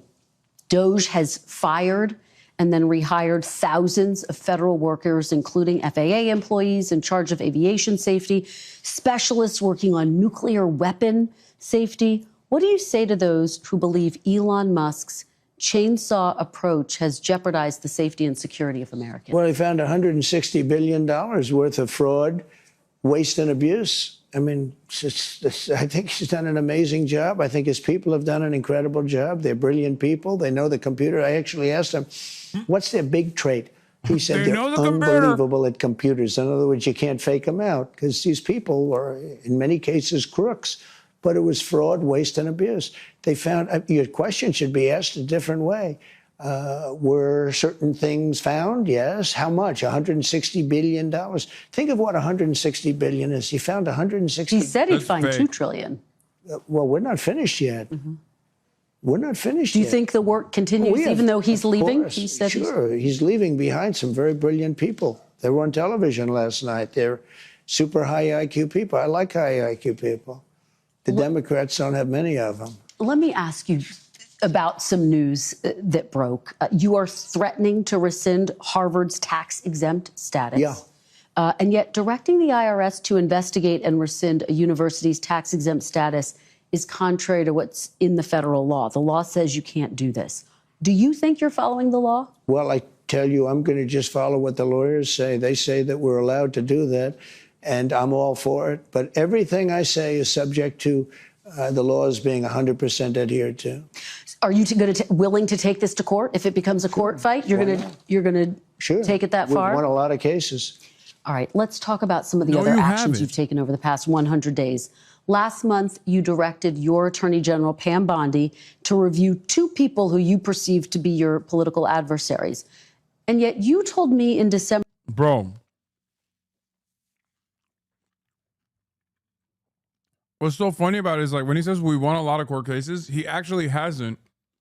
But I guess his advisors keep telling him that decisions that come down from the Supreme Court, for example, like the Kilmar-Abrego-Garcia return, like, he literally just listens to his lawyers, and his lawyers are like, yes, Mr. President, it was actually unanimous, 9-0 in your favor. Like, that's what Stephen Miller said. And Trump was like, come on, Stephen, you're so beautiful. Come on, Stephen, tell him what you told me about the Supreme Court decision. And it's crazy that, like, he just fucking lied on national television. That is not what the Supreme Court's decision is. It's the exact opposite.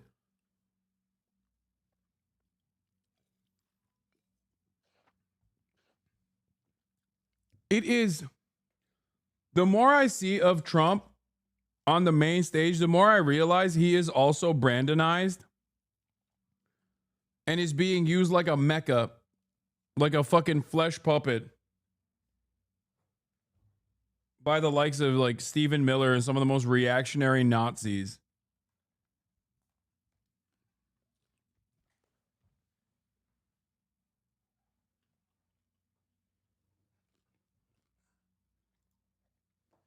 Straight up. That you would not direct the Justice Department to investigate your political foes. What changed? Well, no, I just look at people, and I'm not directing anybody. They looked at these 2 people. They might have known it, or they might have heard it from 2 years ago.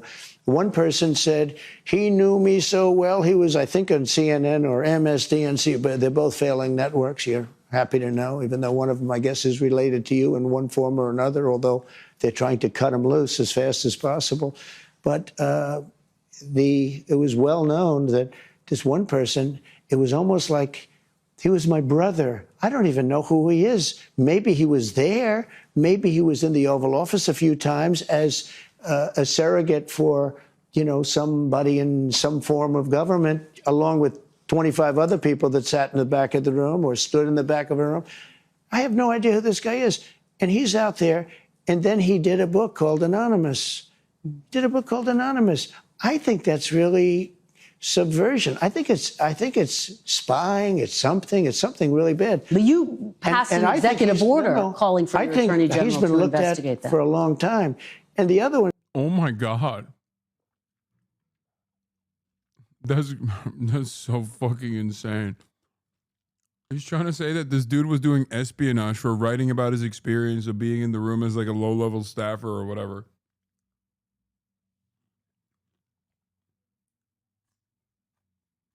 Said that the election was so wonderful. It was such a, well, it turned out it wasn't a wonderful election. It was a corrupt election. Let me ask it this way, sir, because when we talked in December, I asked you, what is your message to people who didn't vote for you? Let me remind you of what you said. You said, I love you, and we're going to all work together.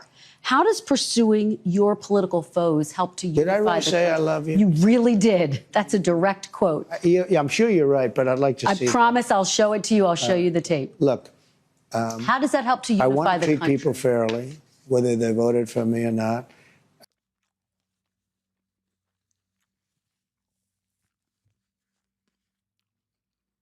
This is like Ethan Klein being like, 110? You mean to tell me I've sent 110 Instagram stories?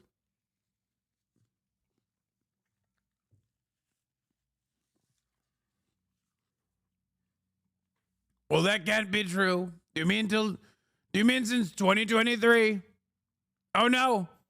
You're telling me it's since 2021, January 31st, 2021. I don't believe you.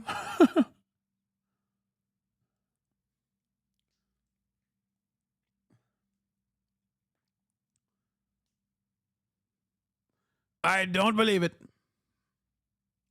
I want to have a unified country. It's very hard because the media is so fake, including, like, even the way you ask questions. Every question is asked in a negative vein.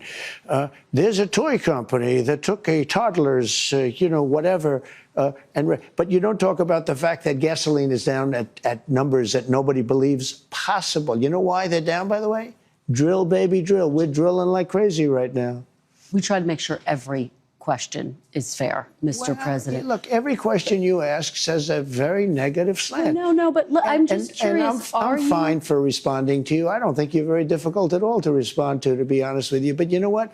You should ask some positive things like, sir, it's amazing what you've done with gasoline. Because you know what? Gasoline's big business. A stroller is not big business. To this question, Mr. President, you said you wanted to unify the country. Does going after political foes undercut that goal? No, not at all. No, we want honest people. Okay.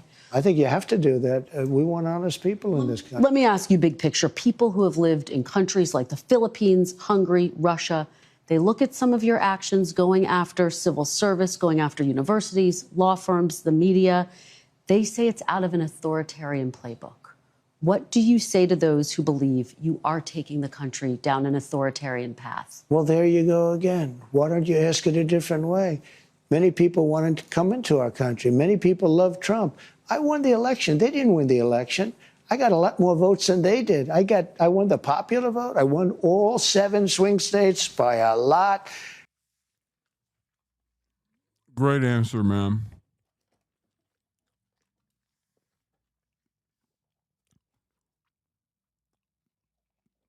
Great fucking answer, dude.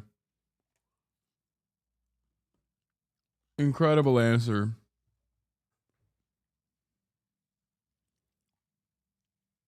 What do I say to this, you know? What do you say?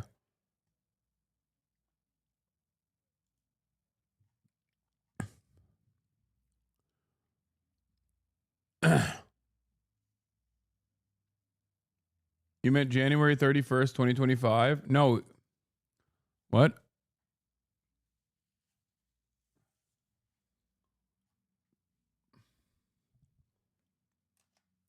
He's like, what you're doing is really authoritarian. He's like, no, I got the popular mandate. They want me to be this way.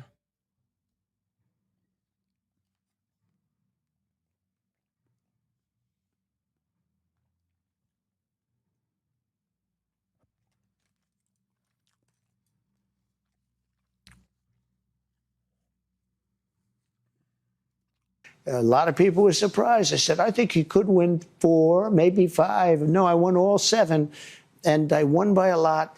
And I won, actually, I think there was a lot of hanky-panky going on, but it was too big to rig. That's the good news. It's too big to rig. But let me just say, so when you make these statements about, people say this, people, well, you know, they had their chance at the election and they lost big. So you should ask the question differently. You should say, what about the people that want to be in this country? What about the people that love this country? But what do you say? I'm asking it on behalf of those people to give you a chance to respond to them. What do you say to those people, sir? Those people are going to be very happy. They're going to have to see some results. And I think we had a great 100 days. There are a lot of people that say it was unprecedented.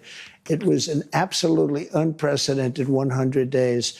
And why does he? That's, by the way, as a longtime Trump stan, you know, because I'm apolitical, I noticed that he started doing this new thing where he always goes, why don't you ask me the question in a different way? That's new. That's a new meta. And I don't know where it's coming from. I don't know who taught him that. I don't know why he says that. But he always says that now. When he doesn't like a question, he goes, why don't you ask nicely? Why don't you ask me nicely? Why do you ask such mean questions? He got used to press pool. He's used to the new White House press pool questions. No, I know, but I'm saying, like, I just don't know where that, like, who taught him that? I hope that they're going to be right. Do you see dissent as an essential part of democracy? It's a part of democracy. It is. You're Is always it an going to have important dissent. part of democracy? Yeah, you're always going to have, Kristen, you're always going to have dissent. There's nothing you're going to do about that. Am I going to get 100% unified? It would be a strange place. I can't even imagine it where 100%. Look, you have people that are good people. They're very smart people. And they honestly believe we should have open borders and the entire world should be allowed to pour into our country. I think it's a 95-5 issue, but they believe it. They're not even bad people. Some of them are bad. You have people that honestly believe that men should be allowed to play in women's sports. Some of these people, I don't know any. I haven't been able to find any, but they exist. They say it's an 80-20 issue. I don't believe that. I think it's a 97-3 issue. Do you think people should have the right to criticize you without fear of reprisal? Absolutely, yeah, I do. That I do. And how do you square that? And I think that happens. How do you square that with the fact that you have passed these executive orders asking the Attorney General to look into some of the people who've criticized you, who've been harshest against you? I have been investigated more than any person in the history of the United States of America. I've been investigated more than the late, great, as I say at my rallies, Alphonse Capone. Alphonse Capone was a nasty man. He was the highest level gangster. And I have been investigated more than Al Capone, more than anybody. These people are evil people, and I won. And I'll tell you what, all I want to happen is for the Department of Justice and the FBI. Pam is great and Cash is great. I think they're two great people, but they're their own people. They want to do a fantastic job. And all I want to do and all I want to ask for is that they be allowed to do their job. I'm not telling them to do anything, and I believe I have the right to do it. I'm, in theory, the top law enforcement officer as the president. We went over this once before, and it turned out I was right. But I'm not looking to use that. We have two great people, and we have many, many incredible people under them. And I just want them to do their job and do it well. Let me ask you about something I don't think you've been asked much about, which is you've branded your own cryptocurrency. The coin's values actually surged recently after you announced that top holders would be invited to have dinner. I don't even know that. What did it surge to? What did it surge to? Yeah, what's it worth? You might as well tell me, because I have no idea. Well, it surged. It surged. I will find it. Hold on one second. 5.2 or 58%. So 58%. To what number? That's not bad. 14.32. What? Billion? No, dollars per cryptocurrency. $billion dollars? No. What's the number? I mean, what is the amount? The meme coin's value hit a peak of 75.35 on January 19th. Yeah, but that doesn't mean anything. And that's before your inauguration, and then it surged. Look, I'm in favor of crypto. Let me just ask you, what do you say to those who argue that when they hear that, they worry you're profiting from the presidency? I'm not profiting from anything. All I'm doing is, I started this long before the election. I want crypto. I think crypto is important because if we don't do it, China's going to. Mm-hmm. And it's new. Mm-hmm. It's very popular. Mm-hmm. It's very hot. If you look at the market, when the market went down, that stayed much stronger than other aspects of the market. But I want crypto because a lot of people, millions of people want it. I don't know if you know that Biden went after it violently, and then before the election, he changed his tune entirely. His head of the SEC, everybody changed their tune. You know why? Because there were hundreds of millions of people that are... There ain't no way this dumb fuck is going to send me to a camp. He is. All of us. In some ways, it makes it so much worse that it's not even like a competent or smart strategist that is going to be sending all of us to concentration camps. You know? Forget a level 40 orc wizard in WoW. That shit is for LGBTs. You've moved on to slaying real-life monsters and becoming the politics goat. You are Jon Snow in real life. You have my axe, Asmongold. Brace, there's no wizard in WoW. It's mage, arcane frost or fire, or warlock, affliction, demonology, or destruction. And he just responds with LGBT.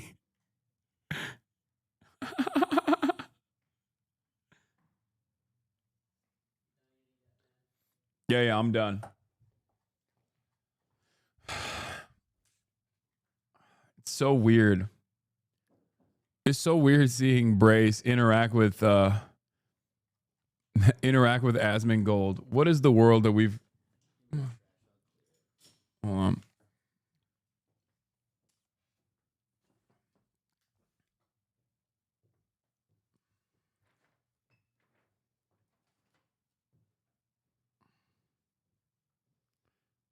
I just finished a talk between you and Ethan. I just wanted to say the small fact that I'm Iraqi, and I know this firsthand. Jews in Iraq lived normally with all Iraqi religions and races until Nakba, and then Saddam, later on, you mean, decided to kick them out, and not a single person accepted that they were literally our friends and family. We don't hate them whatsoever. Our fight is against Israel's genocide, not with Jews.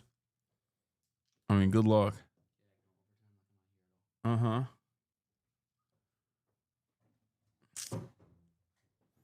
I have food over here still. Hold on, let me get that out of the way too. Yeah. That's fine. You can keep that.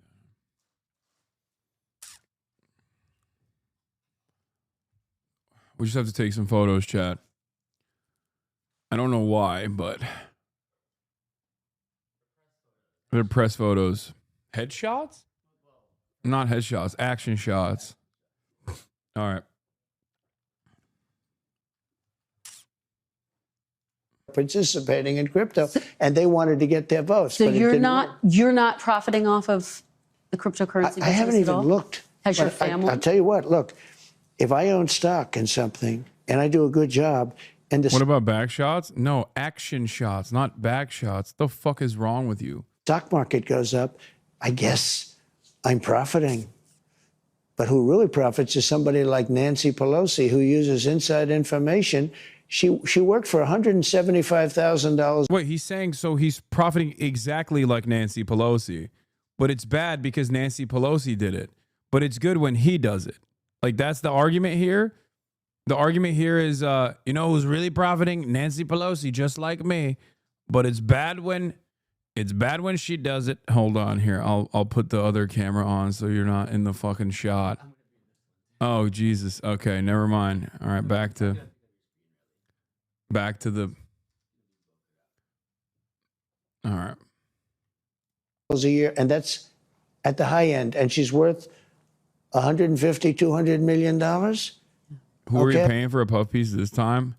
No, dude, you want to know how fucking no budget ass we are over here? You're laughing, but I'm saying, like, I don't have enough, I guess, press photos for some of the articles that have been written. So they're asking for, like, press shots that we take ourselves. Yeah, well, you are a professional. That's true.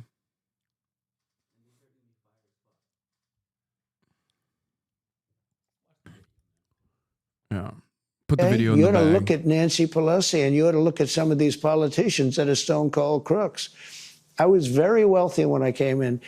Being president, I probably cost me money if you really look. In fact, I do something that no other president has done. They think maybe George Washington has done. I contribute my entire salary to the government, back to the government. So will you contribute anything you earn from crypto back to the government? If that happens? I never thought of that. I mean, should I contribute all of my real estate that I've owned? Oh, that was a good question. That was actually a good question. And instantly he's like, no, that's a no. For many years, if it goes up a little bit because I'm president and doing a good job, I don't think so. Okay. But I've done something that surprisingly, they say nobody else has done, no other president has done. and it's a substantial salary. It's like $500,000 a year or $550,000 a year. Change your hairstyle for a bit of variety in the photos. Yeah, same outfit, but a different hairstyle will truly create that variety necessary for these press shots. 4 years, a couple of $1 million. I gave it to the government last time. I never got a story saying I gave it. Nobody cared if I gave it. I guarantee if I didn't give it, there'd be a big story. But no other president, they say, with the possible exception of George Washington, and they haven't been able to find those records. And we've had wealthy presidents before, but no other president has contributed the salary. And they told me before this that you will probably be asking me whether or not I'm going to contribute my salary again, but you haven't asked that.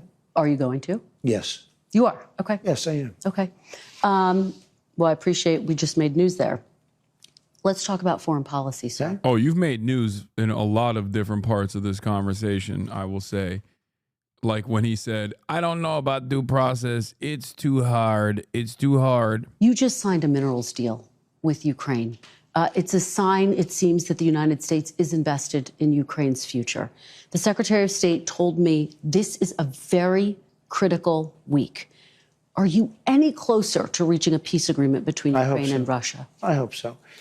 How would you characterize I do believe we're closer with one party and maybe not as close with the other, but we'll have to see. I'd like to not say which one we're closer to, but we did do a deal for the American people that was good. We were able to get rare earth. You know, the Europeans are getting paid back. They have a loan. We didn't. Biden just gave them $350 billion. He has no idea where the money is, what happened. And at least we'll, in one form or another, get our, I don't feel so foolish. And remember this is Biden's war. This was a war that was never going to happen if I were president. This is a horrible, horrible war. And I get to see shots of soldiers through, satellite that are so terrible. 5,000 soldiers are being, 5,000 soldiers a week on average are dying. Okay. They're not American soldiers, but I want to solve the problem. They're Russian soldiers and they're Ukrainian soldiers. And if I can save 5,000 souls, I just love doing it. How long do you give both? That's why he's doing it in Gaza. My beautiful president. Oh, sorry. He doesn't give a shit about that. He wants to ethnically cleanse the entirety of the Gaza Strip. So countries before you're going to walk away? Well, there'll be a time when I will say, okay, keep going, keep being stupid. When and does keep that fighting. come? Are you close to it? Sometimes I get close to it and then positive things happen, okay? So I hope it gets done. Chatter's asking, did you wish March a happy Cinco de Mayo or being racist? Okay. Your close ally, Senator Lindsey Graham, has a sanctions bill against Russia. If you get to that point, Mr. President, where you're prepared to walk away, will you support, will you sign that sanctions bill? Well, it depends on whether or not Russia is behaving toward coming to a peace. We want a peace deal. We want Russia and Ukraine to agree to a deal. We think we're fairly close, and we're going to save a lot of people from being killed. We save a lot of money, too, because we're spending money like, you know, Europe is spending a third of the money that we're spending. And it's more important for Europe than it is for us. Biden had no control. He just sent money over there willy-nilly. Nobody had any idea what was happening, why they were doing it, why they were sending it. And it was massive amounts of money. So you think you're close to a deal? What will Russia have to give up? Because Ukraine, there's been discussions they will have to give up some of the land. Russia will have to give up all of Ukraine. Because that's what they want. All of Ukraine, meaning they wouldn't keep any of the land that they've claimed? Russia would have to give up all of Ukraine. Because what Russia wants is all of Ukraine. And if I didn't get involved, they would be fighting right now for all of Ukraine. Russia doesn't want the strip that they have now. Russia wants all of Ukraine. And if it weren't me, they would keep going. Do you know that the European Union leaders have asked me to call Putin so many times because he doesn't return their phone call? You posted on social media he might be tapping you along. Might be. Did you misread But you might him? be tapping me along, too, when you tell me how nice an interview this is going to be. So, Did you? know, I'm used to being tapped along. Did you in any way misread Vladimir Putin? Did I what? Misread him, now that you're saying that. I'll tell you about that in a month from now or 2 weeks from now. I have no idea. I can tell you this. His ambition was stopped to a large extent when he saw that it was me that was now leading the charge, because he wasn't dealing with anybody in Europe. He wasn't calling him back. Do you know that I asked him, I said, did Biden ever call you in 3 years? Did Biden ever call? He said he never called. You know, Biden didn't call him one time. And all these thousands of soldiers, hundreds, millions of. Bro, that's crazy. Putin loves me. He hated Biden. This is a good thing. This is a good thing. You don't understand it. Believe it. Vladimir, no. When I said that, he trust me, he heard me. He said, Mr. President, I will no longer do death and destruction. Of soldiers are dying, and people, not only soldiers, people dying in the cities and the towns, and the whole heritage of that country is being blown apart. I mean, the country's heritage is being blown apart. You know the steeples, those beautiful spires that you see, you know the most beautiful in the world? Yeah. Almost 95% of them are laying in smithereens, all broken up and so sad, laying all over the ground because they were shot. It's really a bad situation. And he didn't get one phone call from Biden. The war would have never started. And by the way, for 4 years, it didn't start. I was there for 4 years. It was the apple of his eye. This was the apple of Putin's eye. There was no chance he would have gone in. What's the red line for you? At what point do you say, that's it, we're walking away? Well, you'll know. I mean, there'll be a time when I may say that. And if I do, not there. There may be something I can't, maybe.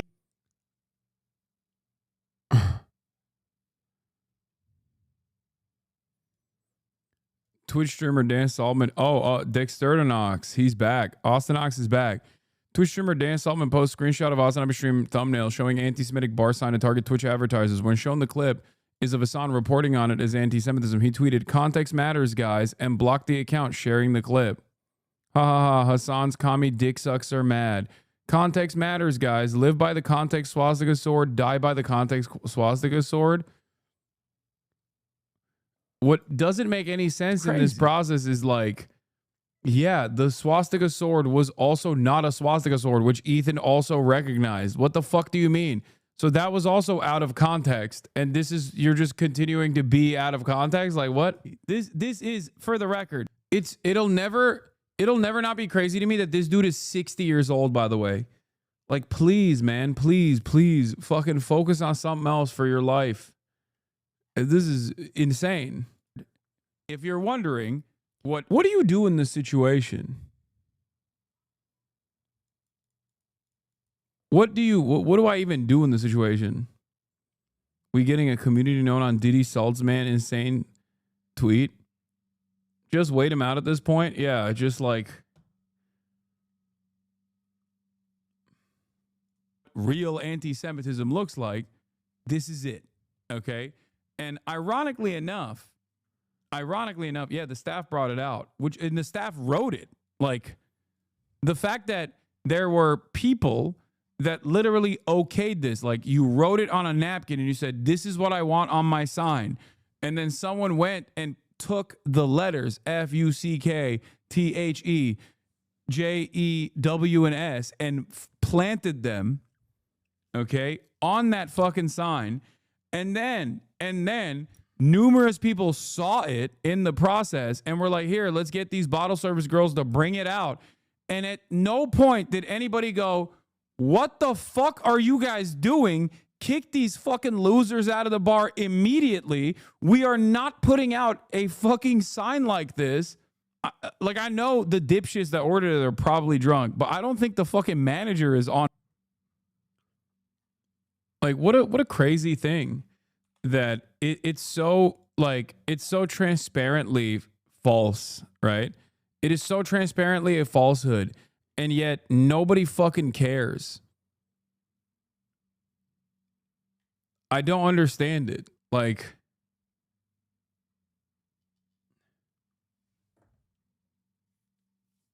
he was tweeting about how much damage they can do now with E-fans on their side.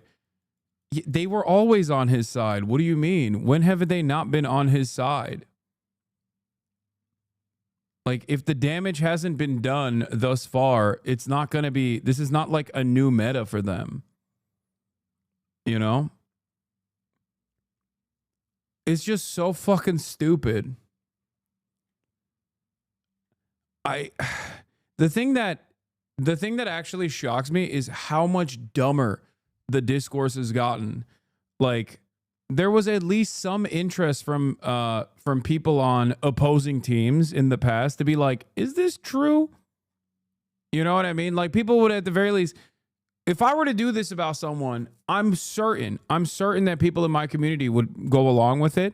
If I were to just like, lie, right? If I were to lie about someone and be like, oh, this person did this or this person did that, like, yeah, there would definitely be a lot of people that would go along with it for sure. But I'm certain that there would be a decent number of people, even in this chat, that would go, hold on, I don't think that's the case. As a matter of fact, they do it all the time. They do it all the fucking time. There are people in this chat that will come in and do it when I'm saying something correct, and people are still skeptical over it. I have some of the biggest semantics perverts in the game. Yeah, it just happened today with the corporate tax, not the corporate tax rate, but the tax cuts being sunset. So I can't comprehend how other people, like other communities, are just actively like, yeah, I don't really care that it's wrong. I just hate this fucking guy. Every single person who hit like on Diddy Man's tweet did so knowing it's wrong. They're living in a yes-anding acting troupe. I just don't understand what that does. Like, what does that do? Because it's not working. You're just basically in this echo chamber where you're imagining things about me that are demonstrably false with the hopes that like no one from that side crosses the boundary and comes in here. Is that what it is? Because there are plenty of people who see this shit and go, wait a minute. Is this correct? Let me go check this out. You know what I mean? There are always still people that will eventually go, I'm going to go see for myself. And then those people are going to be like, okay, well, I guess I was lied to pretty actively by this fucking cult. Like, there are people in here right now that most likely used to be either fans or were in the periphery, and they saw this kind of shit. They saw this kind of hate farming, and were like, I'm going to go and see if this is real or not.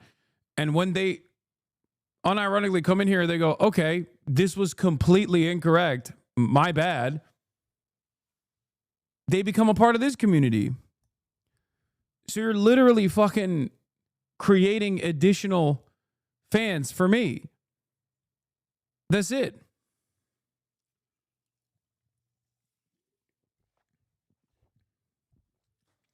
You underestimate how dumb people are? They believe just based on the tweet. I know. But for every like 100 to 1,000 person, for every 1,000th person, let's say, there's a person that's going to go, I want to figure out if this is real or not.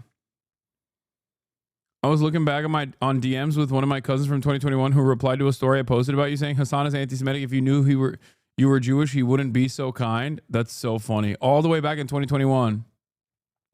That was me with you owning a mansion discourse. Yeah. You are getting the tweet wrong. I think they just like the hater coming from it. Read my last message. See, this person is very clearly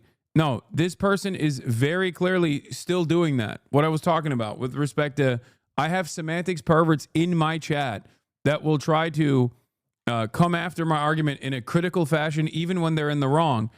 I think he's talking about the fact that Twitch used this as a thumbnail, which is why they advertise on Twitch. So he's not complaining about Twitch, not you. Dude, what are you talking about? No, the implication there is that I am a vicious, rabid anti-Semite, and that's why I'm looking at that. That's what he's implying. What are you, crazy?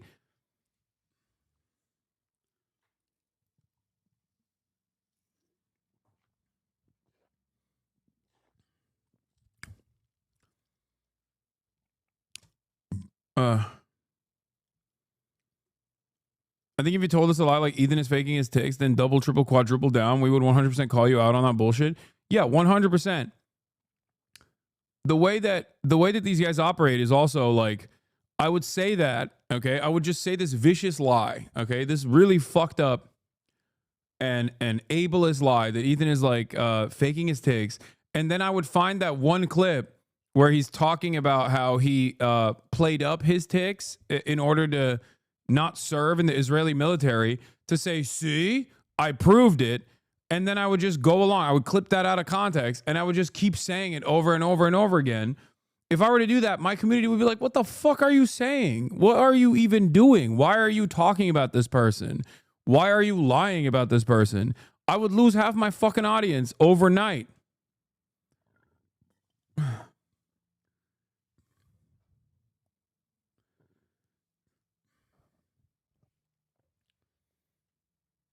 You know what I mean?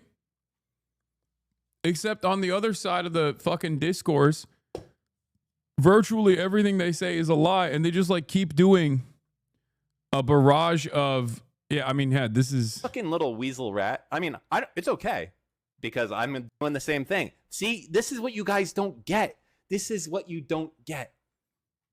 You don't play the game. You don't play it strong enough.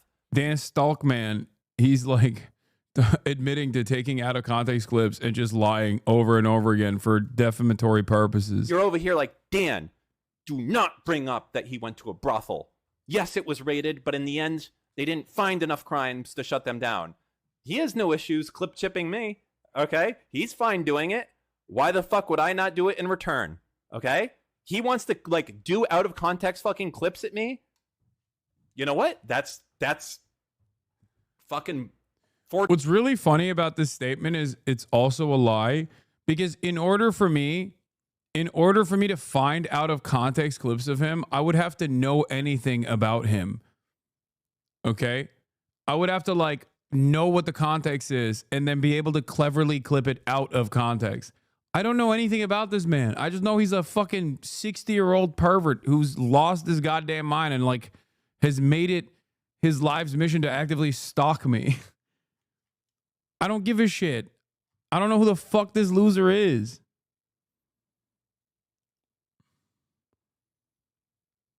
And most people in this community don't know who the fuck this loser is either. This is Destiny's podcast co-host, Orbiter.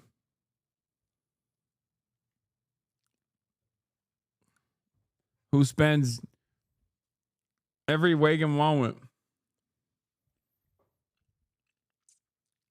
actively trying to get me deplatformed. That's his whole life's mission. Is to create some kind of like plausible deniability for Destiny as he uses the Diddy G community to try and actively deplatform me.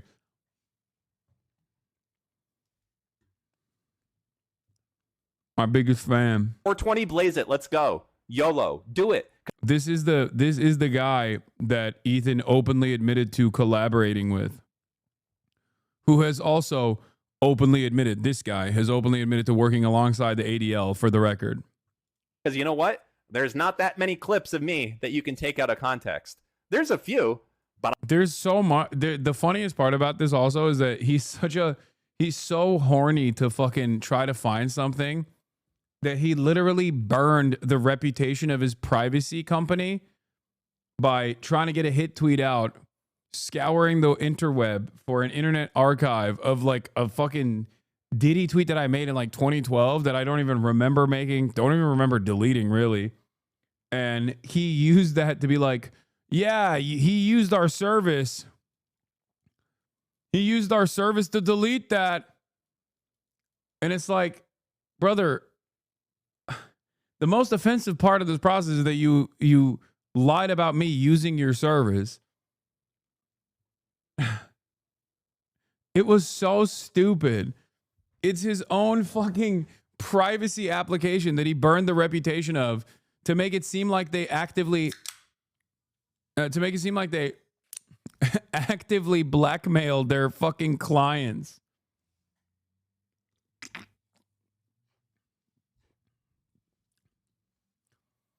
All at the behest of Israel, too, which makes it even funnier. And defending Israel's interests.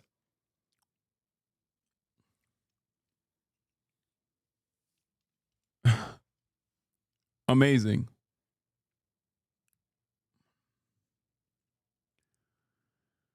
Didn't he say his life's goal was deplatforming you and ruining your life? I think, was it Ethan who said that? I mean, they probably both have said that at some point.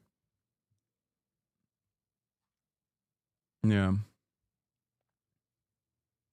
Has Tectone always hated you? Why did he all of a sudden start attacking you? I mean, I don't care, dude. It's like, if you are a villain online, if you are a repulsive little fucking freak online, there is going to come a day where you're like, fuck Hasan, I hate him. I take that in stride. I think that's a good thing. That's not a bad thing. Oh no, a person who is credibly accused of rape is saying that I'm a bad guy. What will I do? Okay. What's really funny about that one is that apparently, well, not so funny, it was fucking, I guess, ironic deeply, is that apparently Tectone, as soon as he came after me and talked about his father's like military record or whatever, here it is. I'm going to show you that really quickly. The internet found out that that motherfucker's dad did the same shit that he did.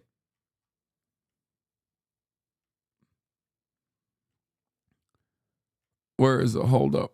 Let me find the original tweet just to help you understand what's going on here real quick. He said, I am genuinely considering full swapping to YouTube if this terrorist propaganda isn't punished harshly and immediately on Twitch. My father, my brothers, and our soldiers did not bleed, sacrifice, and die for this bullshit to be allowed and promoted on Twitch. This needs to change immediately. Now, there's much wrong with this because I thought the lie that was told to America is that, you know, soldiers are literally dying to protect the First Amendment, which would fall under a defense of, you know, what I'm saying, and even beyond that, right? But it turns out, because and it's also additionally funny because everyone fucking hates this repulsive little monster, this goddamn ogre, which is precisely why I said, oh no, what will anyone do if the bald pervert leaves the Twitch platform for good? Okay.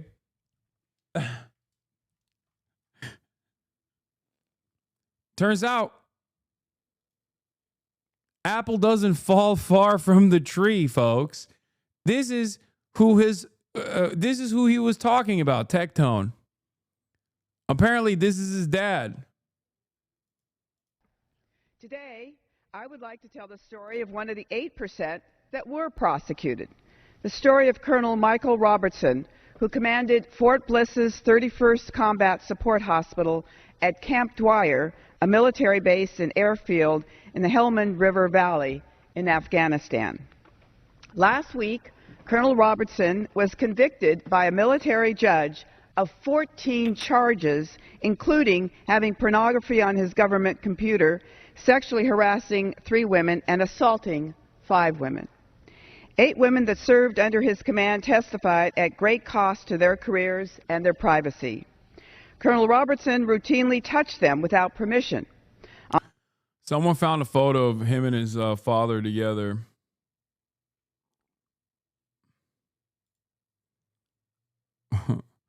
All right, pal. I don't think you get to reveal that you let your entire family sign up and went, have fun, suckers. I'm going to become a Me Too'd Genshin streamer and get self-righteous about it, as if you couldn't play freemium games and get accused of heinous acts in the service. His dad got booted from the army for sexually assaulting other soldiers. I just saw the article. We need to trade the family to a country. What the fuck? I don't condone. I condemn what Felix is saying. Christ, listen. Felix, you need to be on Twitch to get these people into crying about you too. I have a bad disposition for doing it consistently. There are 3 streams I really enjoy doing, and I feel like I could do them for 12 hours whenever I'm on. But doing it by myself like 5 days a week would start to chap my ass. I guess it would be nice making enough to buy a MiG though. I'm audio, please say it. No. I think it's pretty crazy. Oh, here's the, I think this was what I saw. Yeah, this is what I saw on the timeline. The biggest photo you see is of Colonel Michael Robertson. He was convicted of 14 accounts of sexual assault. He only served 90 days in jail and paid a $30,000 fine.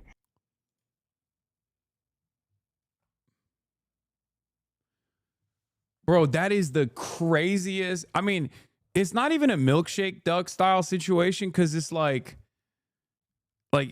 for a milkshake duck to occur, like, this needs to be a beloved figure and not a bald rapist himself, right? But what was hilarious about this, situation is, like, I didn't know anything about his dad, you know?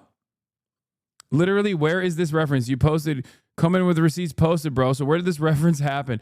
Do you think this person will change their perspective about this guy? Hokai Impact 3rd, gotta be the best game. Australia, motherfucker. Yeah, like what? Why would you invite people looking for this information? It's so crazy. Okay, I investigated by myself, and there's a person with the same name, rank, and similar age to Tectone's dad, and he was indeed found guilty of 14 counts of sexual harassment. It definitely wasn't his dad. His dad served in the late 80s, the early 90s. Anything after that, he probably wasn't active and was a reserve. Plus, I know people like Casey, blah, blah, blah.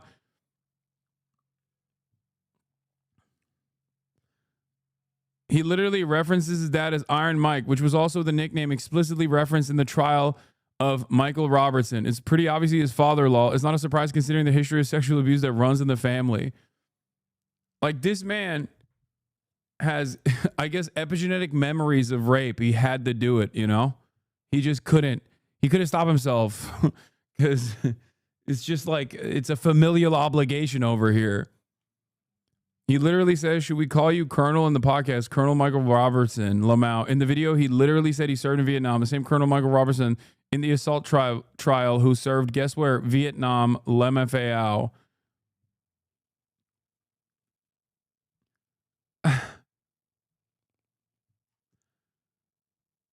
I think it's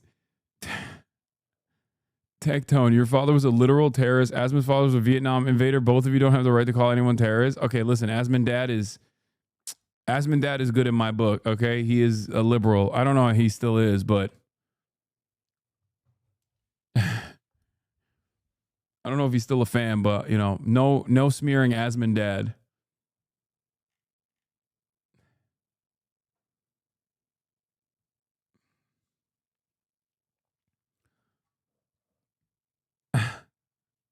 I can't believe it, dude. What What an insane way to just... What an insane way to learn about new information that I previously was not privy to. On their breasts, thighs, and buttocks, and encouraged them to look at pornography computer. Some testify the harassment occurred daily. Sadly, the military careers of these 8 women who bravely did the right thing are almost assuredly destroyed. A major who filed a claim against Robertson said, quote, "I don't know if my career was in jeopardy for doing the right thing. What is this? Who in the Corps who supported you is going to trust you in the future," unquote. Despite repeated warnings, Colonel Robertson also emailed pornography to friends and female subordinates. A lieutenant colonel who was the chief nurse under Robertson's command said his command style split the staff and created a toxic environment.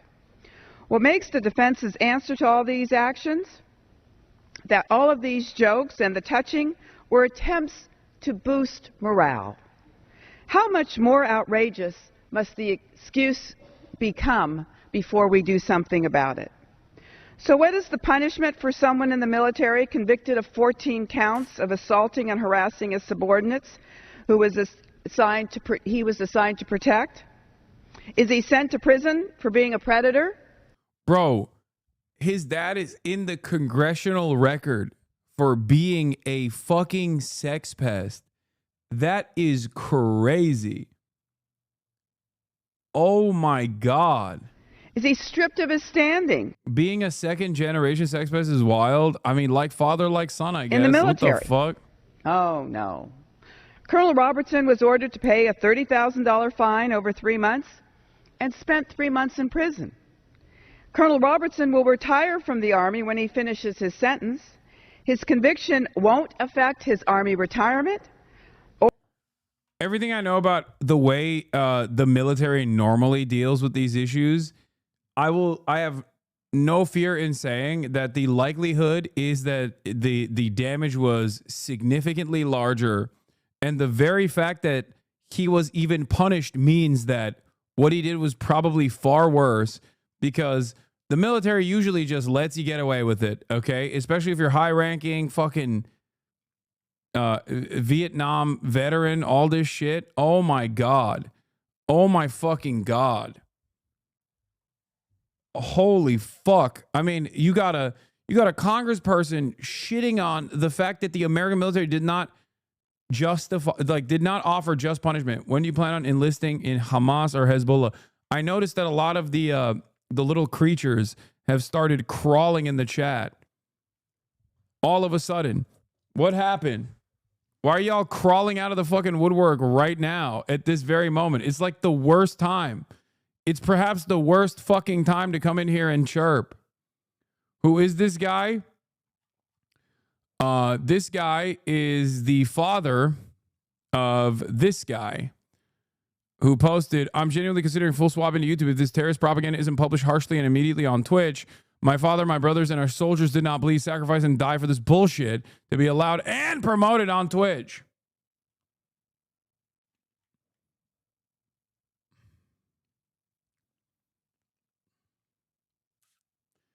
In court-martial testimony Tuesday, women said Robertson allegedly touched them without permission on their breasts and buttocks, encouraged them to look at pictures of scantily clad women on his computer, and made personal sexual comments, the El Paso, Texas Times reported.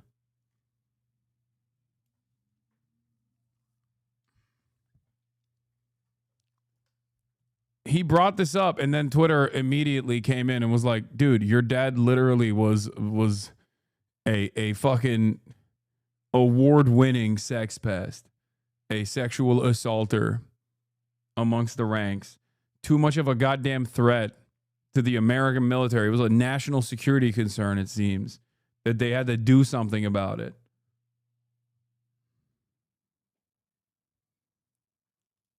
That's crazy. The U.S. military still protects rapists. There have been increasing protests in Okinawa because the U.S. won't stop protecting rapists. I was in a protest in Shibuya last weekend, and there's growing anger. No, I know that. Like a congressionally recognized sexual assaulter.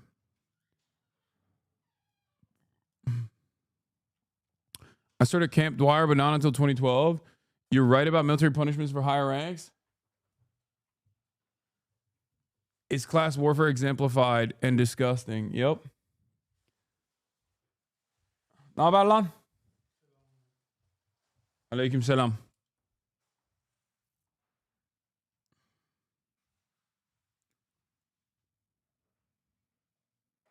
Apparently they had his dad,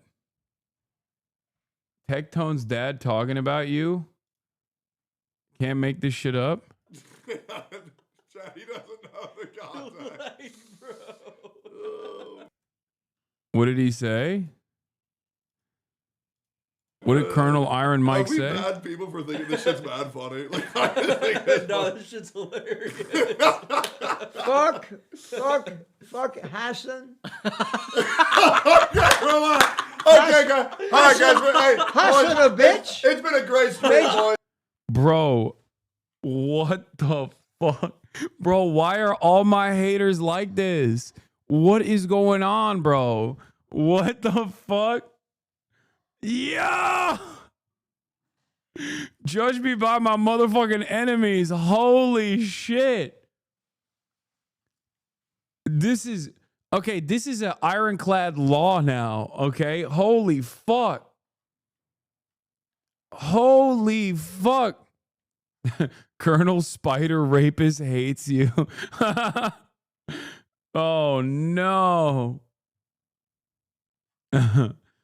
Oh my God.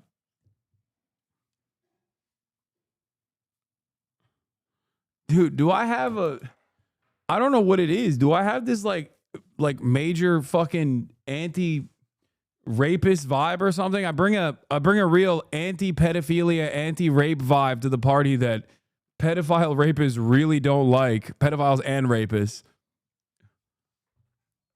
It's fucking crazy.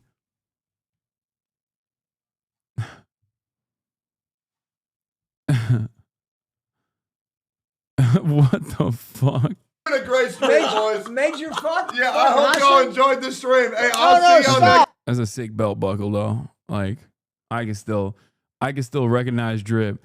Tectone is a proud patriotic guy that thought World War II was in the 1800s, by the way. Oh my God, that's awesome.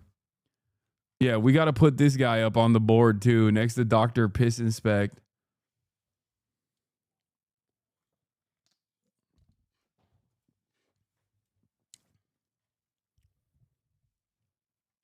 The list keeps growing, dude. It's the sex offender registry. What the fuck? What the fuck? I don't even do nothing. I didn't even know this dude existed on the planet until like earlier today.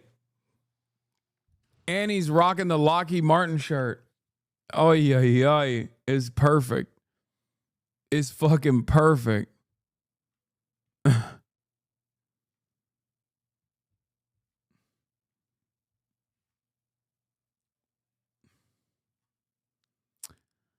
Oh, even journalists know about his family's weird business now.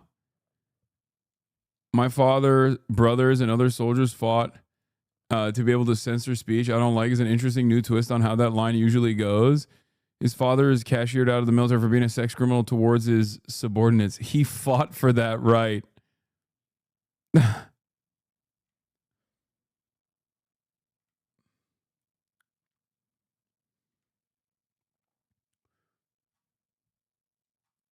Jesus Christ. Do nothing win? Bro, I mean, I'm not doing anything. This account is run by a PR firm hired by Ethan Klein to clean up his image. It pretends to be a Palestinian scholar while posting Medium blogs defending Ethan and attacking his critics, which Ethan frequently then posts onto his Instagram story. Evie Solanas, abolitionist, critical theorist, feminist, daughter of Palestine, defending Ethan Klein of H3 on Israel-Palestine Zionism. Ethan Klein is not a pro-genocide Zionist, liberal or otherwise. The blogs are written by AI with SEO designed to show up high in Google searches for key terms of importance. Ethan, like Ethan Klein Zionist, Ethan Klein sexual assault. For the latter, it used an article falsely accusing Hasan of SA that mentions Ethan about. Wait, what? Hasan Piker, the male feminist who weaponizes police against women and shares revenge porn. None of those things happen. This is not at all new for Ethan. I don't know. Is this Bad Empanada? Is this Bad Empanada's account? Because if it is, I'm going to... Yeah, it most likely is. Okay. I take Bad Empanada's drama-related content with a grain of salt. I don't know if his I don't trust his acumen in that regard. But yeah, you can fucking lie about whatever the fuck you want on Medium, I guess. He linked that Medium article yesterday on a story.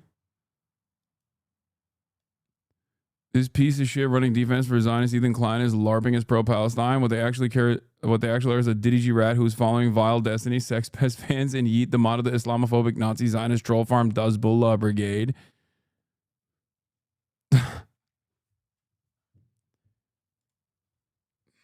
That's crazy. So you mean to tell me this person is writing?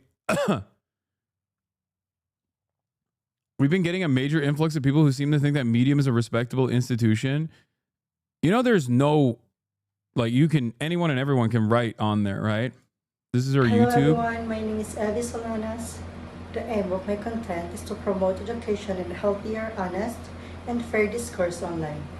I am an abolitionist, critical theorist, feminist, and published researcher specializing in gender differences and intimate partner violence. I do not abide anyone who promotes violence, harassment, or hatred based on race, gender, nationality, and other immutable characteristics. I have in the past used an avatar and generated voice for some of my content. Recently, Why is Pinoy Gang coming after me like this? What the fuck? I've always shown love to my Swagapinos. What the hell?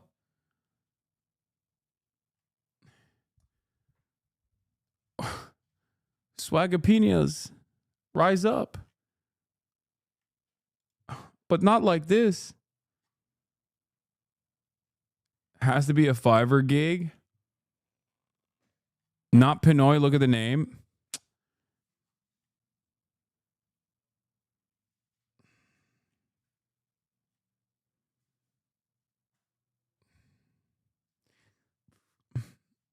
I mean, the name isn't.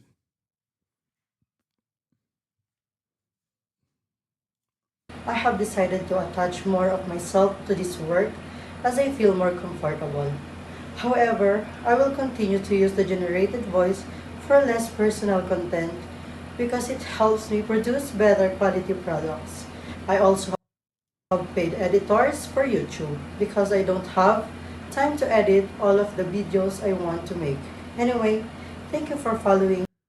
Published researcher exploring the social world. Wait, what is she published?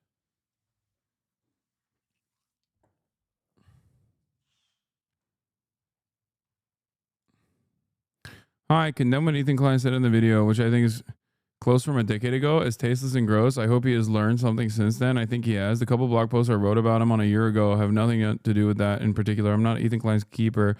I also think Hasan Piker can do better too. What the fuck?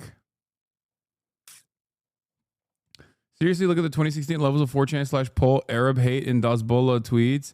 Those are the same guys taking Aaron Bushnell's video and putting rave music law absolute psychos. No, I know they are. I know. I'm familiar with what the fuck those guys are doing.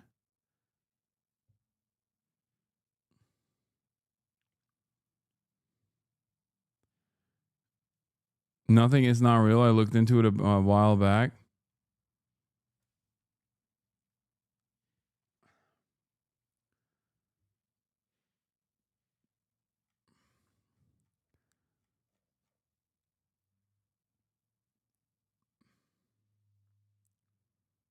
Do you see Gokunara's commentary on the debate? No, what did he say?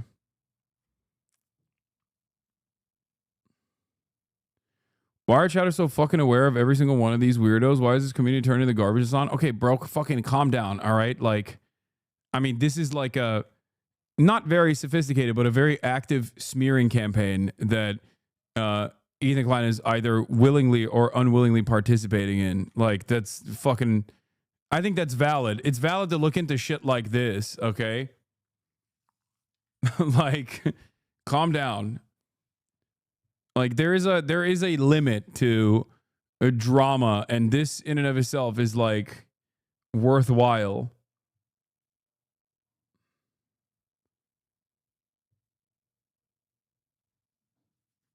Yeah, this is a straightforwardly somewhat coordinated, not super sophisticated, but somewhat coordinated smear campaign.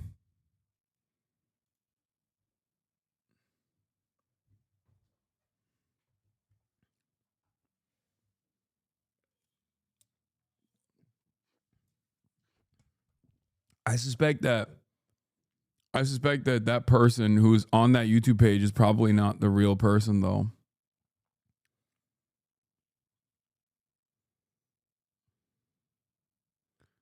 Someone told me I was in a cult that you shared revenge porn, so I did my research. That's it. Yeah, it's that mysteriously, that accusation, which is a lie, came about after Destiny actually had an active court case on him for, you know, doing this to numerous victims, as a matter of fact, numerous victims from his own community. And then his community somehow turned it around and was like, Hasan, actually, you did this. And what was their evidence for this? It was because I was getting unsolicited nudes while being interviewed by a journalist on fucking, I think, Snapchat or Instagram or some shit like that. And I was like, oops, that's an unsolicited nude that was sent to me.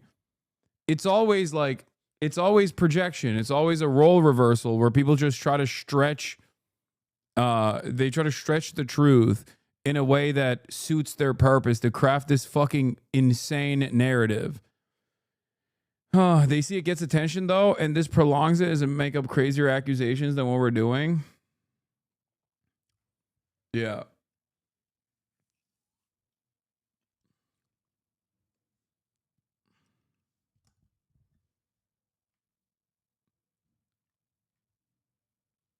What are you going to do? That wouldn't be me, for the record. That would not be me sharing revenge porn. That would be me being victim of sexual harassment. And no, I don't have a Snapchat anymore. But I'm saying that, like, you know, receiving an unsolicited nude would be victimizing me under normal circumstances. Not that I fucking care, but not the other way around.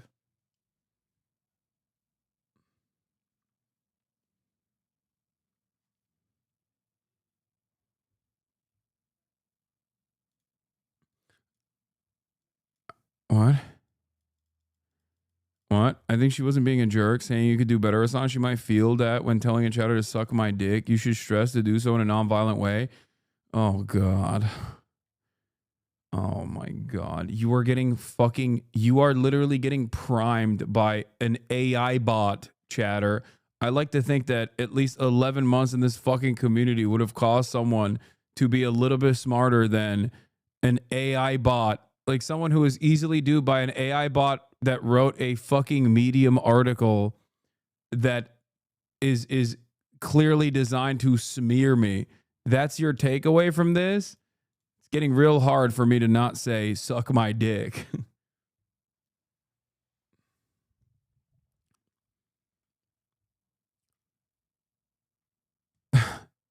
Come on.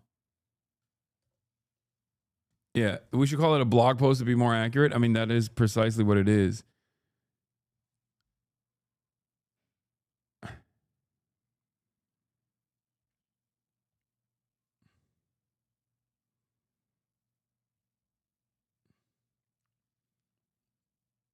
Non-violently. I'll say it over and over again. Chatter's confused being charitable with being a useful idiot too often. I know.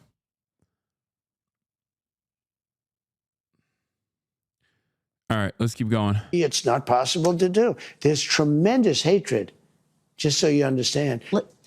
Kristen, we're talking tremendous hatred between these two men and between, you know, some of the soldiers, frankly. Fallen fan and new chatter post debate. He said you just mispronounced Avi Schlam's name, proceeds to double down that he's right and you're wrong, then triple down when he proves himself wrong live. Oh, I don't know how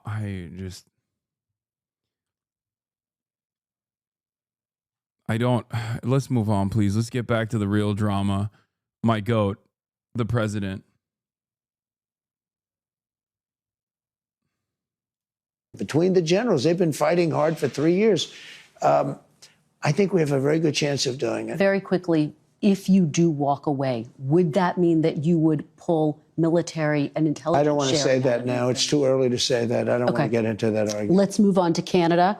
You have long talked about making Canada the 51st state. There's obviously a new Prime Minister of Canada, Mark Carney, who you spoke to after his victory. He says that you didn't talk to him in that call about making Canada a 51st state. No, he called me. He was very nice, and I congratulated him. He had a victory. It's a very close victory. It's there's no majority or anything, so that's going to make things a little bit difficult, I think, for him to run. But he nevertheless had a victory, and he's a very nice man, I think. Do you plan to talk to him about making Canada a 51st state? He wants to come and see me. He's going to come this week or next week. So will you talk to him about making Canada a 51st state, annexing Canada? I'll always talk about that. You know why? Because I'm fucking crazy. Because I'm out of my goddamn mind. That's why I always will talk about Canada. Because I'm off my gourd. We subsidize Canada to the tune of $200 billion a year. We don't need their cars. In fact, we don't want their cars. We don't need their energy. We don't even want their energy. We have more than they do. We don't want their lumber. We have great lumber. All I have to do is free it up from the environmental lunatics. We don't need anything that they have. We're giving them. I asked Mr. Trudeau, who I call Governor Trudeau, I said, not Prime Minister, Governor. I said, Governor Trudeau, could I ask you one question? Why are we giving you $200 billion? Why are we subsidizing Canada? If Canada was a state, it wouldn't cost us. It would be great. It would be such a great, it would be a cherished state. And if you look at our map, if you look at the geography, I'm a real estate guy at heart. When I look down at that, without that artificial... Marx Carney, alongside with dear leader Xi Jinping, please save us. Marx Carney, save us. Karl Marx Carney, I didn't know what your game looked like, okay? Just save us. Marx Commie, save us. Artificial line that was drawn with a ruler many years ago.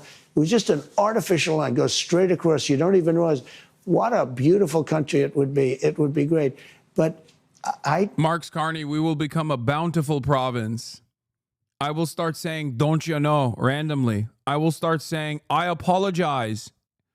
I'll even add an A in the end of my conversations. Marx Carney, save us. Save us, Karl Marx Carney. Put America on the Belt and Road. Let's close the belt loop, okay? You got one belt, one road, and it needs to be closed. And guess how we close that one belt and one road? We close it by putting the belt loop directly on the United States of America, a Canadian province.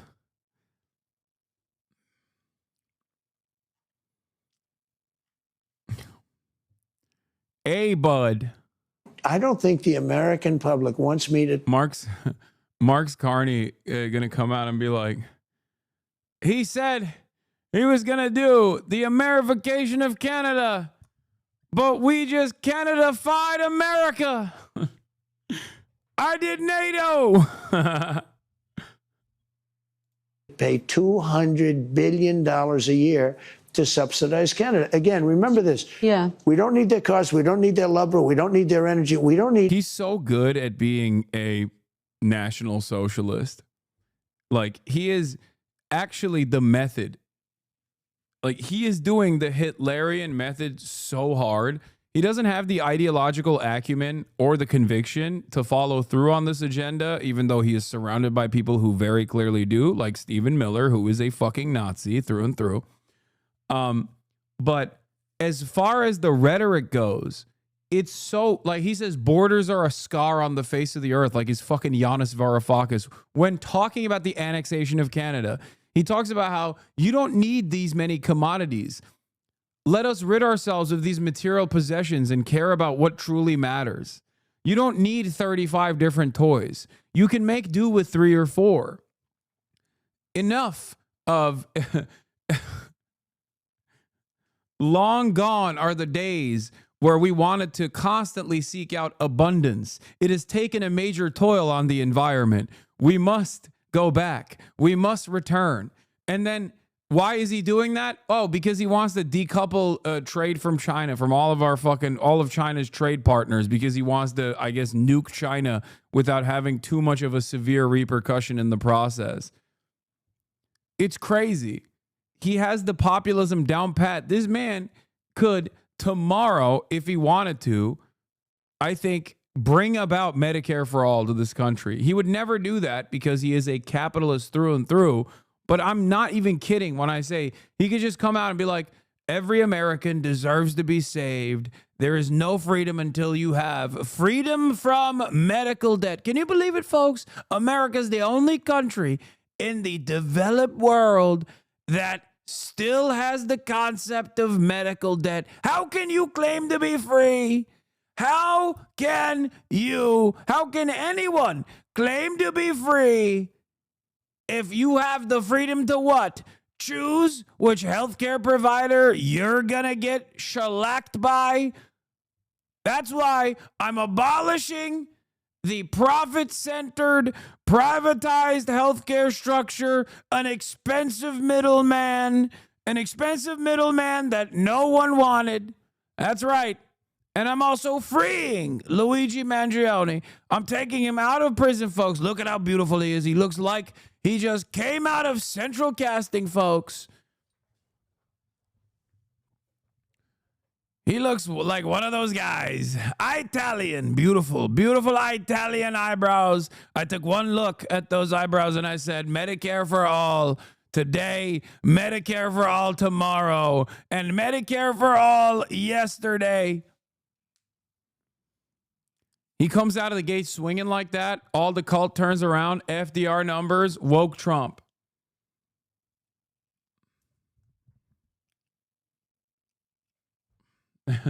We will put him in our new movie, Alcatraz with Sharks.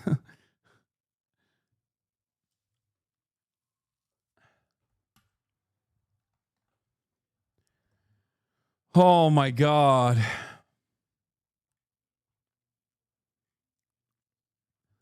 My administration wanted to make America healthy again. That's why we brought the beacon of health, RFK Jr. And together, it is our duty to make America truly healthy. And America will never be truly healthy until every American has the opportunity to go to a primary care physician. That's right, folks. Imagine, just close your eyes and imagine for a second. Anything. We do very little business with Canada. They do all of their business practically with us. They need us. We don't need them. You and I talked, and I asked you if you would rule out military force to take Greenland, and you said no, you don't rule out anything. Would you rule out military force to take Canada? Well, I think we're not going to ever get to that point. It could happen. Something could happen with Greenland. I'll be honest. We need that for national and international security. But not with I think Canada? It's highly unlikely. I don't see it with Canada. I just don't see it. I have to be honest with you. Okay, but you don't rule it out for Greenland. And by the way, Canada, they spend less money on military than... Bro, what is this conversation that's taking place? The United States of America's president is talking about how he won't rule out a military annexation. A military annexation of fucking Greenland, dude. What? Of a NATO nation. Oh my God. And he's like, nah, not Canada. Not Canada. It's fine.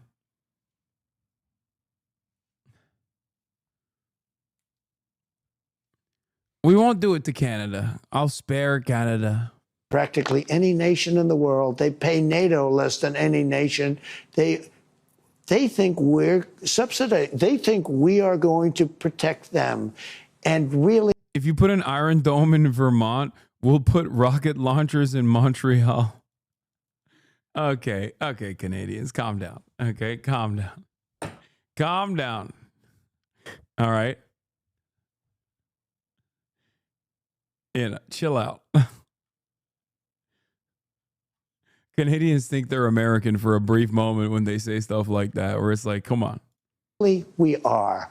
But the truth is, they don't carry their full share, and it's unfair to the United States and our taxpayers. But you are not ruling out military force to take Greenland. I don't rule it out. I don't say I'm going to do it, but I don't rule out anything. No, not there. We need that. We need Greenland very badly. Greenland is a very small amount of people, which we'll take care of and we'll cherish them and all of that. But we need that for international security. Do you know, we have Russian boats and we have Chinese boats, gunships all over the place, aircraft carriers, gunships, going up and down the coast of Greenland. We need that to be protected. Internationally, we need it. So you are willing to send U.S. troops to claim a sovereign territory? I didn't say that. You asked me a question. Would you? Is there a circumstance? It could happen. I doubt it will, but it certainly could happen with respect to Greenland. Okay, let me ask you about Iran. Your administration has had conversations with Iran. Is the goal of these talks limiting Iran's nuclear program or total dismantlement? Total dismantlement. That's all you'll accept? That's all I'd accept. Okay. Now, there's a new theory going out there that Iran would be allowed to have civilian, meaning to make electricity. But I say, you know, they have so much oil, what do they need it for? But, you know, I've seen it with other states where they're looking to do something and they have a lot of oil. Iran has tremendous energy. You know, I put sanctions, if you know that. I put pretty strong sanctions on 2 days ago on the oil. The sad part is that if Biden didn't get involved, if we had a competent president, you would have never had the attack on Israel. October 7th would have never taken place. Hamas would have had no money because Iran was broke. And now, in a period of 4 years during the Biden administration, they became very rich. They have over $300 billion cash in the bank. And they had no money. They were ready to make a deal with me. And it's very sad. Because of this rigged election, they didn't do it. Just another thing you can mark down to a bad election. It's interesting what you're saying, though, because Secretary Rubio has said that he would accept, or the idea is there is an openness to accepting peaceful civil nuclear programs. Well, that's what people, I didn't say anything contradictory. I said that people are talking about that, and this is something that's really pretty new in the dialogue. And I'd have to be, you know, my inclination is to say, what do you need that for? You have a lot of oil. So you want total dismantlement, bottom line. I think that I would be open to hearing it. You know, civilian energy, it's called. But, you know, civilian energy often leads to military wars. And we don't want to have them have a nuclear weapon. It's a very simple deal. I want Iran to be really successful, really great, really fantastic. The only thing they can't have is a nuclear weapon. Okay. If they want to be successful, that's okay. I want them to be so successful. And, you know, the Iranian people are incredible. I just don't want them to have a nuclear weapon because the world will be destroyed. There's nothing funnier than him turning around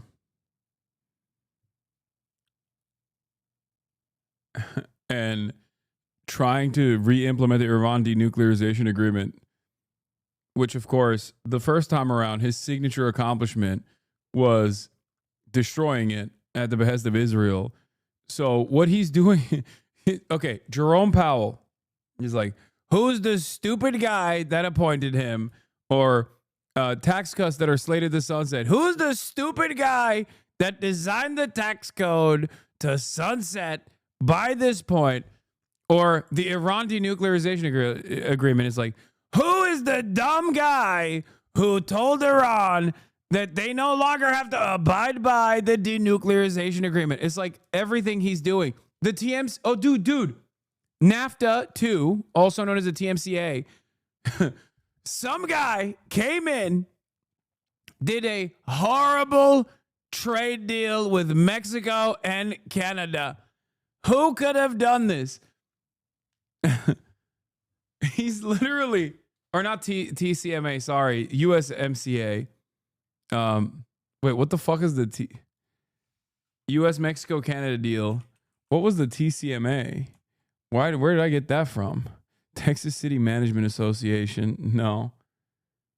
Anyway. USMCA, you're right. Yeah. Or wait, that's another good one. Who the hell brought all these Venezuelans into the country? Who in the hell would bring all of these Venezuelan Trenderagua gangsters into the country? Trump did all of that. TSMC for semiconductors is what I was fucking it up with. Anyway, it's like every single thing that he's fucking complaining about, he did his first administration.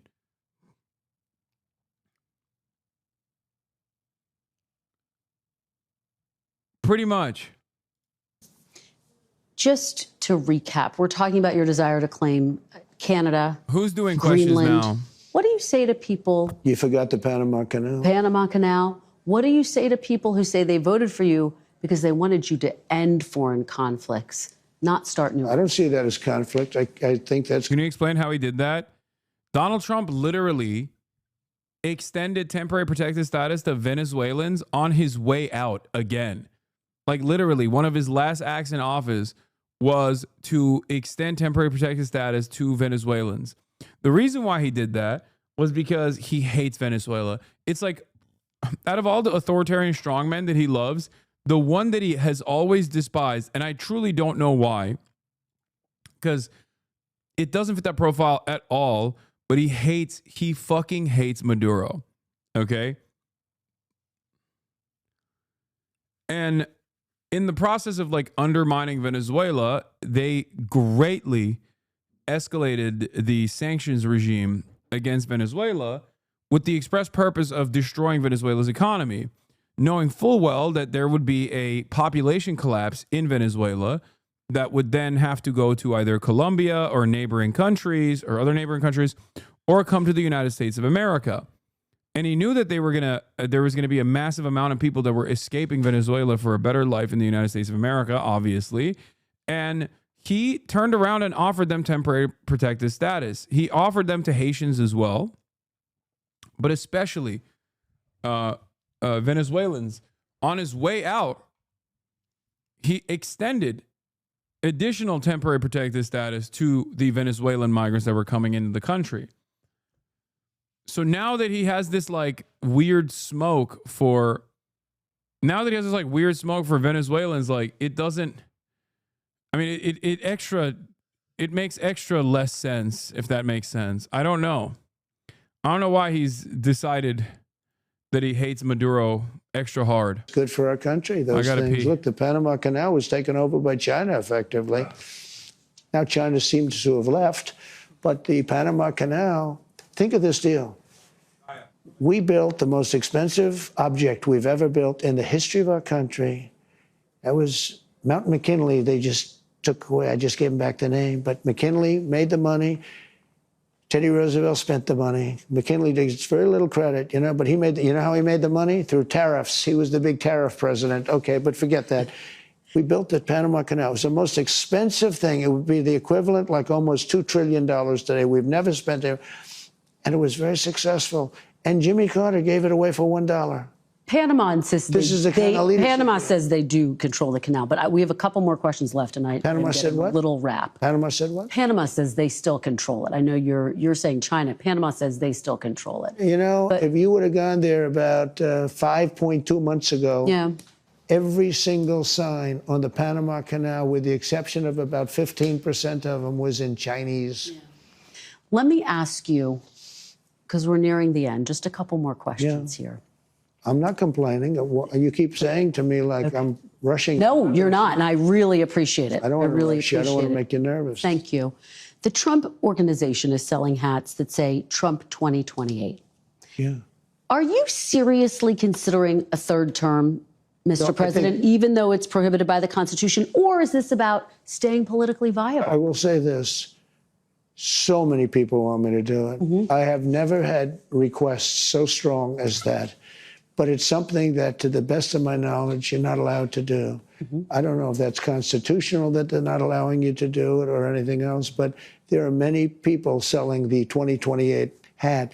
But this is not something I'm looking to do. I'm looking to have 4 great years and turn it over to somebody, ideally a great Republican, to carry it forward. But I think we're going to have 4 years, and I think 4 years is plenty of time to do something really spectacular. The Constitution does prohibit it. Some of your allies are pretty serious about this, though, Mr. President. I've spoken to them. They say they are coming up with potential ways. Well, obviously, the biggest one would be a constitutional amendment. That's because they like the job I'm doing, and it's a compliment. It's really a great compliment. Has anyone approached you, though, with an actual plan, a way to actually start the process Well, there are of a ways of doing constitutional it. amendment? There are ways of doing it, and you know the same thing. And if you look at the vice presidential thing, and you hear different concepts and different other people say you can have a write-in vote. There's lots of different things. With all of that being said, I want to be a great president. I will have served. Hopefully, everything will go well. I feel very good. I just did a physical. I took, unlike all other presidents, I took cognitive tests and I aced it. I got 100% correct. And one doctor said, there were numerous doctors watching. And he said, I've never seen that before. Biden didn't take a cognitive. He couldn't have gotten the first question right. But I came out great with the physical, both physically and mentally. And I just want to serve, do a great job. I'll be an 8-year president. I'll be a 2-term president. I always thought that was very important, to be honest with you. You know, if you look at President Polk, he was a 1-termer and he did some great things, actually. Pretty good president. And I'm not saying you can't do that, but there's something about being a 2-term president that was very important to me. And just to put a button on it, has anyone in an official capacity presented you with, sir, here are some ideas by which you could actually get a constitutional amendment? Notice how the number of attempts on his life has diminished drastically since he became president. The people love this man. That's an interesting metric. Interesting metric to look at. Yes, you are correct. Capacity of being a big supporter of many people have said different things, but I'm not looking at that. You haven't had official meetings about it? No. And just so you said, 4 years is a long time. I have almost 4 years. You know, all of these things that we've done more than any president, and even you might admit that. Nobody's done the extent of the things that we've done. Nobody's done this in essentially a little bit more than 3 months. As they say, 100 days. I'm looking to do a great job as president and set the country on the right track, because if I didn't win, this country would have failed. We would have been a failed nation. You have built a political movement that has transformed the Republican Party. History. It's transformed the country, quite frankly. Political movement in history, MAGA. Make America great again. When you look to the future, Mr. President, do you think the MAGA movement can survive without you as its leader? Yes, I do. What gives you? I think it's so strong, and I think we have tremendous people. I think we have a tremendous group of people. We talked about a number of them. You look at Marco, you look at J.D. Vance, who's fantastic. You look at, I could name 10, 15, 20 people right now just sitting here. No, I think we have a tremendous party. And you know what I can't name? I can't name one Democrat. I mean, I look at the Democrats, they're in total disarray. They have a new person named Crockett. I watched her speak the other day. She's definitely a low IQ person. And they said, she's the future of the party. I said, you have to be kidding. I don't know what they're going to do. Oh, and no. I really believe in a two-party system. Oh, no. He's flexing. He's saying, he's doing the Nancy Pelosi. He's like, I want a strong Democratic Party. I want a strong Democrat Party. That's what I want. Because it's good to be challenged. It's really good to have a two-party. You know, it's good. Being challenged is okay. It keeps you sharp. I don't know what they're going to do. They have nobody. Bernie's 87 years old or something. And, you know, Biden is the worst thing that ever happened to old people, because he was grossly incompetent. And I think maybe for artificial reasons. You know, he had operations and things. So maybe that's an artificial. But I know people that are unbelievably sharp, and they're older than 87. But I watch Bernie Sanders. He's a nut job, but he's still sharp. He's sharp as he's the same guy he was. He hasn't gone down. But Biden is really, he's the worst thing to happen to old people. I know that you are only 100 days in, but as we sit here today, Who do you see as your successor, Mr. President? Well, it's far too early to say that, but I do have a vice president, and typically it would be, and JD's doing a fantastic job. He would be at the top of the list? It could very well be. I don't want to get involved in that. I think he's a fantastic, brilliant guy. Marco is great. There's a lot of them that are great. I also see tremendous unity. But certainly you would say that somebody's the VP. If that person is outstanding, I guess that person would have an advantage. But I think the other people would all stay in unbelievably high positions. But, it could be that he'd be challenged by somebody. We have a lot of good people in this party. Thanks for watching. Stay updated. That was a masterclass. Masterclass, folks. Master fucking class. Just got in here. Did you see Asman falling through his attic searching for dead animals? Did he fall through his attic? Did I misunderstand his point? Because yes, I did see it. And I quote retweeted it. Here he said, took the day off to find some dead animal in my attic that smelled bad. Oh, wait, he fell through. Did he fall through, or did the dead animal fall through the attic?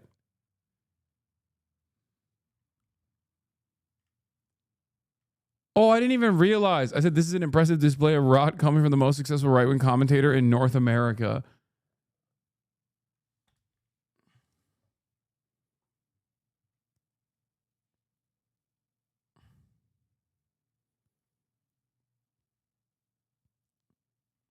Bro, dude, the structural integrity of that attic was basically non-existent. If someone who is as wayfish,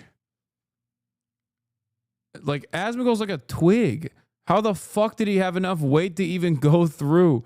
Tofu drag. Yeah, dude, Asmongold's living in Asmongold's living in tofu walls, dude. What the fuck?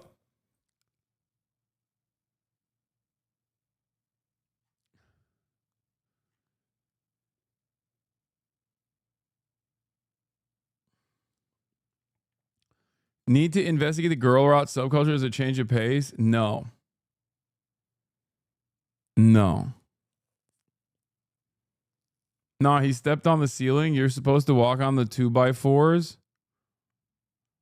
Oh, he just straight up walked on the drywall and he just fell through. Even then,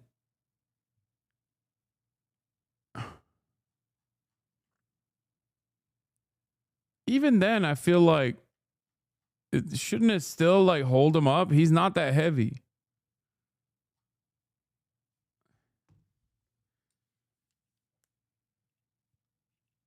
I read Brace's comment.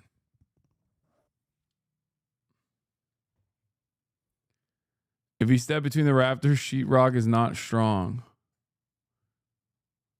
Not everybody has $2 billion laying around to just buy another Bel Air mansion. Yeah, you're right. Except Asmongold is exceptionally wealthier than me. So he's the one guy you can't say that about.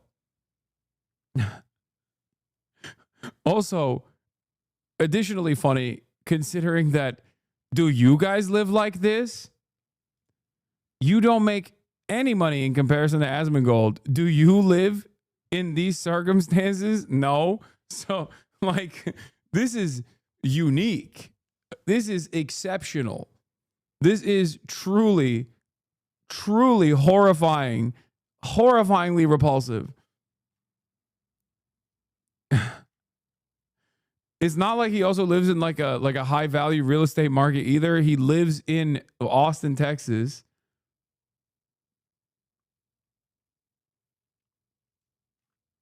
I can't fucking get over this, man. This is such a, like, it's such a choice to post this as well. And it leads me to believe that his audience actually loves this. Like, his audience fucking loves this. I think the more rotten everything is in his life, the more they're like, yeah, he's a real one. You know how, like, I used to talk about in the back in the day, I used to talk about how people would say, like the only way to measure the authenticity of an internet content creator was like how edgy and how racist they would get. Like a lot of young teenagers and whatnot would measure someone's realness by how racist they would get, how much racism they would entertain. Now I feel like it's not just racism. It also has to be it also has to be a rot, living in rot. Like the more you live in rot, the more your conditions resemble squalor, the more real and the more authentic you are. Respect.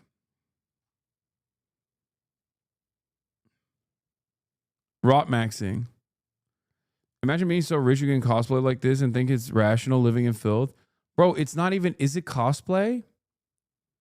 I don't think it's cosplay. We need a different term for it. This is what it is. It's not like he's living in a fucking ginormous mansion and he's like carefully designed certain areas of the mansion to look like it's a fucking Dark Souls mission. No. Like, I'll give you an example. What I have done in my life has not changed. From being broke to being as financially secure as I am now, I haven't changed my daily regimen, as you guys are aware of. I've been streaming. I was streaming 8 hours a day when I was broke. I stream 8 hours a day when I'm not broke, right? So in that regard, I didn't necessarily change too much in my life. But I did improve my living conditions because I'm a normal person who's like, yeah, I want to have a big house where I can host my family, you know, and my friends and not live in rot. He didn't do the second part.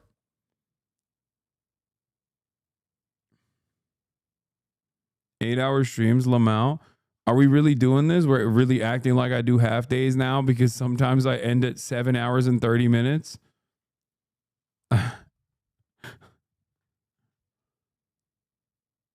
So who is more real?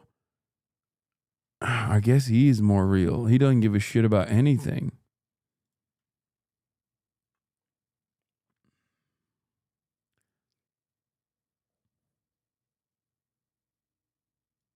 Asman is partly / largely a lolcow even to his audience who like him. Yeah, I don't really know. I don't really understand. I truly don't get it. What the fuck is this? I ain't never upset, baby. I ain't do no wrong. I could clean up good for you. I know right from wrong because I want to make it so badly. What is this? Why are you sending me a fucking Sancho V's tweet, dude?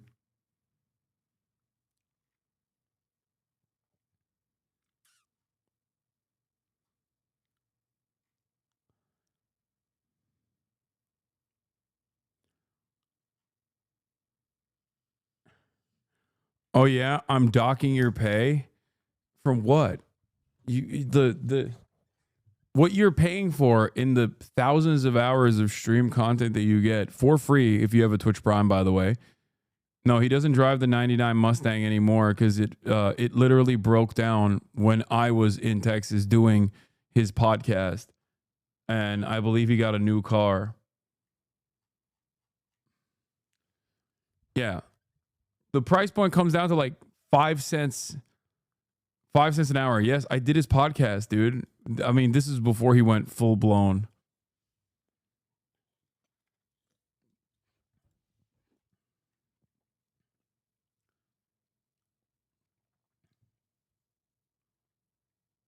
The new face of the online, right? Oh yeah, I saw Michael from Pennsylvania post this.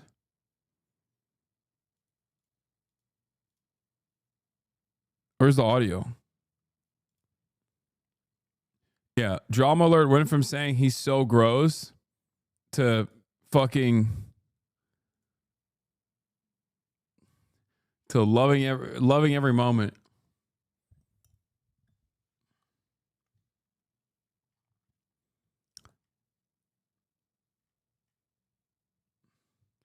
I paid Amazon for like 3 years subbing and have only ordered packages like twice. Ain't nobody asked you to get Amazon Prime so you can get a Twitch Prime. I always tell you, you can use your mom's Amazon Prime account and connect it to your Twitch account. You can do that to get one free Prime subscription a month. Use it on your favorite broadcaster. Hopefully it's me, Hasan Hasanabi Piker. That's right. At the top of the hour, there's a 3-minute ad break, except no longer do I serve the 3-minute ad break, but you can still subscribe. This community is funded by your voluntary contributions, like PBS. Except, just like PBS, I don't have national funding any longer, which is what Trump is entertaining. He is entertaining to... I mean, he's considering taking away. He is considering taking away the grants that the federal government gives to PBS and NPR. So now they have to play on my level.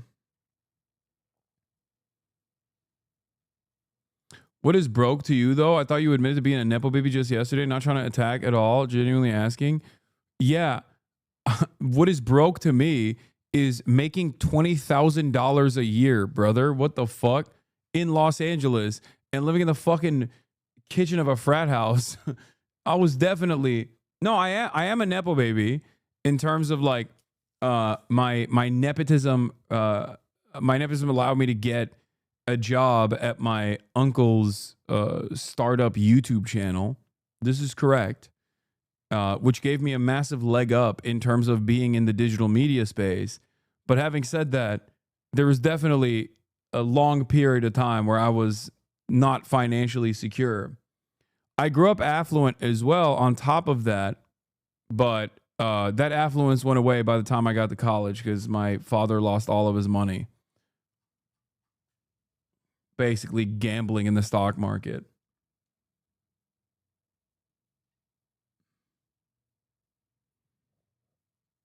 Okay, I was just wondering. I'm not trying to say you never were broke or didn't work to get to where you are. I mean, I work, but luck also plays a big role in this, and I do have that privilege. What is this?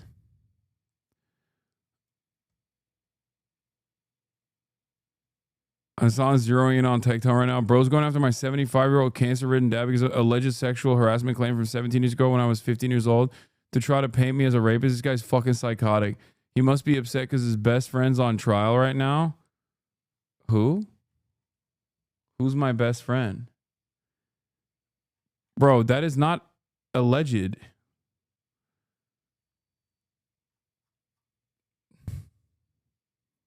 Okay, now I got to quote retweet him. Hold on.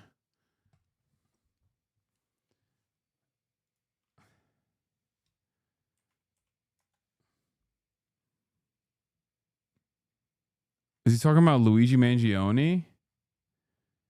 I wish he was my bestie. He was my bestie. Luigi was actually hanging out with me on the morning of December 5th. I don't know why people say he was he's the one who did it. We were hanging out. Let me see if I can find this fucking...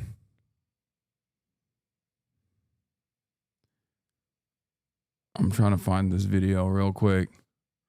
I'm gonna quote retweet it. Hold up.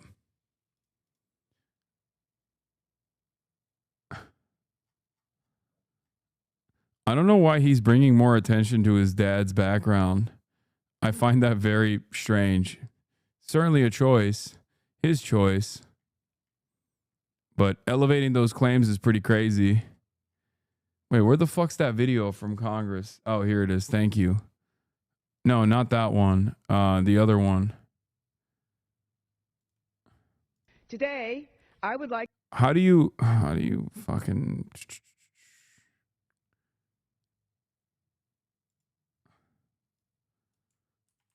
Hold on. I'm gonna repost this.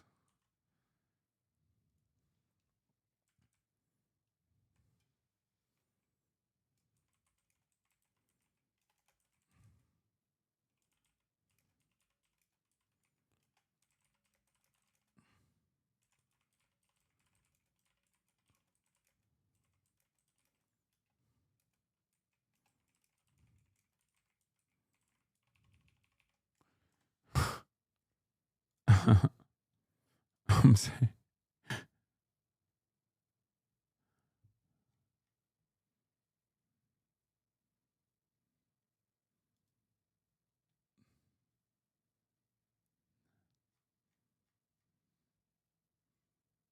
Do you think you'll ever stop doing drama shit? This is getting old fast. Holy fuck, this drama shit is so tiring. A new person every day at this rate.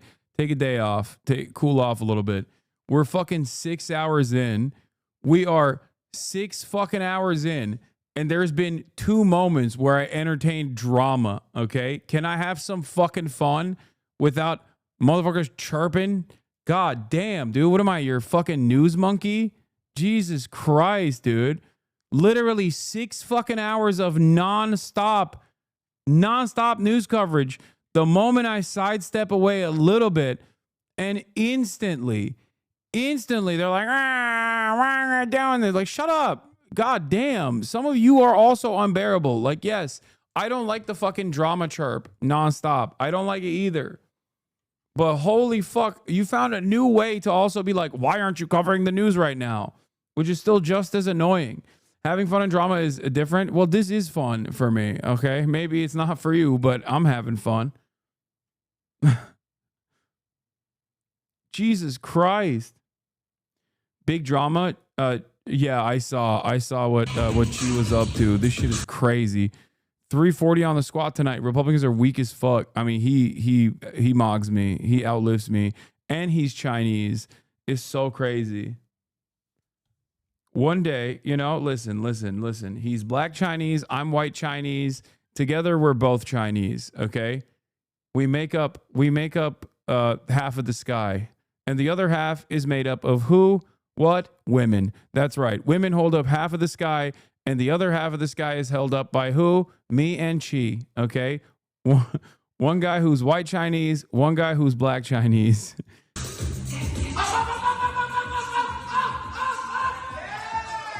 That's crazy. There was definitely, I've done this before, like not this weight, obviously, but like I've done this shaky thing before as well, where it's like so scary. It scared the fuck out of me when I saw it first. I'm glad he put it up though. Like right here. Oh, he's doing a good morning with 340.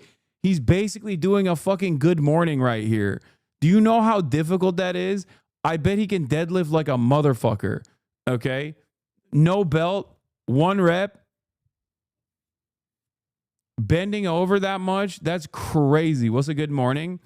A good morning is a different exercise. Fuck, man, it's not. It's a squat. No, I know, dude. I know he's squatting. But this level, look, right here is good. But right here where he gets stuck, all of that weight is on his lower back.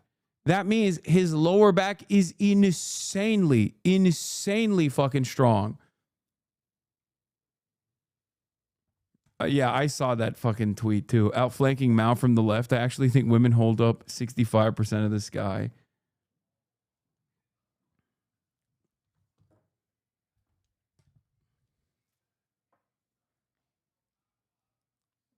You've obviously never seen French powerlifters. If you think his forward tilt is exaggerated here. No, I do this too. I do this as well, by the way. This right here is a fucking spinal erector snapping moment right here.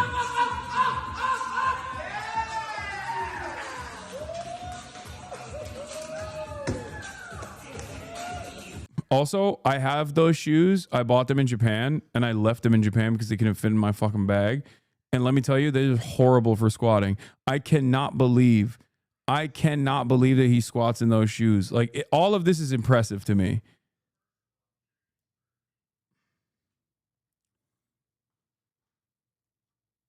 Heels coming off the ground, bad form. No, dude, it's too heavy. Shut up, chatters.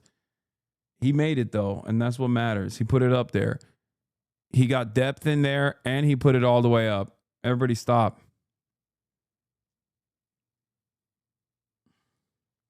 My C14 is shooting out of my spine at 200 miles per hour. Trying that, being all fucking sucks.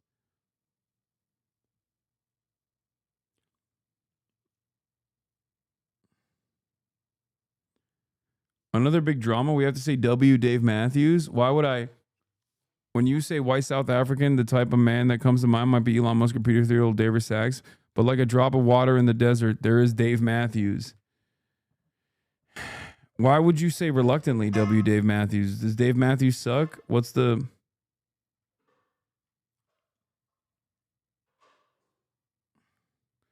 situation? Are you gonna give us your very desired opinions on the Met Gala outfits? I feel like it's in poor taste, man. Second year where the Met Gala is happening with like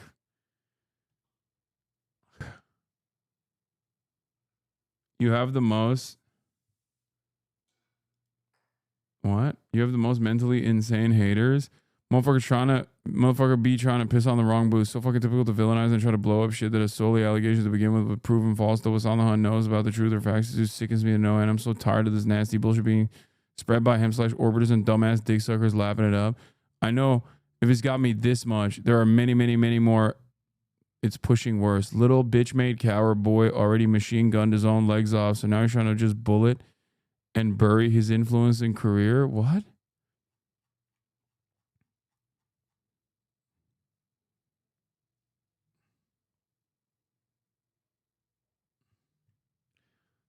What the fuck? Okay, the other chatter that I banned earlier was right. I don't need to see this, okay? I don't need to see that. That's a little bit too much into the fucking, into the sauce, into the weeds. Dave Portnoy explodes after anti-Semitic sign is shown in a Barstool bar. I covered this yesterday, obviously. Completely unacceptable, of course. As you guys know, I'm not allowed to do such things.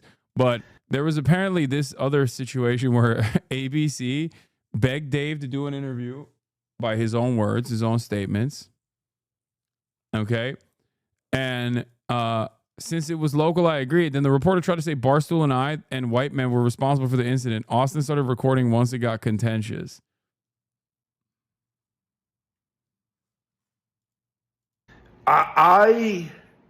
First of all, what time is it? It is 7:15. I'm out here in beautiful Scottsdale for the. Shreeza calling you a Diddy partier now. What do you think of that?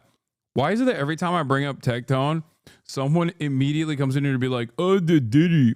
Yeah, dude. I broke up with one of my girlfriends. Something you will never experience. Sorry to show you the cold hard truth for a moment there. Because she wanted to go to a Diddy party. Yeah. I guess I had the fucking foresight, The Bet Gala tonight. Don't sag me after that.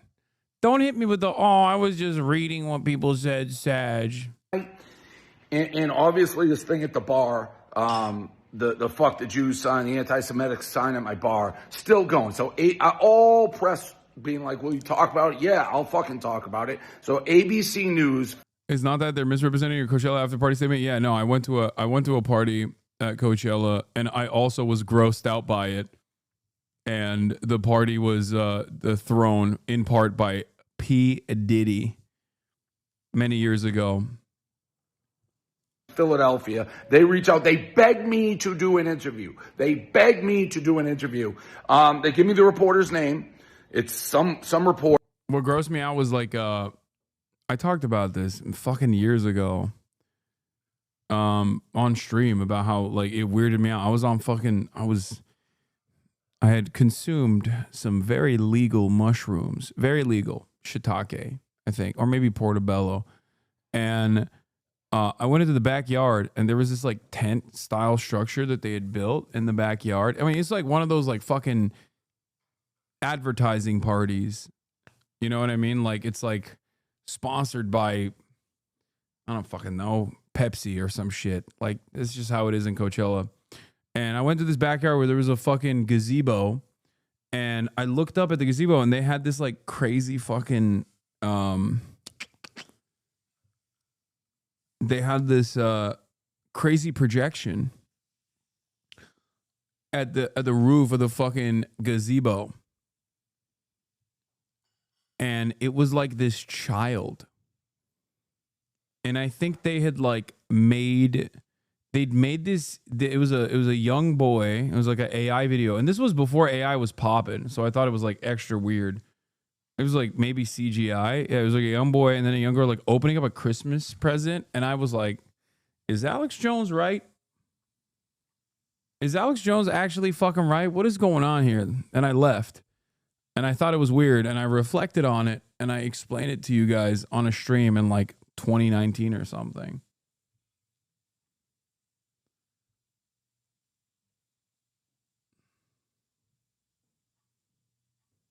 Reporter, and then they do a bait and switch, and a new reporter shows up to do it this morning. She starts like, okay, fine enough, asking questions about the bar, how did it happen, responsibility, blah, blah, blah, and then she shifts. And then When was this? 2012, you said? No.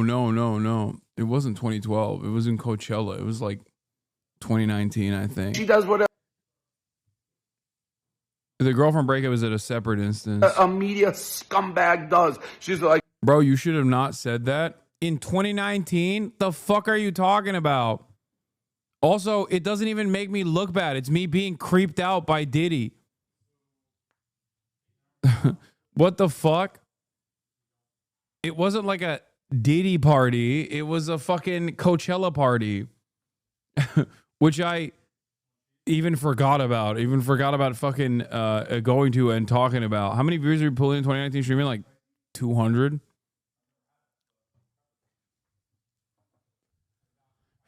It was really funny because they were, it was really funny because like people did the classic thing where they clip me in context. They clip me in context to be like, wow, Hasan went to Diddy parties. And it's like, but then you look at the context and it's like, it's just me talking about how grossed out I was and how freaked out I was about what I saw on a fucking projector. You know what I mean? From 2019.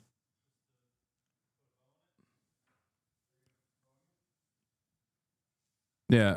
The two clips they were using was me calling out the weird behavior and dumping my girlfriend for wanting to go to a Diddy party. Yeah. Hassan, if people don't like you, they're not going to watch. No, I know. I'm just explaining this to people that might be fucking confused or something. All right. Can we just watch my goat, Dave Portnoy, tackle anti-Semitism now? like, well, she pulls a quote out of her ass from like, I don't even know, a made-up journal, some professor at like the Sportocratic University of something. It's like they say that Barstool Sports creates a culture of harassment and that basically I'm responsible for this happening at my own bar. I never heard the quote. Oh, you're saying some fucking liberal college professor said they don't like Barstool? So I was like, well, who fucking said it? And what is this even journal? We go back and forth. Austin, who's here, started taping it. This fucking piece of shit, let me put it in right now. Here's who I would say is causing that type of environment. All these colleges who let Jewish kids get harassed on campus 24/7. I've been speaking out about this since it started. So these professors, I'd love to know. First of all, that sounds like a made up. Oh my God, this sucks. I didn't think he was gonna hit the fucking I didn't think he was gonna hit the fucking like college campuses have gotten out of control. There's like they got Hamas everywhere. I didn't realize he was hitting those fucking notes. I gave him too much credit. Yeah, because he was so. I mean, first of all, he's still valid to do what he did in terms of the obvious, actually anti-Semitic incident that took place at his bar. And I'll take it one step further and say that it was nice of him to even turn around and be like, I'm gonna actually like use this as a teachable lesson instead of trying to destroy the lives of these kids, these drunk college kids or whatever, which is like an unexpected level of grace from a guy like this. Like it was a surprisingly mature attitude to take in the situation. I'm a big sucker for people who are invested in rehabilitation. So I even mentioned that. But now he's over here being like, oh, the fucking college campuses, they got Hamas terrorists everywhere, dog. I don't know what that quote is. The Society of Sport. Where are the professors from? Where are the professors like, from? I don't think Dave Portnoy gives a single shit about Israel. Here is a guy who is so, by my estimation, here is a guy who is so far removed from Israel, there is 0% chance There is 0% chance he's like a big Israel guy, okay? As a matter of fact, I feel like it almost feels like a lot of the big time Israel accounts are using him now to be like, oh, he loves Israel now. He's Mr. Israel. He does not give a shit. He's like, Israel, what is that? It's not a fucking Boston suburb. I don't care. Is that oh, you mean Israel Adesanya? Yeah, he's a real fighter, that guy. All right? Don't talk to me about any other Israel-related shit. What do they got? They got pizza? Is that a pizza store? I don't want it. Didn't even know he was Jewish until now. Yeah, I don't know when. I think I found out that he was Jewish when I saw him wearing a yarmulke and waving the Israeli flag at the Bryce Mitchell fight, the neo-Nazi fight. Like, he's not.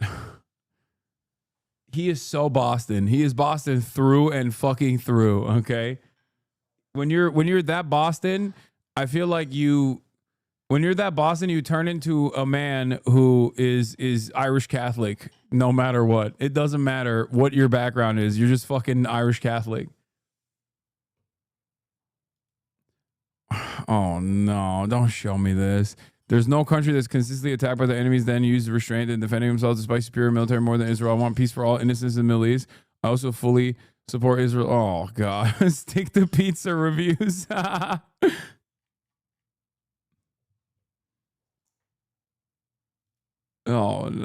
God.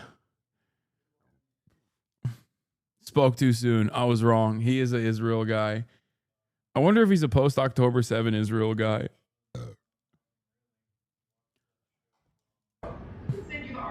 Well, why don't you answer where are the professors from? And let's look back and then go back and see. If you want to waste time. Well, no, you're quoting two people. I have no idea who they are from a made-up journal. So tell me where the professors are from. From the University of Virginia. Okay, so no, that's a real university. I'd like to know where they're getting their information. I don't like quotes that I have no idea where they're coming from. I totally disagree for what you just said. Who's creating more hate right now in the world? Did you say Barstool Sports and the white men or college campuses? No. Listen, the reason why I didn't think he was like this is because he has moments of clarity sometimes where he cuts through like all the Trump shit, and we cover it a lot on this broadcast where he'll be like, listen, I don't know what the fuck these Republicans are doing with abortion. Just leave abortion back to the individual woman. I'm not exactly a big time feminist, but I don't think we should be touching women's bodies like that. You know, that type of shit. And it's like,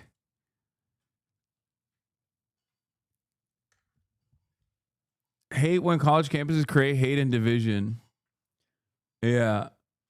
Barstool shilling gambling their college age fans. He's kind of out of the morality game. No, I never said he's a moral arbiter. I'm just saying that there are interesting moments of moral clarity in Dave Portnoy's life that I think makes him a interesting figure to cover, which is precisely the reason why I thought he would have probably hit a different note on this, and he wouldn't be like one of these like, oh, these college campuses are where hate is actually coming from type of guy.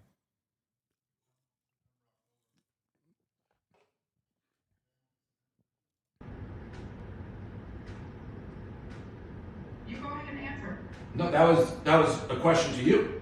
I'm the journalist. I'm asking. Well, I don't play by those rules. What does that mean? You're a journalist? I'm a journalist. I run a big media organization. I just asked you a question. Answer the question. No. He's a Boston man. You thought he wouldn't be racist to Arabs? No.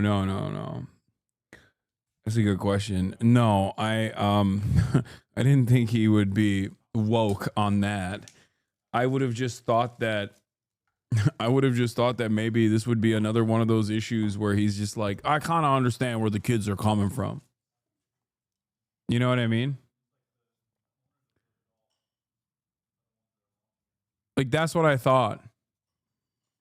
Does that seem that far-fetched to think of Dave Porter being like, I kind of get it. They really got to stop killing all these kids, man. that type of shit.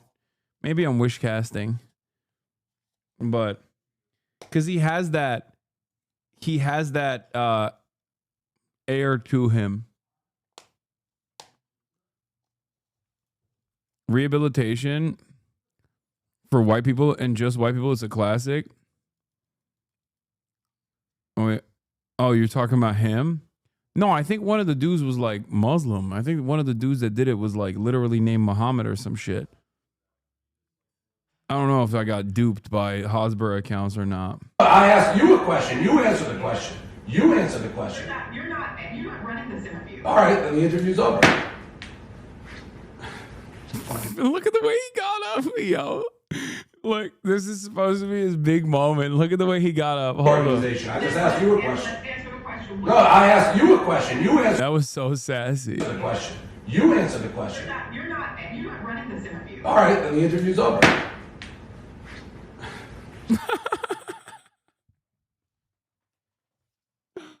Oh, incredible. Amazing. Amazing. The way he got up, that little arm wiggle, zesty as hell. Fucking asshole. So you can't ask me questions. I'm a journalist. You ambushed me with a made-up fucking quote from a made-up fucking, fucking journal from two professors, I guess, at Virginia. He's so angry, he's spitting. Let me ask you this. Where do you think more hate is happening? At fucking Barstool Sports or college campuses across this fucking country? This piece of shit, ABC, the person who set it up, gave me one reporter, bait and switch to the other. Fuck ABC. Fuck ABC. People are, ooh, it makes me mad. I forgot how much I hate fucking journalists, this fucking piece of shit.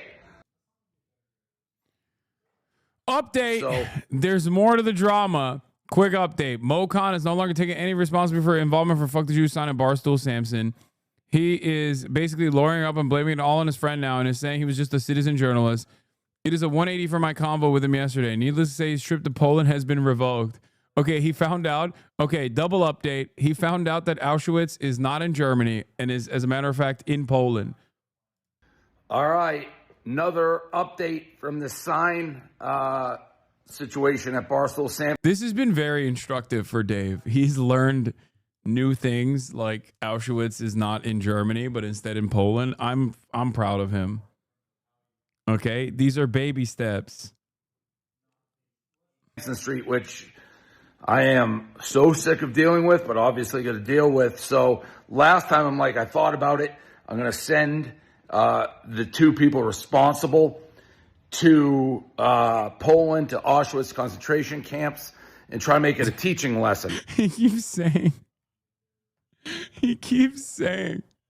I want to send them to concentration camps. I'm going to send your ass to Auschwitz. Really teach you a lesson. I talked to both of them on the phone. Both of them took accountability. Both of them were like, yeah, we did this. And we're willing to go and try to learn. Well, then I see a now deleted, I think it was an Instagram or Snapchat story of one of the kids, Mo Khan, the one who posted the video. And he has this long speech, we'll put it in, claiming he was just being a citizen journalist. He was just documenting his college life. I need to set the record straight regarding the incident that took place at Barstool Sports. As part of my regular series of posting videos on my experience as a college student in Philadelphia, I documented what took place as a citizen journalist. Okay, dude. I sincerely regret any hurt or ill feelings this caused. Neither I nor anyone whose username was tagged in the video I posted, paid, or requested that I sign. The credit card and ID on the table wasn't mine either. I did not support the awful message contained in that sign. I made the poor decision to record and upload it. Since the video went public, I faced serious threats to my safety, which has been overwhelming. I shared that not to shift focus, but only to show the weight of this for everyone. I abhor hate in all of its forms. I was raised to respect and be amicable with all people. I hope honest and open dialogue can come out of this incident so we can address the deeper realities of the world we live in. Bro said, I don't want to go to Poland, man. He's like, nah, not for me. Broccoli hair apology. Yes. Broccoli hair chat GPT apology. This is 100% a chat GPT ass apology. Yeah, I love that. Yeah, he went with the it's bigger than all of us. I abhor hate in all of its forms. I was raised to respect and be amicable with all people. I hope honest and open dialogue can come out of this incident so we can address the deeper realities of the world we live in.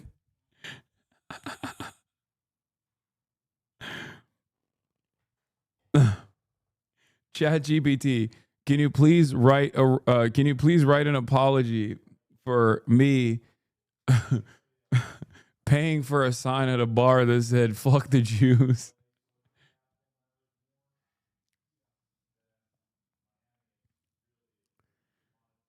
With what I've learned and will continue to learn, I hope to help create a safer space for everyone. I thank you to those who've reached out with support and guidance. It means more than I can say. Oh my God. What the fuck? He had nothing to do with the sign. Didn't buy it, and nothing to do with it. Then he found out. At first he thought, oh, we're going to Berlin, baby. And because, you know, he also thought that Auschwitz was in Germany. And then he found out, no, he's actually going to Poland because that's where Auschwitz is. He was like, no, I didn't do this. I didn't do this. Somebody else did this. I don't want to be a part of this. Get me off this ride. I thought we were going to fucking Berghain or whatever. I thought we were going to Berlin. We were going to get some doner. Okay? Mustafa's Gemüse Döner. I thought.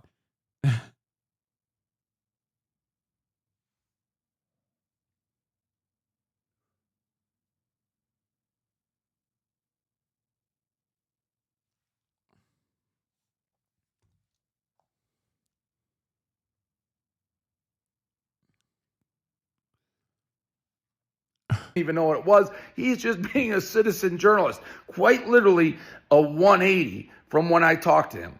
So I called up Mo. He presses record. It's a little message. Hey, this call is being recorded. He's like, I'm with my parents or whatever. I'm like, Mo, what's going on? Like, we need some accountability. You hand up, I did it. I fucked up. I'm stupid. Like, let's try to learn from this. And he's like, well, you know, I had nothing to do with it. I felt pressured into admitting that I had anything to do with it. This is the kid who uploaded the video laughing and being like, fuck the Jews. The kid who uploaded to Instagram. He's like, well, I'm not going to lie. Dave is 100% right. And I can't believe I'm saying this, but like he literally extended grace to these dudes who he could have obliterated. Okay. He could have genuinely been, he could have been way fucking worse. He has a massive media franchise, and this dude got a free trip to Europe, to Poland. Okay, fair, but still to Europe. And it probably would have been like a Barstool thing. You know, he probably would have made content out of it. And instead, he turned around and boofed it for no reason. I think Dave is 100% correct in being like, what the fuck are you doing, dumbass? Like, I gave you the unironic opportunity of a fucking lifetime, and instead you just turned around and flipped it for no reason. name's already out there. Also, I'm joking about Poland. Poland is sick. It's come on. It's fake. I'm being fake mean. I'm like, yeah, hey, asshole. You fucking uploaded this to Instagram. I didn't put your fucking name out there. Other people got it because you uploaded it to Instagram. You had a good laugh about it. And he's like, no, it wasn't me. I would never do that. I'm like, well, I'm getting a million DMs about you, including like another anti-Semitic joke like six months ago. Oh my God. You're so dumb, dude. This kid is so fucking stupid and also anti-Semitic as shit. Oh my God. Oh my Lord. Zoomers are so fucking cooked. It's over, dude. Throw this country in the trash. We are so cooked. We are so unimaginably cooked.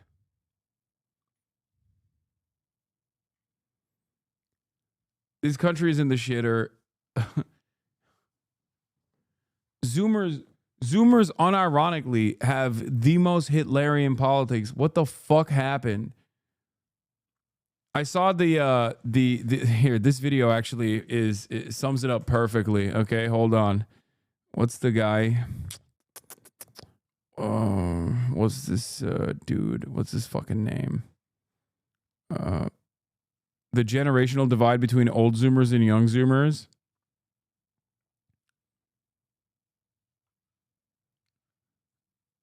There's a major generational divide between old Zoomers and young Zoomers, and I watched a fucking YouTube meme video earlier today, and it was pretty good.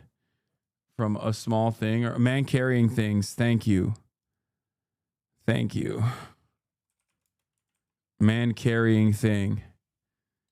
He did a fantastic, quick little meme on it. Hold on, where the hell is it? Well, nope, that's not the right one. Oh, basically the two types of Gen Z.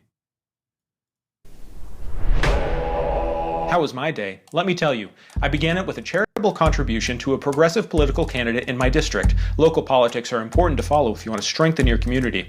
Then I proceeded to take my two rescue dogs, Ron and Hermione, for a walk. I changed their names, but they only respond to those ones now. After which I drove to my job where I make minimum wage with zero benefits. Then finally, I joined my college friends for a rep screening of a beloved 1980s horror classic. What did you do? Cried. That's it? I liked some racist tweets and then cried. At least you sound remorseful about it. I wasn't. I'm only a few years older than you. I feel like we shouldn't be this different. And yet we are. You always do this. Do what? You think everything can be fixed. Well, if we all work together, we can make the world at least a little better. Soy boy. Wait, I get it now. It was COVID. It hit everyone hard, but you guys were still in high school or college. It isolated you. It made all of your social lives online. It's why the Minecraft movie is the first sense of community you've ever felt. Or you're just the sad dingleberry hanging off of the millennial's metaphorical ass. You're a Walmart brand millennial. We're the real Gen Z. Maybe this is merely the result of Gen Z being both teenagers and in their late 20s. In a few years, the differences will probably even out. That's kind of a boring conclusion. Yeah. Have a nice day, everyone. You should have ended it with the Gen Z saying Heil Hitler or something. But yeah, COVID hit when I was in college. What am I? I don't know, but like this is straight up a real generational divide for Gen Z. Right. Like it's so correct. He fucking nailed it. Birthday between 2005 and 2012. You are literally a drama pervert online with an anonymous account with Hitlerian tendencies. Probably used to be a fan of mine at a certain point, and then turned into one of the weirdest reactionaries I've ever encountered in my whole life, where you talk about like being a Strasserite. I guess Strasserite is old hat, but like the modernized version of a Strasserite. And you're basically Hitler Youth, okay? You're basically fucking Hitler Youth. And then the type 1 is truly exactly like Bernie bros that are still holding on, which is comprised of my entire fucking audience at this point. These are the guys that stuck around and still think that change can happen as long as we push hard enough. And these are the guys who were like, I actually did my due diligence and I went and I protested a little bit. And then I realized none of that fucking matters. So now I'm a nihilistic edgelord who believes everything that Adolf Hitler believed. Literally. Why are you acting like your generation didn't have 4chan? I think millennials are fail-ennials, okay, for sure. And they're boring, they're annoying. They got a shitty end of the bargain in terms of like graduating from college post 2008 market crash. But the generation is so large that it extends all the way to fucking 40. So there are people who actually avoided that outcome, or at least like suffered in that outcome as well. Having said that, fail-ennials are closely resembling this archetype still, I think. Their politics are not as brain broken. Obviously, the worst, I don't really do generational politics unless we're just memeing. But I would say that fail-ennials are like a lot of fail-ennials I think like grew up on Tumblr, younger fail-ennials like myself. I didn't grow up on Tumblr, but like people of my generation did. and developed some weird politics because of that. But it was like still, they either became like libtards or have Bernie crat tendencies. No one holds a candle to how brain broken Gen X is, though. That's it. Gen X is the absolute worst generation, hands down. Like, they're worse than the fucking boomers. We all joke about boomers. But like when we talk about boomers, we're talking about Gen X, the lead poison generation. They are so awful on every metric. They are so violent. They are so reactionary. They make up the MAGA base. Them and the young Zoomers whose brains were also broken by COVID.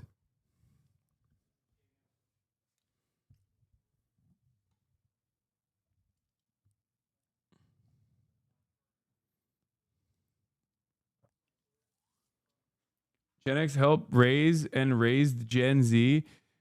True. Yes. But they also, that goes both ways. Gen X, if you have like awful parents with awful politics, you end up usually having radical politics in the opposite direction where you become, like a Marxist Leninist or whatever. Whereas I think the younger Gen Z are brain broken specifically because of COVID and not because their parents' politics were awful.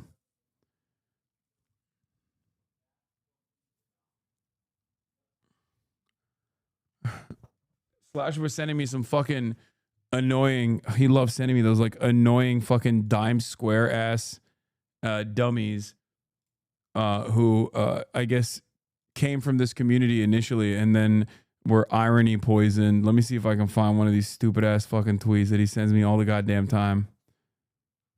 Was it a Slasher? I think it was.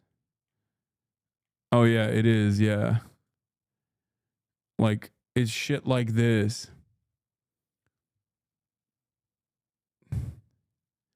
These fucking weirdos. Average e-girl lore. Only reason why I'm in here in this chat is with this account is because one time in the early 2023, I had a crush on Hasan Piker and went down a rabbit hole and made a Twitter account to stalk his profile and came across Red Scare and RFH and that whole sphere and got addicted.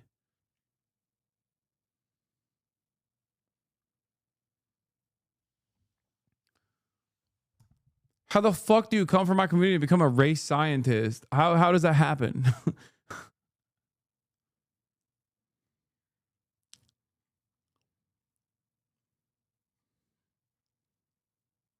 What does this even mean genuinely? These are extremely niche online political subcultures built around podcasts. So many fucking fallen fan to reactionaries out there. I don't even know what RFH is. I guess this is RFH. Hollow Earth Turf. Artemis Cultist, Louche Harvester, Pietard. At eternal war with Rome, infinite love is the only truth. Everything else is illusion.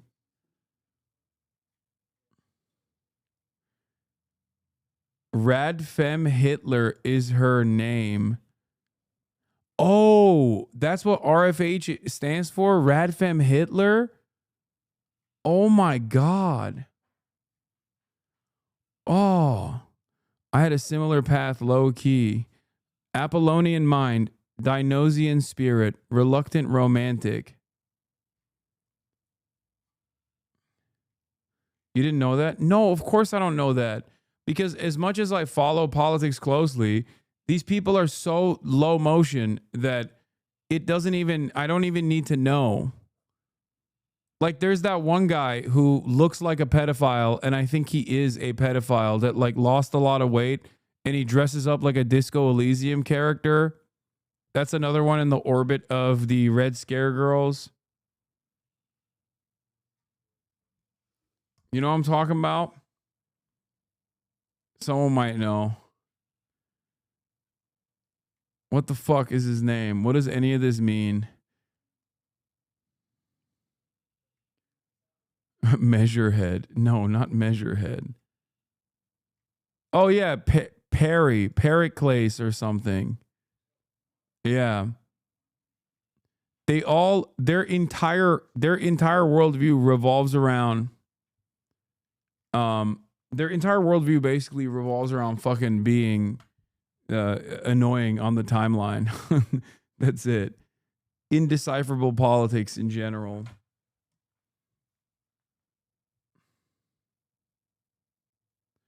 Gen Z here, senior year of high school online because of COVID, and one of my classmates was big in TPUSA, and he told us his TPUSA sponsor would throw us a homecoming with the one rule: we don't bring alcohol, but sponsor said it was okay if we show up drunk, and even suggested we leave the bottles in our cars.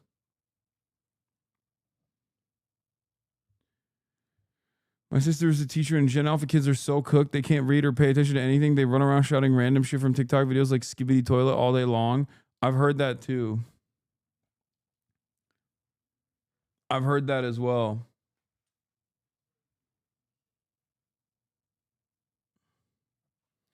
Forum React about ancient Greek philosophers being the original podcast bros? No.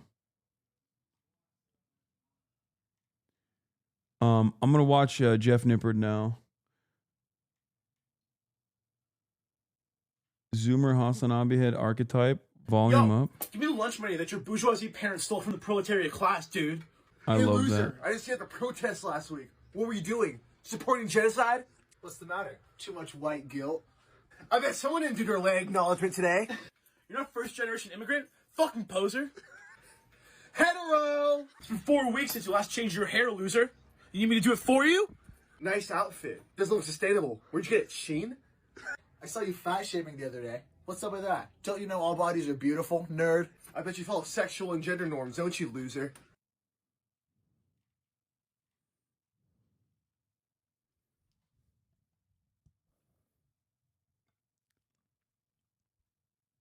Freaking hets, dude. That's not kids being cooked. This is kids being kids. Chatter, we're joking. This is a joke. This is a very funny meme. Calm down. No, we were talking about you have to see this. No, I don't. Stop sending me fucking tech tone tweets, man. Please. Oh my lord. Yeah, I've seen like teachers on TikTok that talk about like what the kids are doing. Gold. Come in here. You son of a... What? What is this?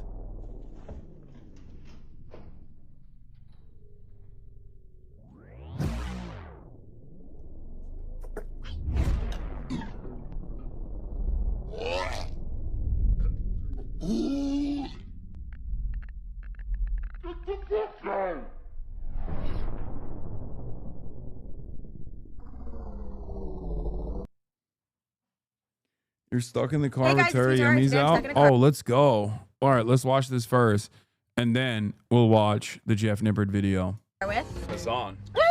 I'm so excited. I feel like we've been trying to make this work for like 2 months. Tradition this season of Stuck in a Car With is I get someone a little something. Oh, I had some for you. What, actually? Well, but I didn't bring it, but it's okay. I'll give it to you on the podcast. Okay, yeah, very excited. It's nothing big. But... What? That, oh my God. This is so cute. Thanks. You actually packaged this? Yeah, who else would do it? I don't know. Maybe, I don't know. You're literally like this in my front seat. Guys, for those of you who don't know, Hasan's like 6'1". We have a lot in common, unbeknownst to you. Okay. I know you love your dog. I do. I love my dog. What is this?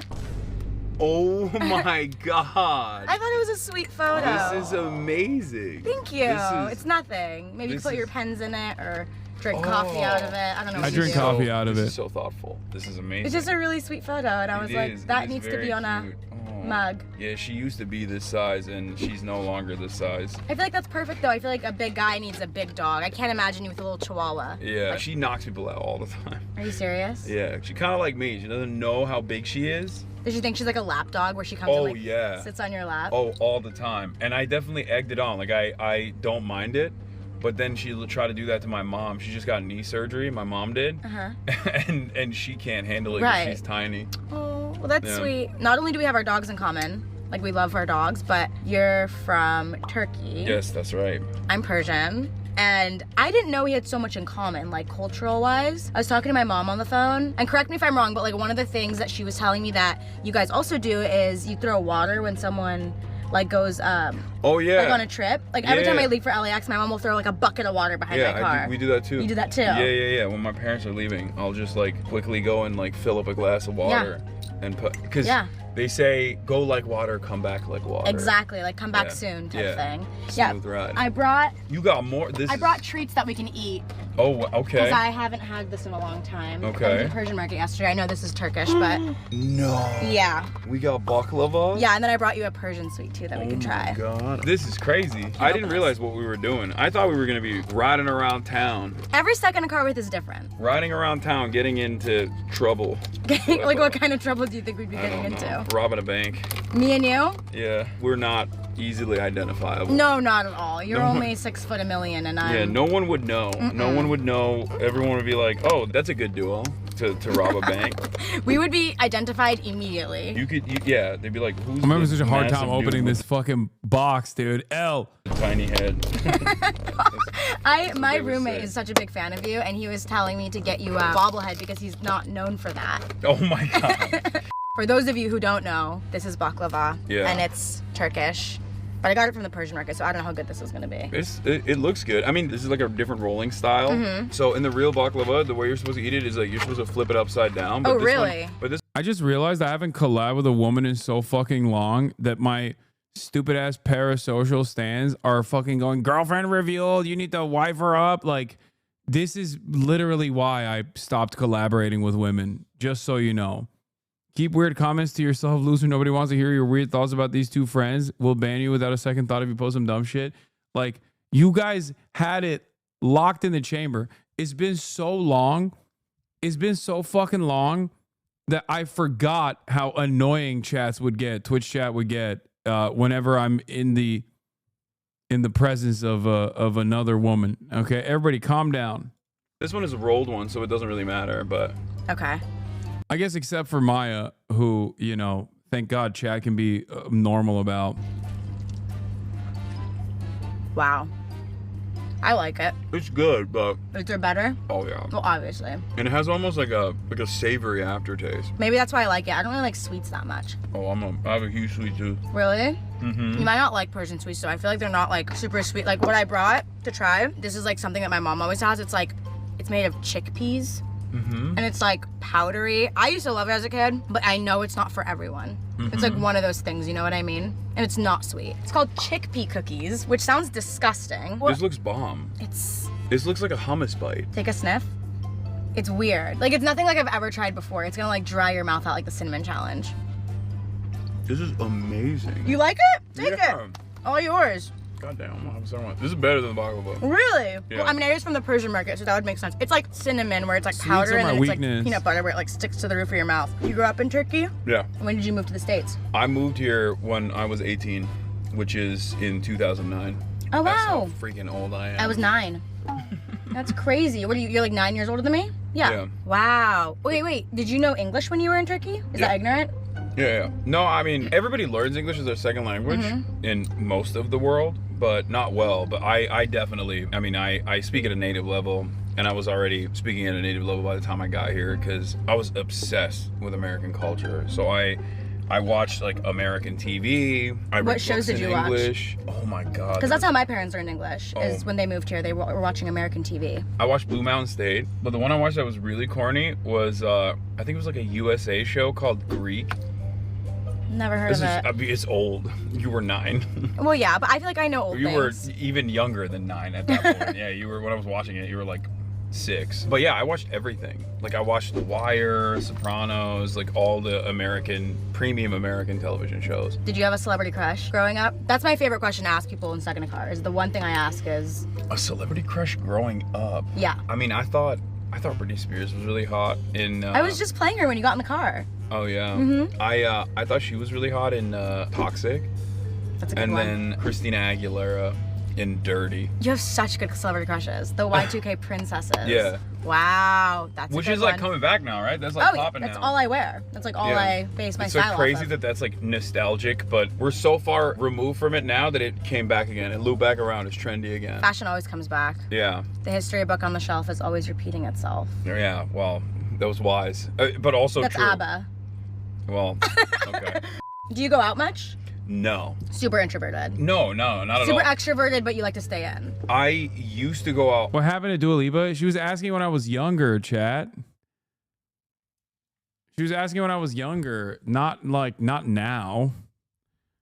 My celebrity crush now would be very different, obviously. All the time. I was super extroverted, and then I started streaming on Twitch. Dude, only this community would look at a interview that I conducted with like a TikToker and YouTuber that is so far removed from the political side of things and instantly go, is she a Shah loyalist or what? Be real. Like, calm the fuck down, dude. Be normal, okay? Be fucking normal. God damn, some of you motherfuckers are such losers. I swear to God. Holy shit. Holy shit. Yo, bro, turn it off. Turn it off. Turn off that part of your brain where you're just like, everything I consume has to be politics. Please, it's been 7 hours, please. And then that just all fell apart. Because now I spend 8 to 10 hours every day live streaming. So then after I'm done with that, I'm like, I have no more. My social battery is done. Yeah. That's so impressive that you do that. Are you super like to a schedule? Oh, yeah. Are you like a super type A person? I don't know technically what that means. Like type A and type B. Type B is like me. Like someone will like I've done this where I like use my credit card at a bar and then I forget to close it. And I'm like, I'll just open a new one. Or like I'll like super type B. I won't go pick it up. Like I'd rather just call the phone, cancel the card. I'm the other thing. Type A. Sure. Yeah, so you're very like, you need a schedule. I mean, the way I explain it to people is like, it's like organized chaos. It happens because it in part is a failure on your part. Bro. Shut the fuck up, dumbass. Chaos. Like I have my favorite type of annoying chatter is the chatter that's like getting mad at me while I'm in the process of moderating the community and going, oh, well, you did this. Okay, what do you want me to do? Not fucking try and moderate the community? Also, you're a human being. Like, what do you mean? You're a fucking human being. You're a human being. You have autonomy, you know? You're an adult. Be an adult. Pick it up. Like I'd rather just call on the phone, cancel the I'm card. the other thing. Type A. Sure. Yeah, so you're very like, That's you need a crazy. schedule. I mean, the way I explain it to people is like, it's like organized chaos. Like I have every single day, at any moment of the day, you know exactly where I'm going to be because I do the exact same thing every single day. I eat the exact same food every single day at the same time. I weigh my chicken. You know, all of that stuff is like, I live under this like a very rigid work-life structure, but also I do have that tendency sometimes to just let certain things go and forget about it. Like I'm terrible at responding to text messages. I know. And phone calls and Yeah. all that stuff. Like my manager is constantly hunting me down. Like he has a tough job. I'm like the opposite, I feel like. I feel like I'm good at answering texts and phone calls. I'm so quick. I'll answer you within a minute. She threw shade my way. I didn't even realize.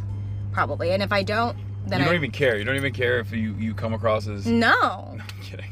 Can you teach me something in Turkish? Sure. I know how to say like hi, I think. How do you say it? Is it merhaba? Yep, that's right. You got it. Thank you. Is that the more formal way to say hi? I mean, I guess it depends, but like the other way that you greet someone would also be like selamun alaikum, but that's like that's Arabic. Yeah, because we say salam. Yeah. Selam is another one as well. Naber means what's happening. Okay. Ne haber, which means what news. Ne haber. Ne haber, but you shorten it to naber. Naber. Yeah. Okay. It means like what's up.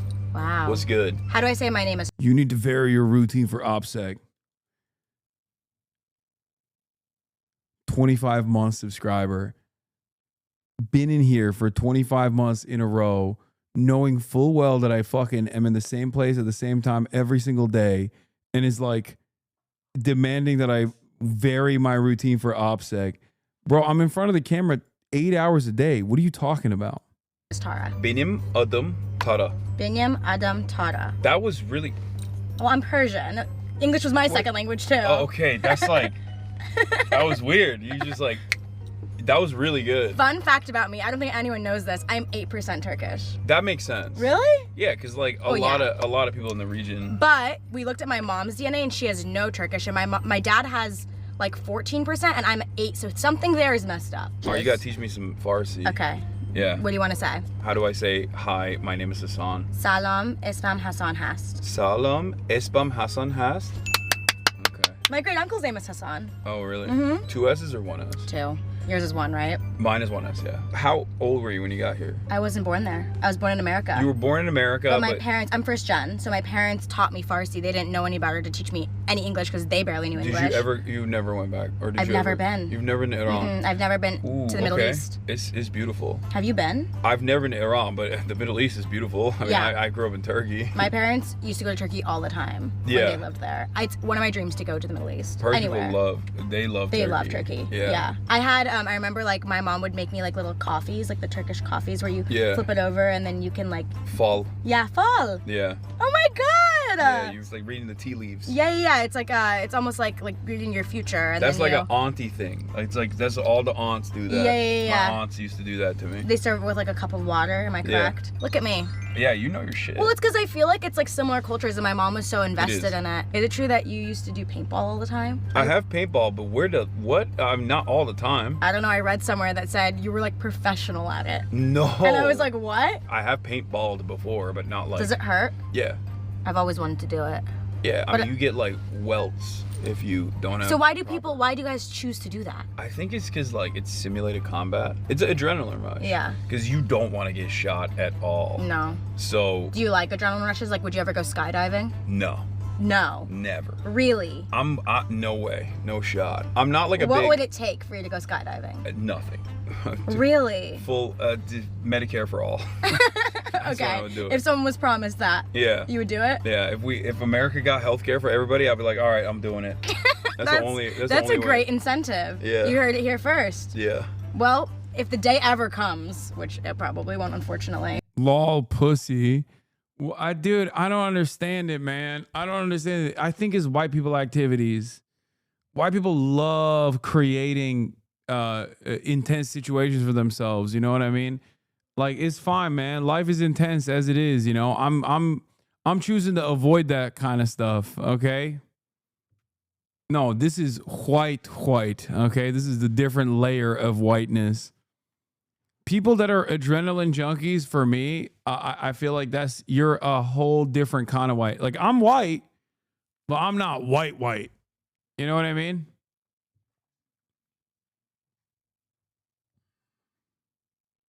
Yeah, it doesn't seem likely. Then Hasan's gonna go skydiving. That's your incentive, America. Tara Yummies chat. Yeah, because they could make that happen. Yeah, I think so. I don't think so. I think if anyone could make it happen, it's What do you call your fans? My fans. Yeah. Just that? Yeah, I don't really have like a name. Do you have a name for them? I just call them Hasanabi heads. Oh, that's cute. But I mean, it's like kind of lame. It's not a very good one because my name is not very good. I mean, it's mine not isn't conducive either. To like, what am I gonna say? Like Yumminators? Like that's cringe. That's funny. No. No, it's good. No, it's not. The Yummies. No. The Yummy Squad. I just say they're my friends because it feels like they're my friends. Okay, that's kind of parasocial. Well, yeah. Usually that's how it goes. Yeah, I feel that. Yeah, I make like BFF content, so I like take my camera, like I vlog, you know. So it's like that's. No, it's good. I mean, you're talking parasocial. You're a streamer. I know. I mean, I try to combat it all the time. I'll check people all the time. I'll be like, you don't know me like that. Yeah. Calm down. You just watch me 8 hours a day. Yeah, but that's the other thing. Like, that's exactly. No, I know. Because they get so much of me. And you know, I'm basically in your living room all day, the time. every day. I was gonna ask, like, I know it's hard for me sometimes to have private parts of my life. I can't imagine. Is it hard having something for yourself sometimes? Yeah, but I like to create like a good boundary. You know, like personal relationships, things of that nature. Like I usually will tell people like that's my business. It's not your business. You know. That scared me. I have ADHD. Oh no, I'm always looking over because I can't like. Yeah. There's a lot of stimuli. No, I agree. We're in like the heart of LA right now. The lighting is good. Good, that makes me happy. Sometimes I'll like look at the camera too much and they're like, Tara's looking at herself. I'm like, no.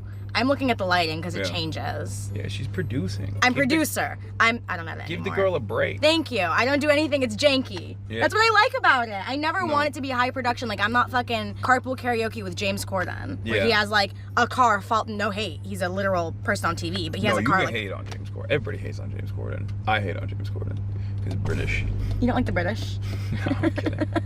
I love the British. I think they're hot. You think the British are hot? Are they crazy sentence, right? They're coming back. What do you mean? That means they must be coming back. The Harry Potter era, everybody was like, oh my God, I want to be British. When I was growing up, like all the millennials, they thought like British people were so hot. And well, so I think cool. they're hot because of One Direction. Okay. I was like, that was my age. Like 2012, I was 12 fucking ripping my hairs out at the sight of Harry Styles. I have a One Direction tattoo and a Harry Styles tattoo. That's crazy. I literally, when I tell people I have a One Direction tattoo, they're like, oh, that's nice, you have like a lyric. I'm like, no, I literally have a 1D tattooed on my ankle. Let me see. Like, it's ridiculous. That's so fun. I feel like, crazy. Have you met them? No. Oh my Wait. God, I would die. I'm such a big fan. Oh, fine. Yeah, of course. Nice to meet you. Uh, I was gonna say, would anyone make you starstruck? For me, Harry Styles would make me starstruck. There was one person that did make me starstruck. I was running production for like a live streamed event many years ago, before like live streaming even became like a huge thing, and they hired me to basically film it. It was the Peabody Awards for journalism. I was walking behind the stage after I was done filming, and I saw Jon Stewart pass by me, and I was a huge fan of Jon Stewart, and I still like Amy Goodman got me starstruck too. I forgot about that though. him. And that was I'm the fake. only time where I was like, Did your heart fall to your ass? like, that's Jon Stewart. That's Did you say crazy. something? No. Right. Exactly. So you know what I mean. I mean, now I would, but back then I wasn't who I am now. You know what I mean? Like, I was like a young boy doing background production work. But now I'd be like, "What's up? What's up, John?" Wow. I feel like What's it good? wouldn't matter how much I'm ingrained in the industry. I don't think I could ever go up to Harry Styles or like anyone from One Direction. We gotta make this happen. I really want to do like, I feel like the only person that would do like a Stuck in the Car from that group is like Niall. Mm-hmm. I would do anything. That's like my dream Stuck in a Car with. Okay. Is like someone from One Direction or like. What about Harry? He would never in a million He years. He would do barely it. does press. Get it? Let's get it. Let's get it. Hasan, you're actually like. Let's make it happen. Insane if you think that would. Let's make it happen, Yummy Gang. That would never happen. Yummy Gang. Let's I don't know go. who you think I am. You need a hand signal for them too. Hand like signal? phase, you know, like this. That is the- seems very like culty. Yeah. Well, I mean, it's fun. Okay, which do you want to make it up for me? Is that for Yummy? Yummy Gang. I feel like I'm throwing up like a gang signal. Yeah. Yummy Gang. That's actually really cool. Okay, you're lying. No, I'm not. Okay. No, I'm not. It's a Y for Yummy. Yeah. That's really cool. How did you come up with that so quickly? No. Do you have one for you guys? No. For your guys? No. No, we don't. Do like H. Yeah, like the U. I feel like I'm doing like something wrong. No, I know. You know- Yeah, you can't be on these mean streets. The mean streets of Yeah, mean streets of Fairfax, Melrose. Melrose. I'm scared. Now I'm scared. Yeah, no, we're gonna get got. The palm trees and the. This is not how I envision myself going out. In you a know pink- what I mean? in a pink car? In a pink car. That's how I envision myself going out. You might be thinking, why is this video ending so abruptly, Tara? Why are you in the car stuck alone? Well, I'm a piece of shit YouTuber and we filmed this about a month and a half ago and I never lose footage. For some reason, I think something happened with my SD card. It got corrupted. We had like 30 more minutes of footage for you guys. This was a super long Stuck in a Car with, only for the YouTube gods to say, Tara, you're not gonna get the rest. Yeah, we filmed like so much. We filmed a lot more. And I guess you'll never know. Lost Hasanabi footage. This video. Hasan, I'm so sorry. And he was thoughtful enough to make an outro for me. So as per usual, guys, comment down below who or what you guys want to see next. It's time to skedaddle. That's the best I could do for an outro. I'm sorry. Hope you guys enjoyed this video. I'm so red in this because I had just worked out. Look at this. And I literally was like, do you want me to put a shirt on? Because like I sent this and I was like, I probably should do this with a like I sent it to be like, is this the appropriate speed? About a month and a half ago, and I 30 more minutes of footage. Tara, you're not gonna get the rest of this video. Hasan, I'm so sorry. And he was thoughtful enough to make an outro for me. So as per usual, guys, comment down below who or what you guys want to see next. It's time to skedaddle. Was it after a shower? No. You can tell how red I am because it was after I played basketball. And I texted her after. I was like, okay, so is this the speed that you want me to say it in? And she's like, no, this is good. And I was like, all right, if it's funny. Were you providing material support for the Houthis in the lost footage? Yes, that's what I was doing. Skedaddle. That's the best I could do for an outro. I'm sorry. Hope you guys enjoyed this video. Bye, guys. The lost footage is Hasan saying he will love me back. Yep.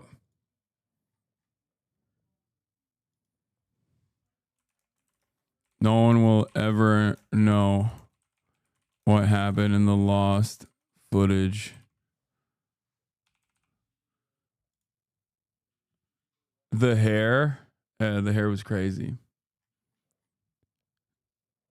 Oh my God, I'm freaking out. Never thought that this collab would be today. Gasped embarrassingly loud when I saw the notif. Yeah.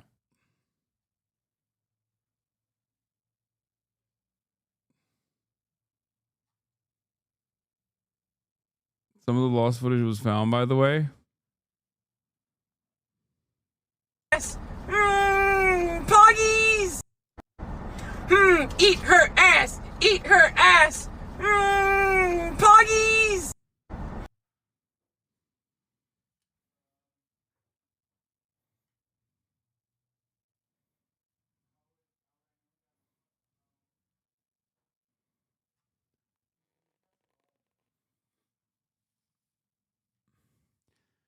It's so funny how different LSF used to be back then. Because, like, I'm pretty sure this clip actually made it to LSF and went viral on LSF back then. Eat her ass! Eat Obviously, her this ass. is a meme on top of that where, like, you know, they placed it in this meme format. But back then, it's crazy because, like, dude, there were, like, streamers, they would do whatever, right? They would do whatever. Streamer Hasan mocks immature Twitch viewers who cringe at everything. Like, can you imagine a clip like that making it to LSF now?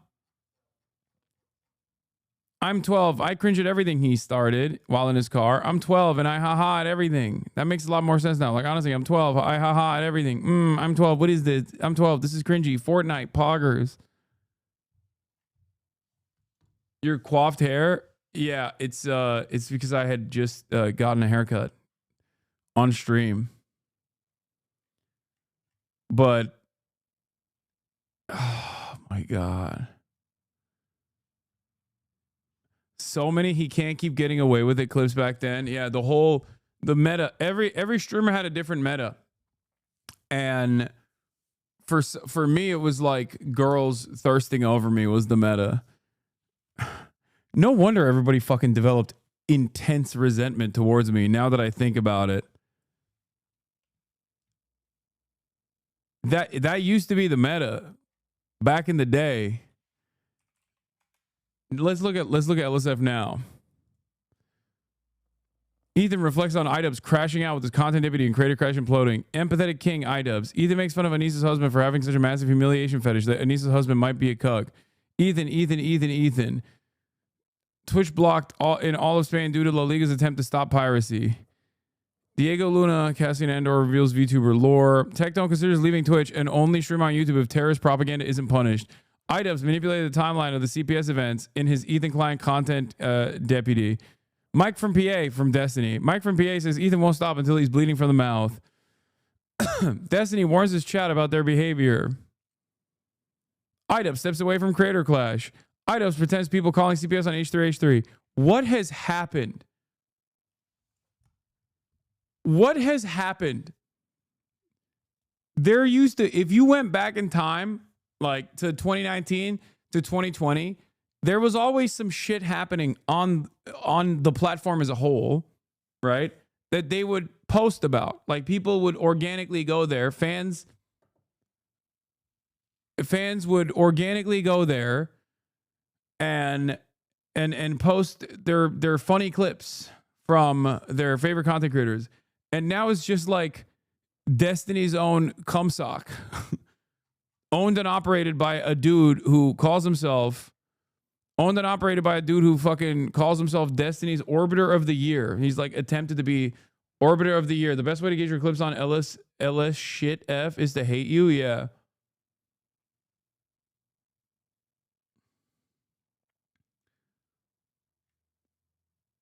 Rogue Mod took over the entire moderation team and just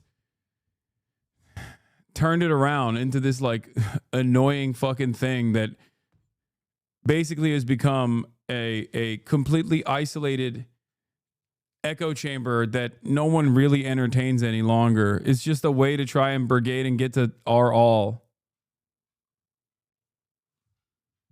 Reddit is used almost entirely by the unemployed now, I have to imagine. Yeah, look at this. Back in the day, Hasan can't keep getting away with it. So chatters remember when he says he'll fuck your mom, he's only a plane ticket away. And you know he's flying first class. He gave me the champagne socialist hand gesture as I walked past him on my way to the couch. To be fair to stature, it is not that unreasonable to fly first class. These are positive. Can you imagine? These are positive comments on LSF. Hasan can't keep getting away with it. with fucking, what is this clip? Clip is no longer available. I remember when every streamer looked at that sub at the start of their stream. Now only the psychos look at it daily. Dude, does anyone even look at it on the daily? All of your clips from your debate where you owned E were downvoted into oblivion. I mean, it doesn't matter. I mean, look at fucking TikTok, where it's much harder to fucking brigade. This was the clip. She keeps it tight. Wait. Did you let your friends know? Okay, Mom, what do you think of this guy? He's cute. You're not supposed to say that. Oh. Oh my God, he keeps it tight.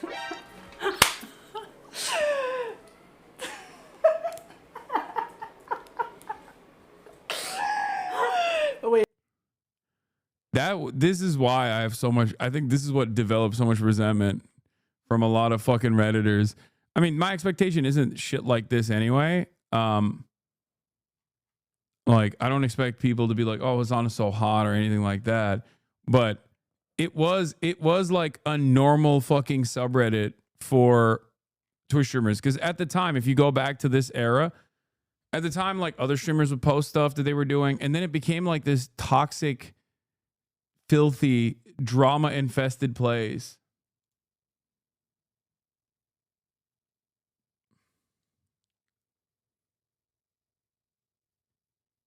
The context of the ongoing discourse around Israel means Hasbara operations have also massively ramped up since then, and Reddit is a cesspool of Hasbara. If that's not its entire purpose at this point, yeah.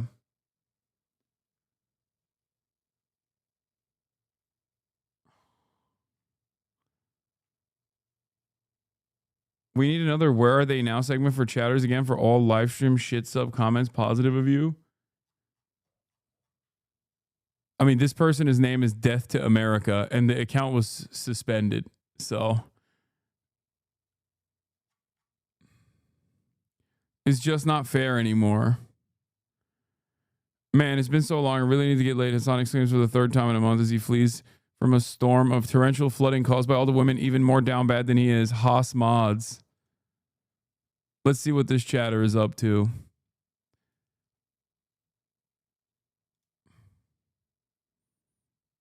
Oh, he stopped posting, I guess. No, 2 months ago. Crusader Kings. Today I learned. We're doing a "Where Are They At Now?" Old Redditors versus "Where Are They At Now?"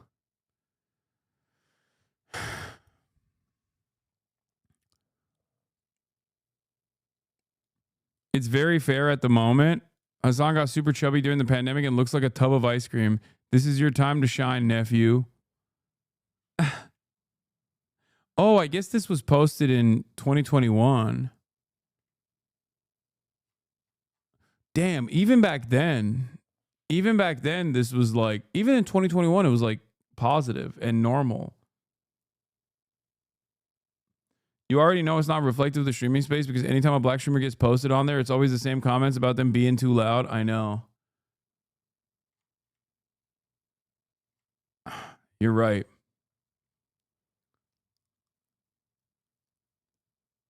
Everyone is freaking out over. Most of your diehard fans have either fled Reddit entirely a long ass time ago or are exclusively in the D program and true and on subs. What the fuck happened, dude? Yeah, look at this. He can't keep getting away with it. 140p, 70p.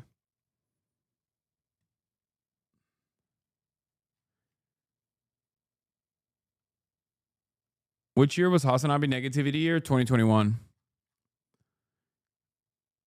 The brigading literally started hitting hard when he did the first fundraiser for aid to Gaza. They downvoted like psychopathic monsters.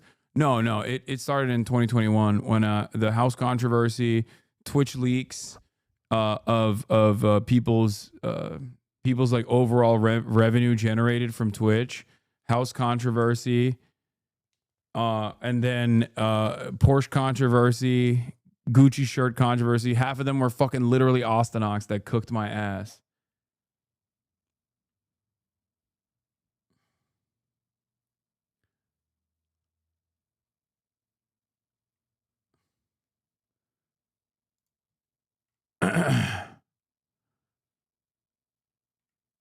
It was wild. That was the worst fucking year for me. Holy shit.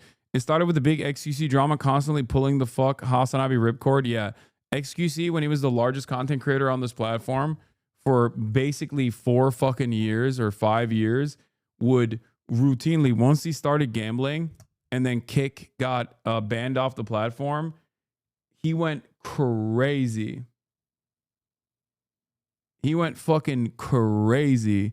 The misgift shit, like that basically caused every that basically killed collaboration and any kind of friendly collaboration amongst like all of the top content creators. You meant steak, not Kick. Yeah, sorry. He got a steak bag and then he went to Kick after too. And it was he would just spend every waking moment shitting on me, literally non-fucking stop.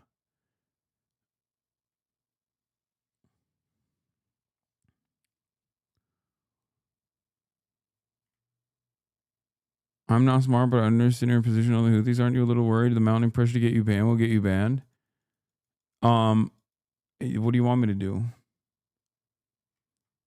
For me, in terms of my own like actual controversies though, like there's a couple moments aside from the things that I just mentioned that have definitely generated a lot of hatred. And I think one of the biggest ones is ReactGate. Straight up. ReactGate 1, ReactGate 2, ReactGate 3, which wasn't even about me, but it still turned into one where I got fucking hit as well, even though it was directed at XQC. That was a big one for sure.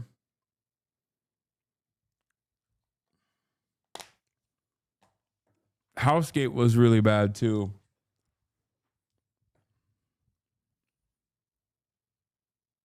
ReactGate was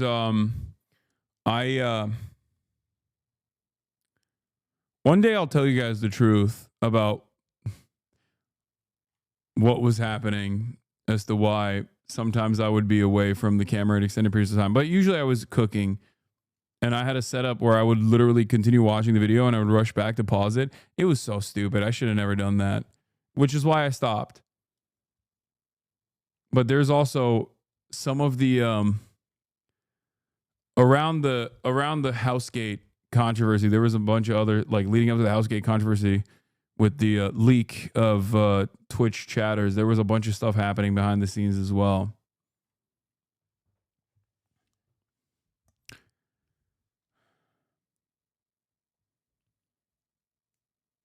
Did you have IBS or diarrhea or something? No.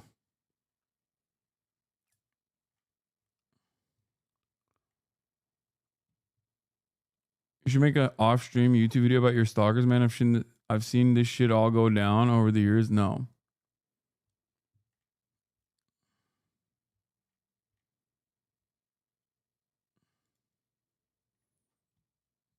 End of shit camp. Oh God. Dude, this is crazy, dude.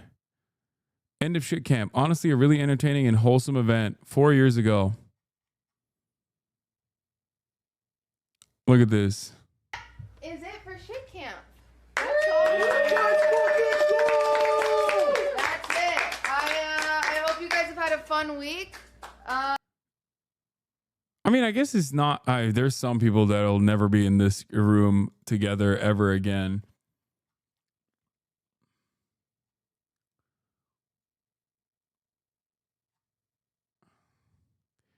End of an era, a lifetime ago.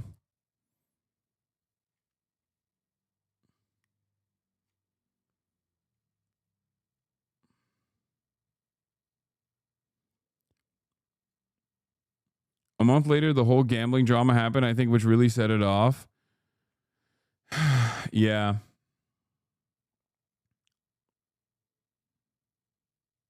What is this? You should have shown Tara this.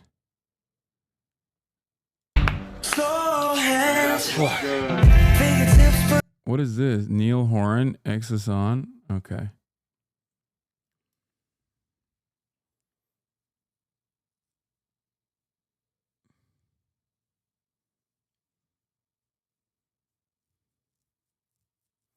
Don't you think that the larger issue is that the overall political climate has become more right-wing? Back then, people like Asman mostly did their dumb, small boobs commentary for games, but he's now openly supporting Trump and parties like AFD, which in turn brings more shit on you as well. Yeah. Every streamer started getting into controversies and drama 2021-ish. Yeah, there was definitely a lot. There was definitely a lot of drama, and there was definitely a lot of drama that really, really popped off in 2021. Because I think 2020, everybody blew up. 2020, during COVID, everybody became like real, actual, almost like serious entertainers. Like they became media companies individually. Check logs, Hasan, important. Stop. I'm not going to look at the clip, man. Okay. Asman was always a big streamer. No, I know. I'm saying that big streamers became even bigger streamers. Like the streaming space was completely isolated pre-COVID, whereas post-COVID it became like primary content for a lot of people. And then once things opened up, people actually, I have this suspicion that I have a couple different theories on this. Number one, I think when this became like a serious money-making operation in comparison to what it was before, which was a very serious money-making operation, but it became a really, really serious money-making operation where everybody started looking at collaborations differently. Everybody started looking at drama differently. Okay? And I think post-COVID, it became way more popular. But then also there was a lot of resentment because I believe that people hate remembering what it was like during COVID. Some people have nostalgia for it, but a lot of people actually hate what it was like during COVID. So I think Twitch streaming like reminds them of that. It reminds them of like being stuck inside and isolated and lonely and scared.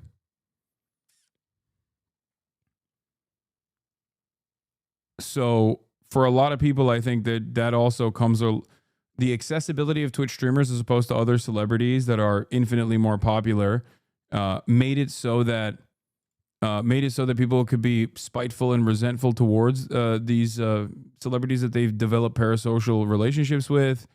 The unhealthy parasocial relationships turn into unhealthy obsessions and sometimes even stalker-like tendencies. And I think that in and of itself kind of bricked the platform. All of those things combined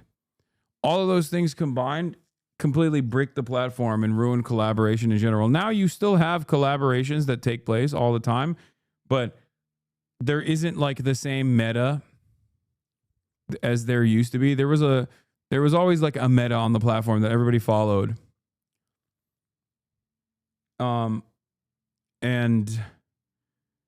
there were also like all the top content creators were friends with one another and would like actually actively hang out with one another. That also went away completely. There was a lot of animosity among streamers that turned into like real resentment, real cliques, real fighting.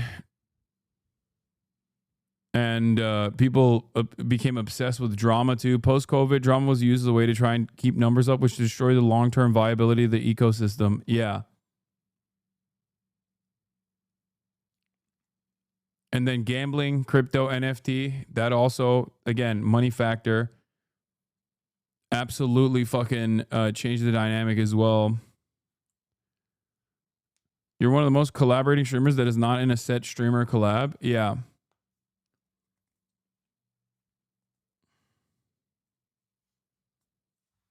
Reactgate was really the end of fun. No, I could still spend countless hours reacting to this shit.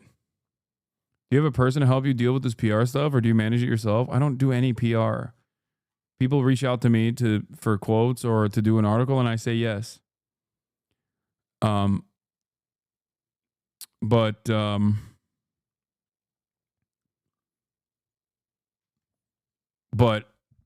yeah, I think the platform before 2020 was like much more fun, I will admit. And then the 2020 to like 2022 era was like explosive for growth and popularity, but things truly fell apart with all the fucking crazy drama. XTC literally drama farmed his own divorce and had 180K people watching him. It was over after that. He always farmed drama for the clicks after that. No, he was doing it before then too. He started doing it with by using people as like expendable NPCs, but they were like real content creators in the collaboration like Among Us era, and then it got worse during RP, and he just kind of kept doing that over and over again, and people developed understandable resentment towards that sort of thing where they were like, dude, we're not your fucking, like, some people were still like, oh, I'll get a crumb of cloud off of this and it'll be life-changing for me. So they kept playing ball with it until they no longer wanted to do that.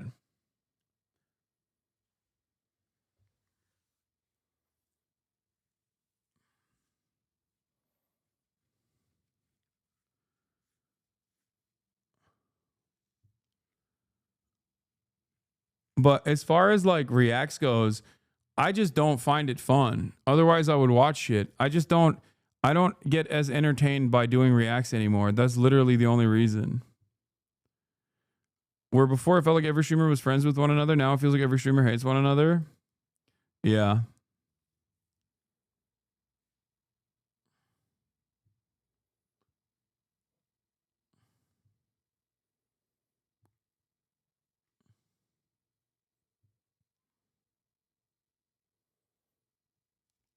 What?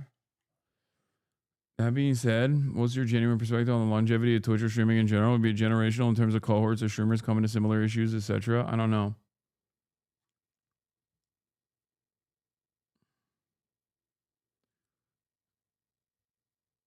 Not even reacts to old reality TV like Wife Swap? Nah, it's just not. It's just not as fun for me. I don't know why.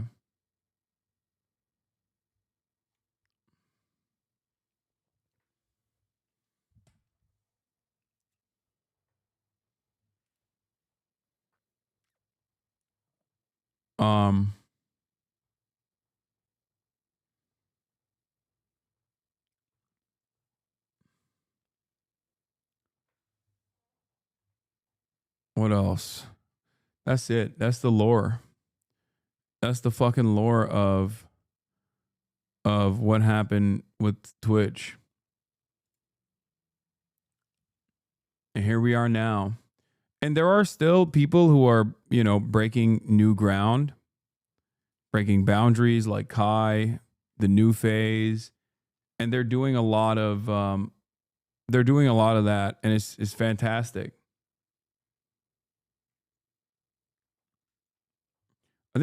I think too, all the toxic stalkers scare streamers from interacting with you. No, I mean, dude, what streamer interacts with one another with regular frequency? It's not just me. If that was the case, first of all, that is the goal of those toxic stalkers. It doesn't work. Streamers don't give a shit about that. They have their own version of that regardless. I still do content with other streamers. That's not a problem. It's just that most streamers also rarely ever interact with one another in the same way that they used to. That's it.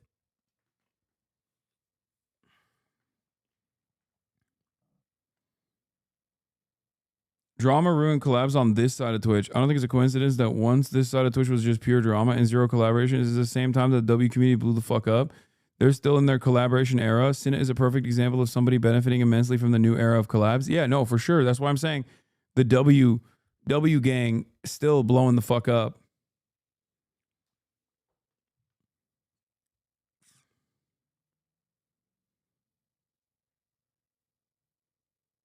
It's over for you, Unc. You're old news. That's true. I'm done.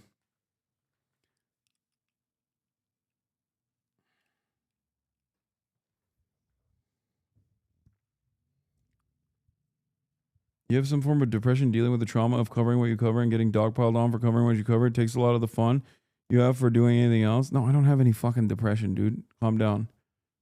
I'm very happy with my situation. Have you ever asked B for a collab? No.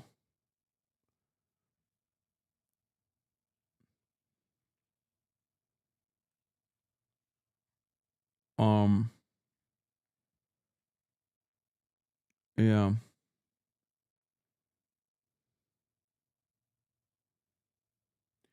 Remember there was a dude on Reddit who used to do the Twitch Atlas that showed the web of Twitch communities and how they connect. Unfortunately, they stopped making them. Would have been interesting to see how that map has changed over time. I think that they did that over Reddit though, no?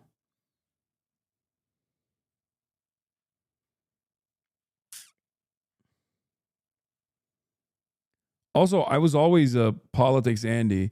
And as a politics Andy, I was always in a unique space on my own, pretty much. Especially in comparison to other top content creators on this platform who usually shy away from those sorts of things. So, you know.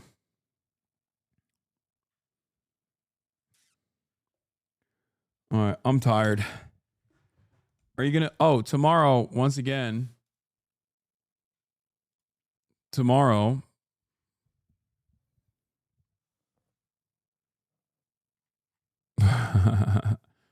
Look at this. These guys go everywhere. Why does Speed follow Hasan? That guy literally supports terrorist groups such as Hezbollah, responsible for the deaths of thousands of Syrian civilian Houthi pirates, etc. He literally said that during his debate with H3 recently. So why does Speed associate himself with him? Join the comm just to post this? The whole Speed gang supports Hezbollah and the Houthis. Like, if you're going to rage bait, at least get the blue check mark. You're letting the world know how miserable life is by rage baiting on X for free. Israel's also causing human deaths. How many children with the tax money? Why does he live in the USA?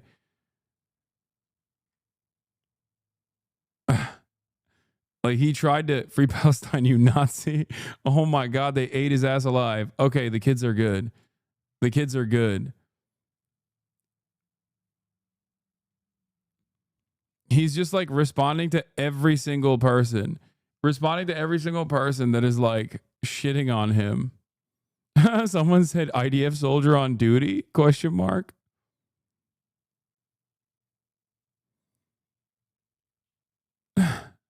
Hear me out. We low-key don't give a single fuck. How does sucking off a guy who supports a group who killed thousands of Syrian civilians and another group who kidnapped Filipinos and killed other merchants no reason? Yeah, I think that's partially because Speed's audience is so international. Oh, this is my favorite. Yeah, this video is amazing. Well, the only way to start that is army, send them and the military police. French should do the same. Such a gracious shit. Oh, where it was such a beautiful country, I snapped a rough sleeper, blocking the delivery of Boots Chemist on Friday. What the fuck? Not on hashtag clean the fucking streets. I cannot believe they caught this poster. Good day, lads. Fuck it, hell. Time to grab a pint. Proper Brexit geezer. Fucking clean the streets. You already know it. At the public library. Fucking socialists. Hate this fucking proper library bloke. This is why I always think, like, people will be like, oh, is this CIA? It's like, no, it's always this guy. Okay? It's literally this guy. Anyway, speaking of collabs and reacts, I'm going to be reacting to the context nuke tomorrow after covering the news in order to fundraise for iDubbbz's charity of choice. That's right. Don't forget. We're doing that tomorrow. It's for charity, and I need you guys to show up and show up big, okay? And we'll do the Jeff Nipper video after that. Do you have a time? It's just the whole day. It's going to take a long time. The context puke is long as fuck. But, yeah. Torture sesh tomorrow? Yeah, tomorrow you guys are going to find out that I'm actually a really scary guy, as Ethan predicted. Once you see this video, dude, I'm probably going to fucking hemorrhage followers and hemorrhage support. I'm probably going to hemorrhage all of my remaining followers. It's going to be a death blow. to my community. It's gonna be the final death blow. Please promote the fundraising stream before the fundraising stream. I will. Yeah, you guys are gonna find out really scary things about me. All right, peace, everybody. Love you. See you tomorrow. Bye bye.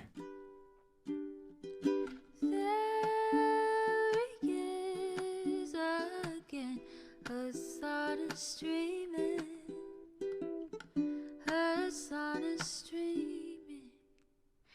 There he is again. Hasan is streaming. Hasan is streaming.